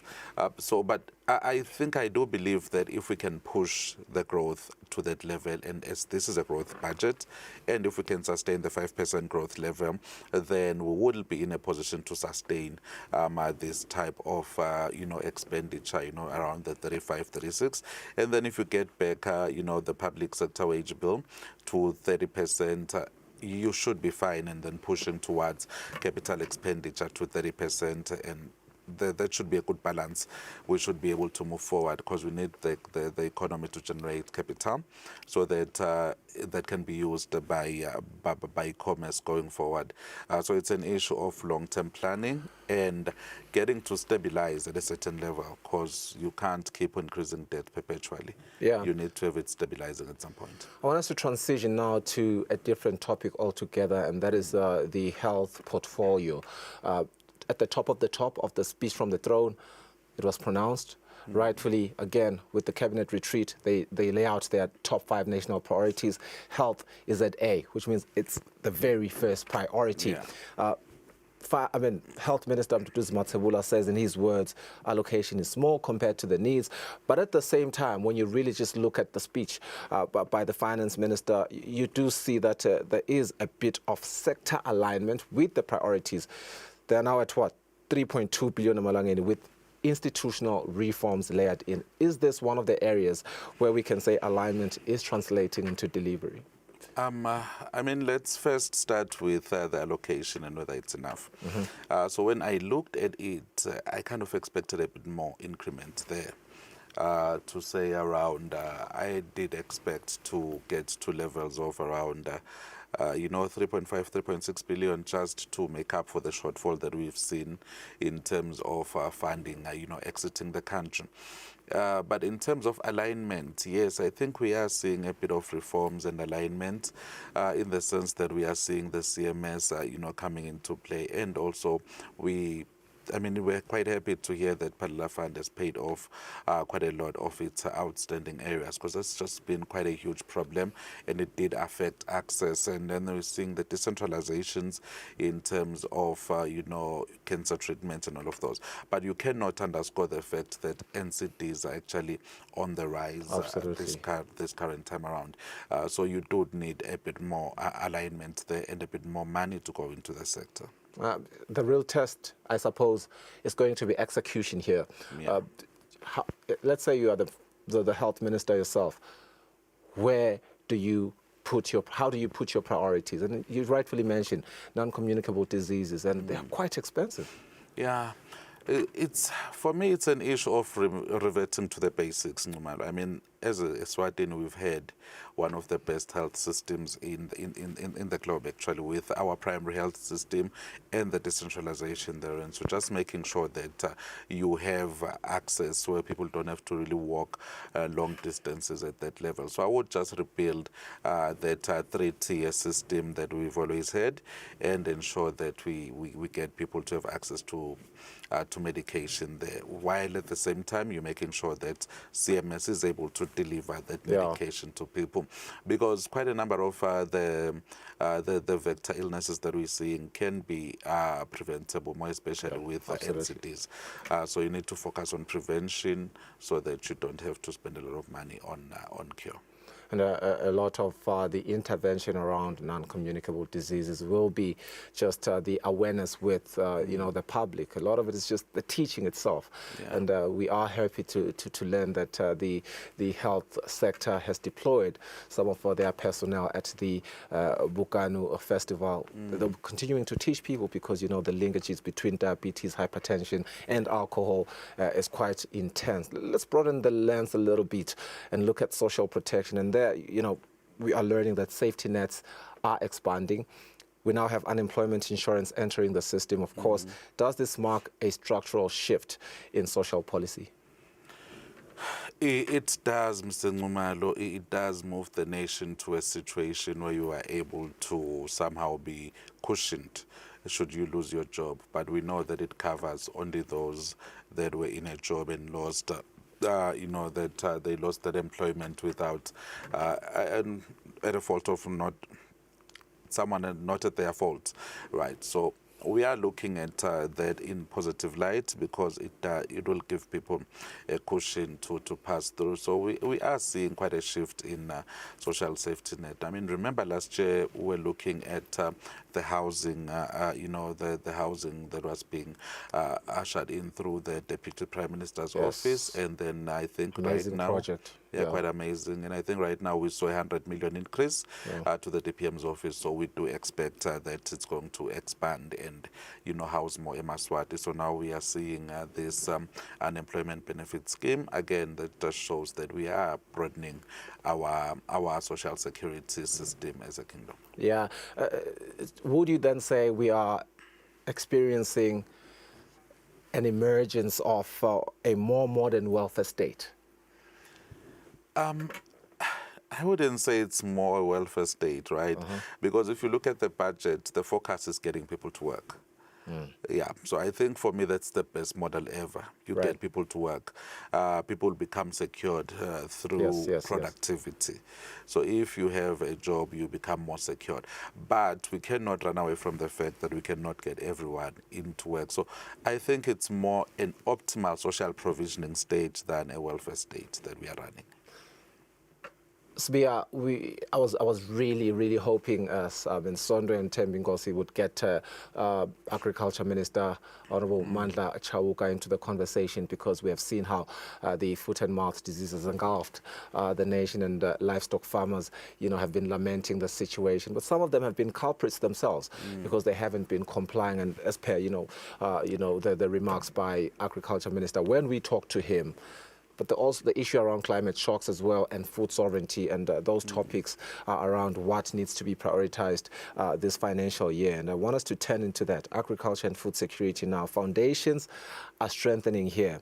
Agriculture, we understand it remains quite a central policy direction this time around. And the question is, are the foundations strengthening enough for you? I mean, let's start by commending the 54 million allocation for vaccines. It does show that we are really moving in the right direction. And then there's a 15 million, for the cotton fences.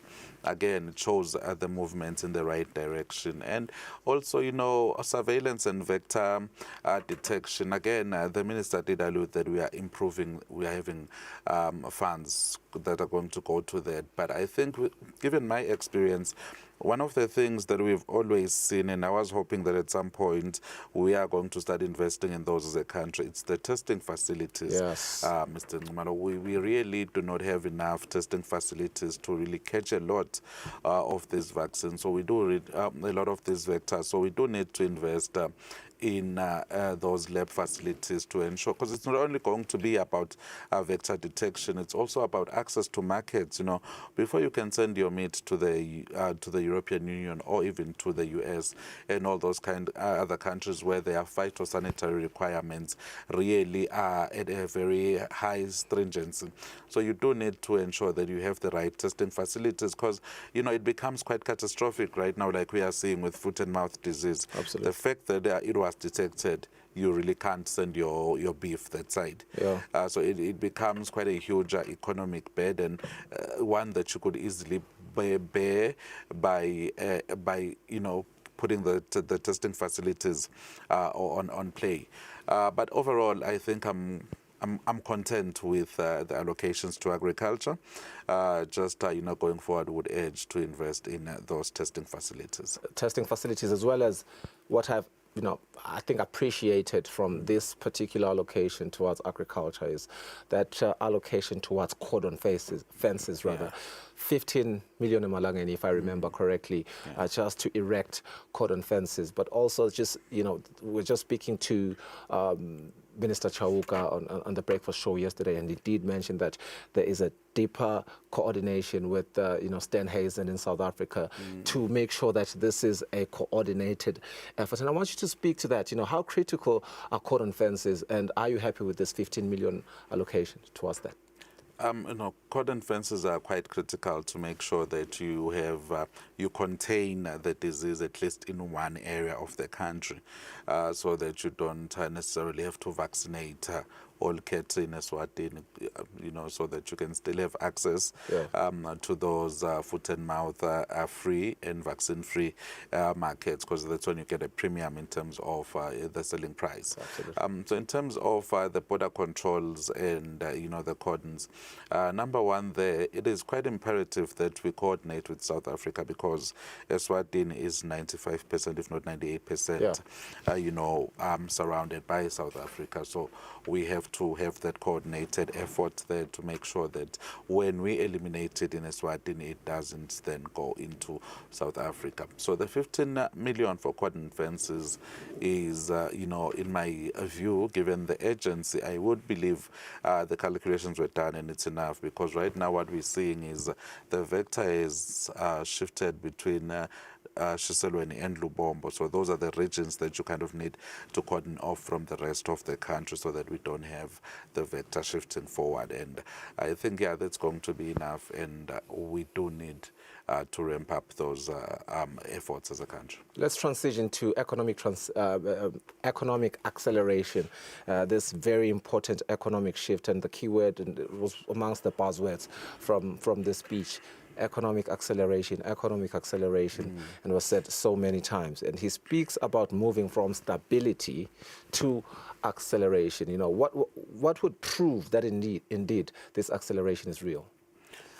What proves that the acceleration is real, first up, is the numbers. If you look at the GDP number, we were at some points earlier on in the previous parliament at somewhat of an austerity phase where we're getting the fundamentals in place.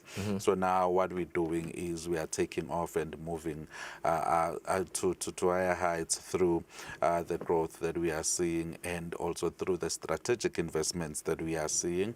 The improve in capital expenditures, we are now sitting at 22% of the national budget in CapEx. Now that's a serious driver for growth, and I think one of the reasons we are seeing this much acceleration in the envelope, this much inflation, is purely because what the government is trying to maintain is that level of capital expenditure and improving the infrastructure of the country, which is quite pivotal for commerce, and that is going to drive growth, going forward. And also we're seeing the, looking for new markets, again, that drives growth in the country. So, and we are seeing quite a number of initiatives aimed at bolstering SMMEs. Even if you look at the SMME loan guarantee scheme, if you look at quite a number of guarantee schemes that the minister did allude to in his budget there, and also the agriculture revolving fund, again, that's another avenue that's quite important to make sure that the country moves forward. And pivotal to that is the fact that we are putting our boots on the ground, and we are getting the energy sector right.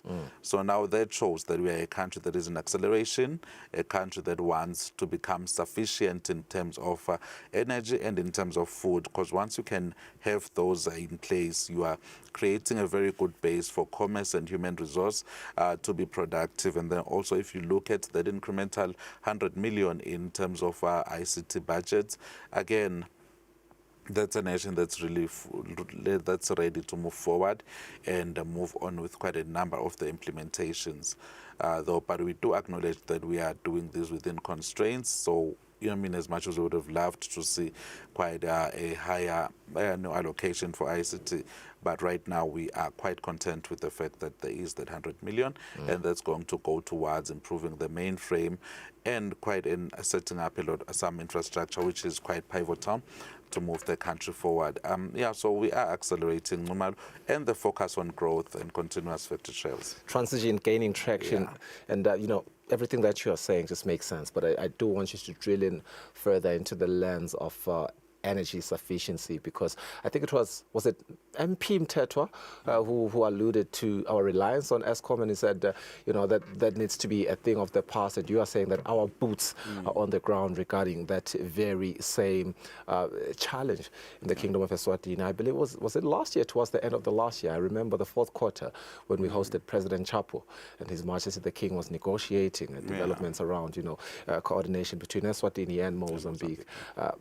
Speak to some of those programs and how we are making them, taking them into undertaking. All right. So one thing that I really commend this time around, because if you look at the previous budgets, we've always said, let us move beyond the planning and get our boots on the ground. Let's implement. Yeah. So what we're seeing in this budget speech right now is we are going to start implementation on that solar power station is going to provide, I think, around 15 megawatts of power. We are looking at another hydropower station, so I'm forgot Makutuza Dam, something that about. So now that's a country that is putting its foot on the ground in terms of generating electricity, and we have as well, we're going thermal. If you look at the energy mix that the minister is proposing here, we are going thermal. So we have, you remember last year we were discussing the issue that EEC has been given that permission to go and think raise about 2 billion to start working on a thermal power station. Absolutely. Once those feasibilities have been done. So that's for me is quite critical.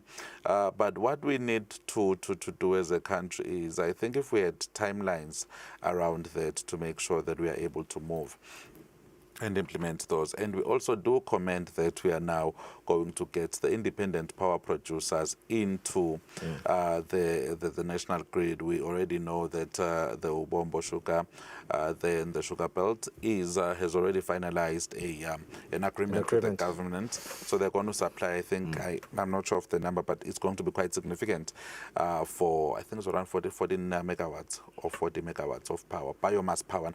Now that's green. You are just recycling all of that energy that we're using there. So what we are seeing right now is we are putting the boots on the ground and we are getting the country to energy sufficiency. So I think the minister also mentioned 10 more agreements to be signed this year for independent power generators to put in, the energy grid, to contribute to the energy grid, and thereby reducing our reliance on imported power.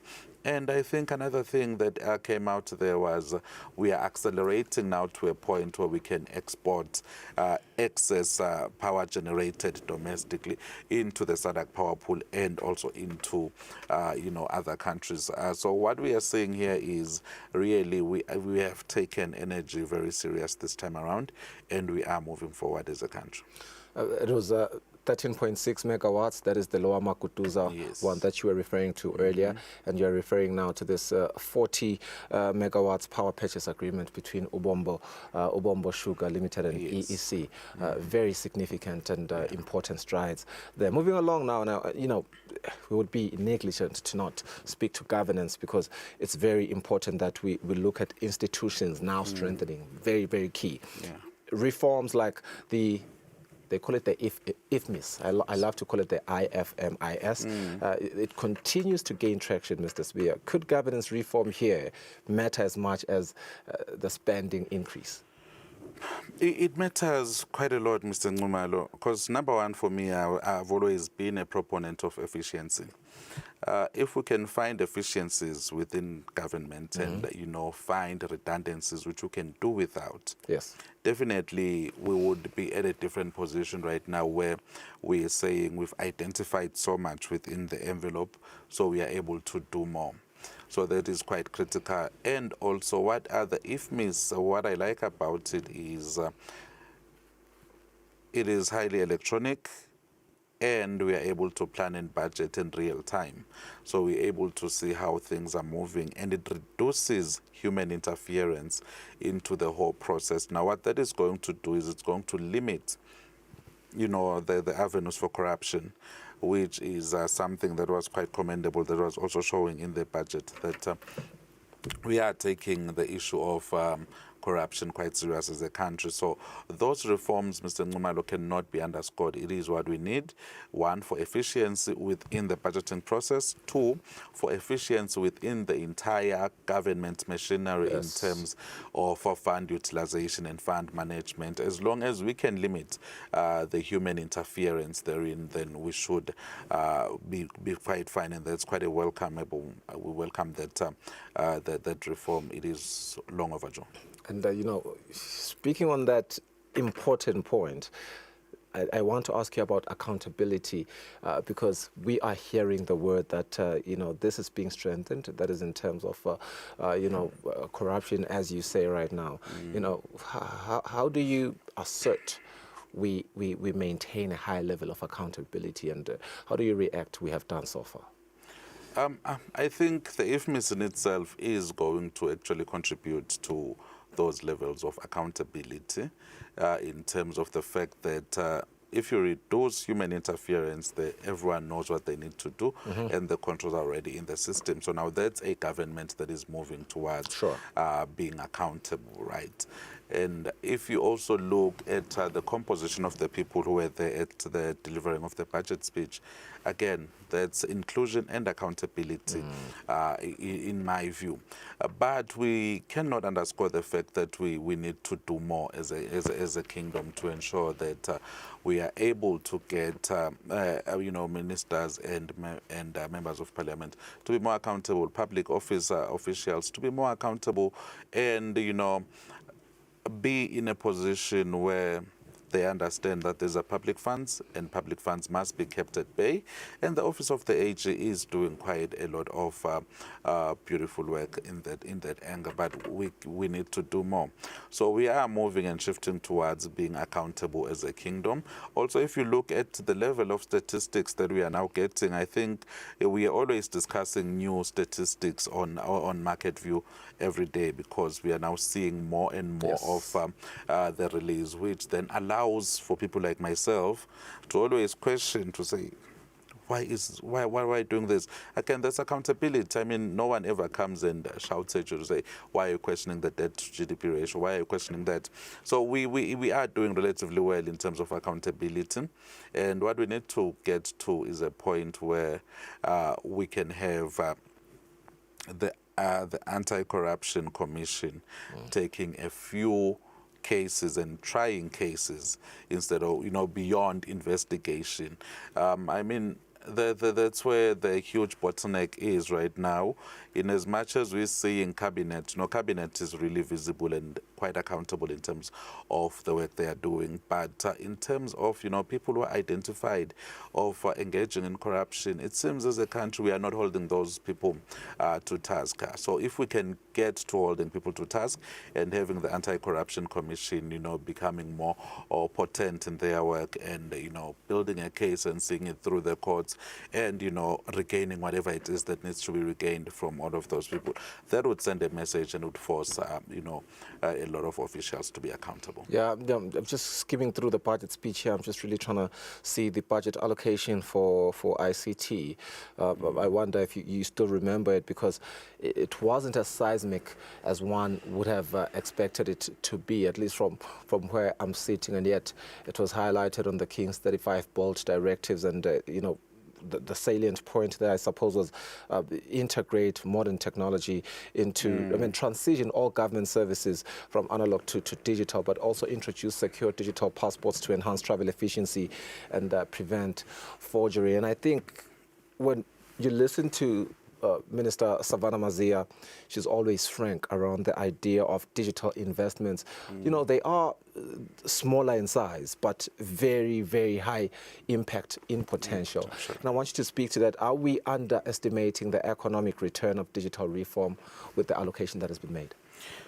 So the allocation stands at 413 million, say 414 million. This 0.9, that is. Yeah, 413,901, 889 million, right? Sure. So in terms of that, you've got to understand that the government machinery works in interlocked ways, right? If you're talking digital passports, now that money will be with Home Affairs because that's a Home Affairs issue, and ICT will come in and offer that support. But you are right in saying it's an increase, but not the increase we expected, in direction Certainly. with the King's speech. I've already said earlier on that I expected the Ministry of ICT to get at least 700 to a North billion. of 700. Yeah, north of 700 million, to ensure that we are building this backbone infrastructure. Because right now what we are looking into is a situation where the critical infrastructure bill that will be tabled in Parliament probably sometime next week might now only get implemented in 2027. So now we are delaying the ability to benefit from this digital evolution and revolution that is ongoing.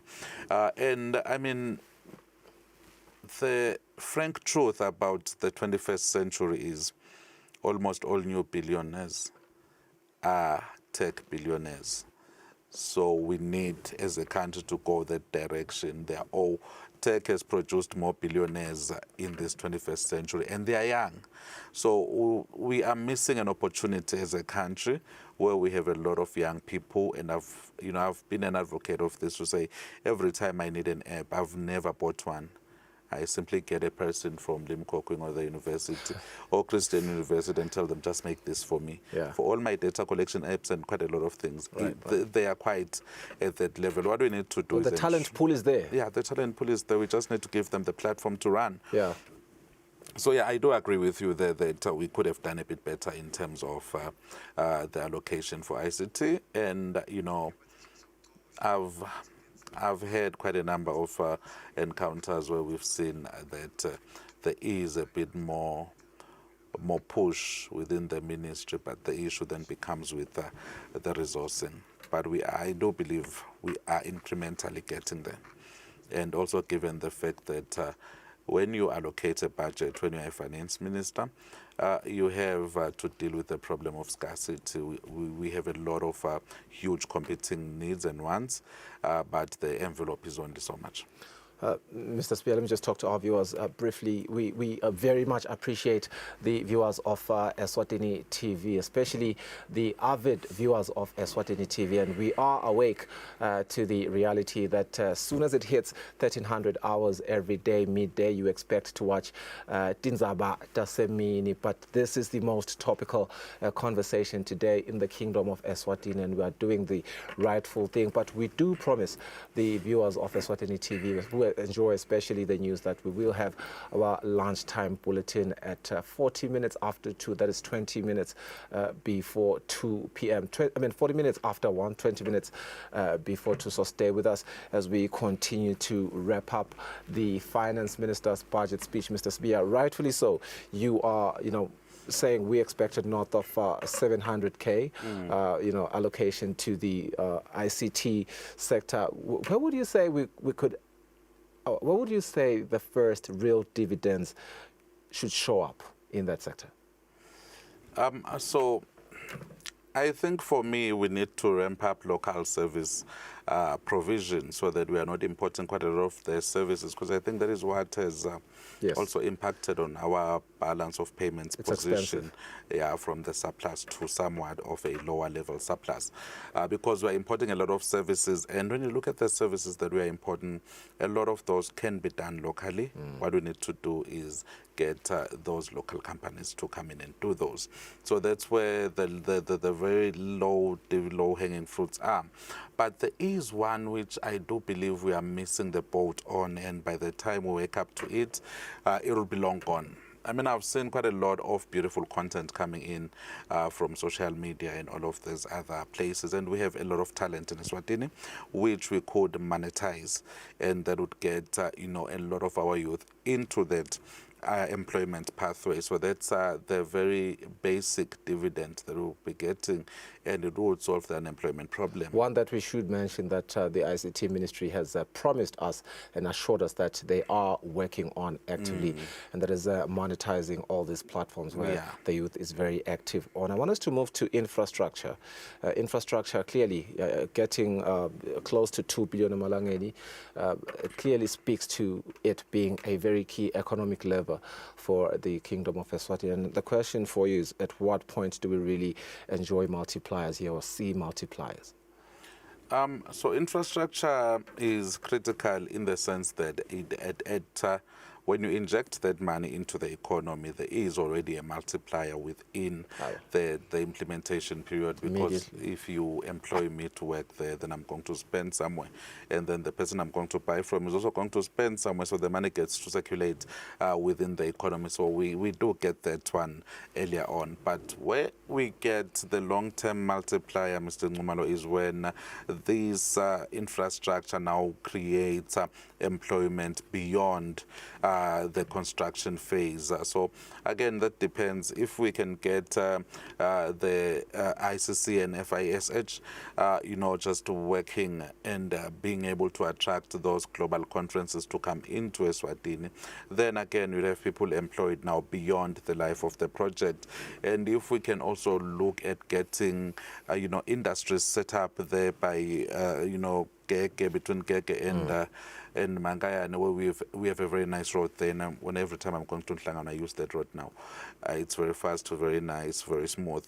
But what you need to do is, I don't need to be the one using the road, but commerce needs to be using that road, to ensure that we are now generating money, because my travel to Nhlangano is on a personal level, only for me to spend a few rands there. To buy chicken. Yeah, to buy chicken. But if you get commerce doing that, and if you also get we are also seeing right now, then Sogo upwards road, again, that is going to revolutionize that entire Kubuta belt there. So you expect to see increased productivity. So now you have a multiplier beyond the project. Where do you see the biggest gap between ambition and execution from this budget? Just a brief answer, a very honest one. A very honest one. So for me, again, I'd go back to ICT, because I'm a strong believer that ICT is the engine for growth in the 21st century. If you had to summarize this budget, everything considered, is it an acceleration budget, as the finance minister proposes, an inflection budget, as per some people may say, or decode everything that has been said, or a foundation building budget? So we are beyond foundation building. The fundamentals are there. They're in place. So acceleration. Yeah, so we are at acceleration at this point. But what we need to get working is the employment side of things and the industry development side of things, as the minister has been saying over and over in the budget, because right now we're accelerating through infrastructure development, but we do need to think of points where we can't now grow through infrastructure. We need to then get commerce going, because eventually you want to grow through demand and supply and market forces, and not government-led infrastructure development. Yeah. You are proposing that if we are going to see momentum hold with this acceleration budget, Honorable Neil Reichenberg, economists are proving indeed that it is an acceleration budget. We are past the foundational setting or phase of it all. You are proposing that employment as well as industry development will be the key, I suppose, evidence to see that indeed momentum is holding. Yeah, that's where we need to see momentum holding. We need to be able to see, the industrial base growing. We need to see agro-processing increasing.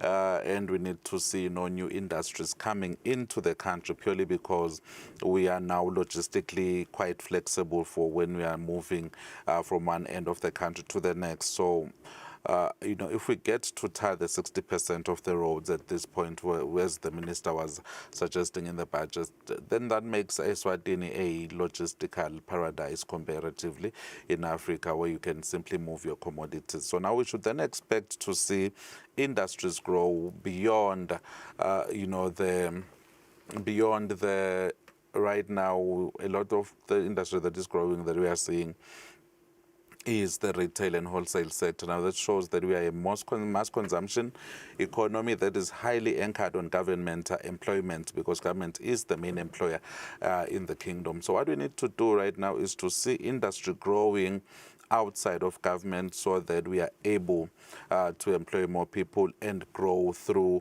that demand-driven type of growth overall. And then have private sector-led investment now coming into play, where industries are investing heavily in the kingdom. So we do need to continue shifting the business environment, and you know, the export processing zones need to be really looked into, and make sure that we're able to attract industry to come and set up in Eswatini and gain those benefits and access to the market. And then also, I think we do need to commend His Majesty's economic diplomacy in terms of the expected 8 billion Taiwanese industrial park that is expected to come. So we do expect that beyond the construction phase, we should see industries coming to set up within that space, and we are going to be hopeful for interlinkages with local industry, so that local industry also grows through the skills transfer there. And we need to get ready for the IT revolution, because one of the ways you are able to get people to come and set up in a country is if they are going to have adequate internet access. I thank God we do have access to Starlink in Eswatini. So you see that ICT infrastructure becomes a critical enabler for quite a number of industries. Thank you for justifying that projection that you had, that north of 700,000 Malangeni. You did that without me probing you to do that, and I think it came at a rightful time. You know, I was saying we are wrapping up our conversation, but I'm realizing we almost left something that is quite critical. If anyone pays attention to His Majesty's speeches, when he speaks passionately about the Tinkhundla governance and what decentralization means, it is always curbing urban migration and making sure that people, wherever they are, in the most remote areas, live a decent life. And the 35 bold directives had a clear pronouncement around rural development, and it was footnoted on Rural Development Fund, with which, and I want to quote the Finance Minister's speech here, he did say, Mr. Speaker, under rural development, last year the Regional Development Fund completed 74 projects, out of which 19 were infrastructure projects, and 55 were income-generating projects. And these projects benefited north of 8,000 Emaswati directly and created 317 permanent jobs, right? And then moving forward, he has allocated 100, and he said again, which means I suppose it is the similar allocation. Again, we allocate 177 million Malangeni to the RDF. You know, I want you to speak to that, because when we speak 317 permanent jobs, for me, the permanent becomes the most beautiful word there. How important is this going to be this financial year? And how can they continue to bolster that and maybe say we are doubling 317 to 600 and whatever that is? So that is one of the most critical areas of growth that we need to identify as a country and, you know, support. One thing that I liked about what was happening with the RDF last year was, if you looked at the magnitudes of the programs, the activities that they funded, at some point I felt envious. I was like, I should have applied. They can now buy you a truck, a horse and trailer, and quite a lot of things. TLB. Yeah, a TLB. So we're moving up the value chain. So we are now capacitating locals at that level, where you're now saying we are creating millionaires out of the RDF, because by value of your net worth, if you then subtract the loan amount and whatnot, you do get to levels of being a millionaire through the RDF. Yeah. So that is quite critical, and it is one of those that needs to be supported. And one of the recommendations I've always had was let us ensure that these small public works programs are done by people at community level. Yes. And if you are having those done by people at community level and then you are supporting them through the RDF to say, if we need to regravel the road, can you just do it from there? We don't need to hire a person. And then you pay people there. So what you're doing there is you're also solving the unemployment problem, and people are getting incomes, and you're improving the standard of living in local communities. So I must really commend the RDF on doing that. But we just need to then make sure that we integrate them more into value chains and into the government procurement process, as much as it did command to say, no, let us ensure that locals are highly integrated into the procurement process. Well, Mr. Spear, thank you so much for your insights. They have been very appreciated, not only by myself, but I believe by the citizens of the Kingdom of Eswatini and abroad, those of them that are tuned in on our digital services, because we have been broadcasting live even on our digital platforms, including YouTube. We are wrapping up the budget speech of 2026, and here alignment has been clear, insights have been clear, and the scale is expanding. Now the real work begins, and that is going to be execution. Thank you so much for staying with us here on Eswatini TV. This has been the special broadcast for the 2026 budget speech. Enjoy the rest of your day. Goodbye.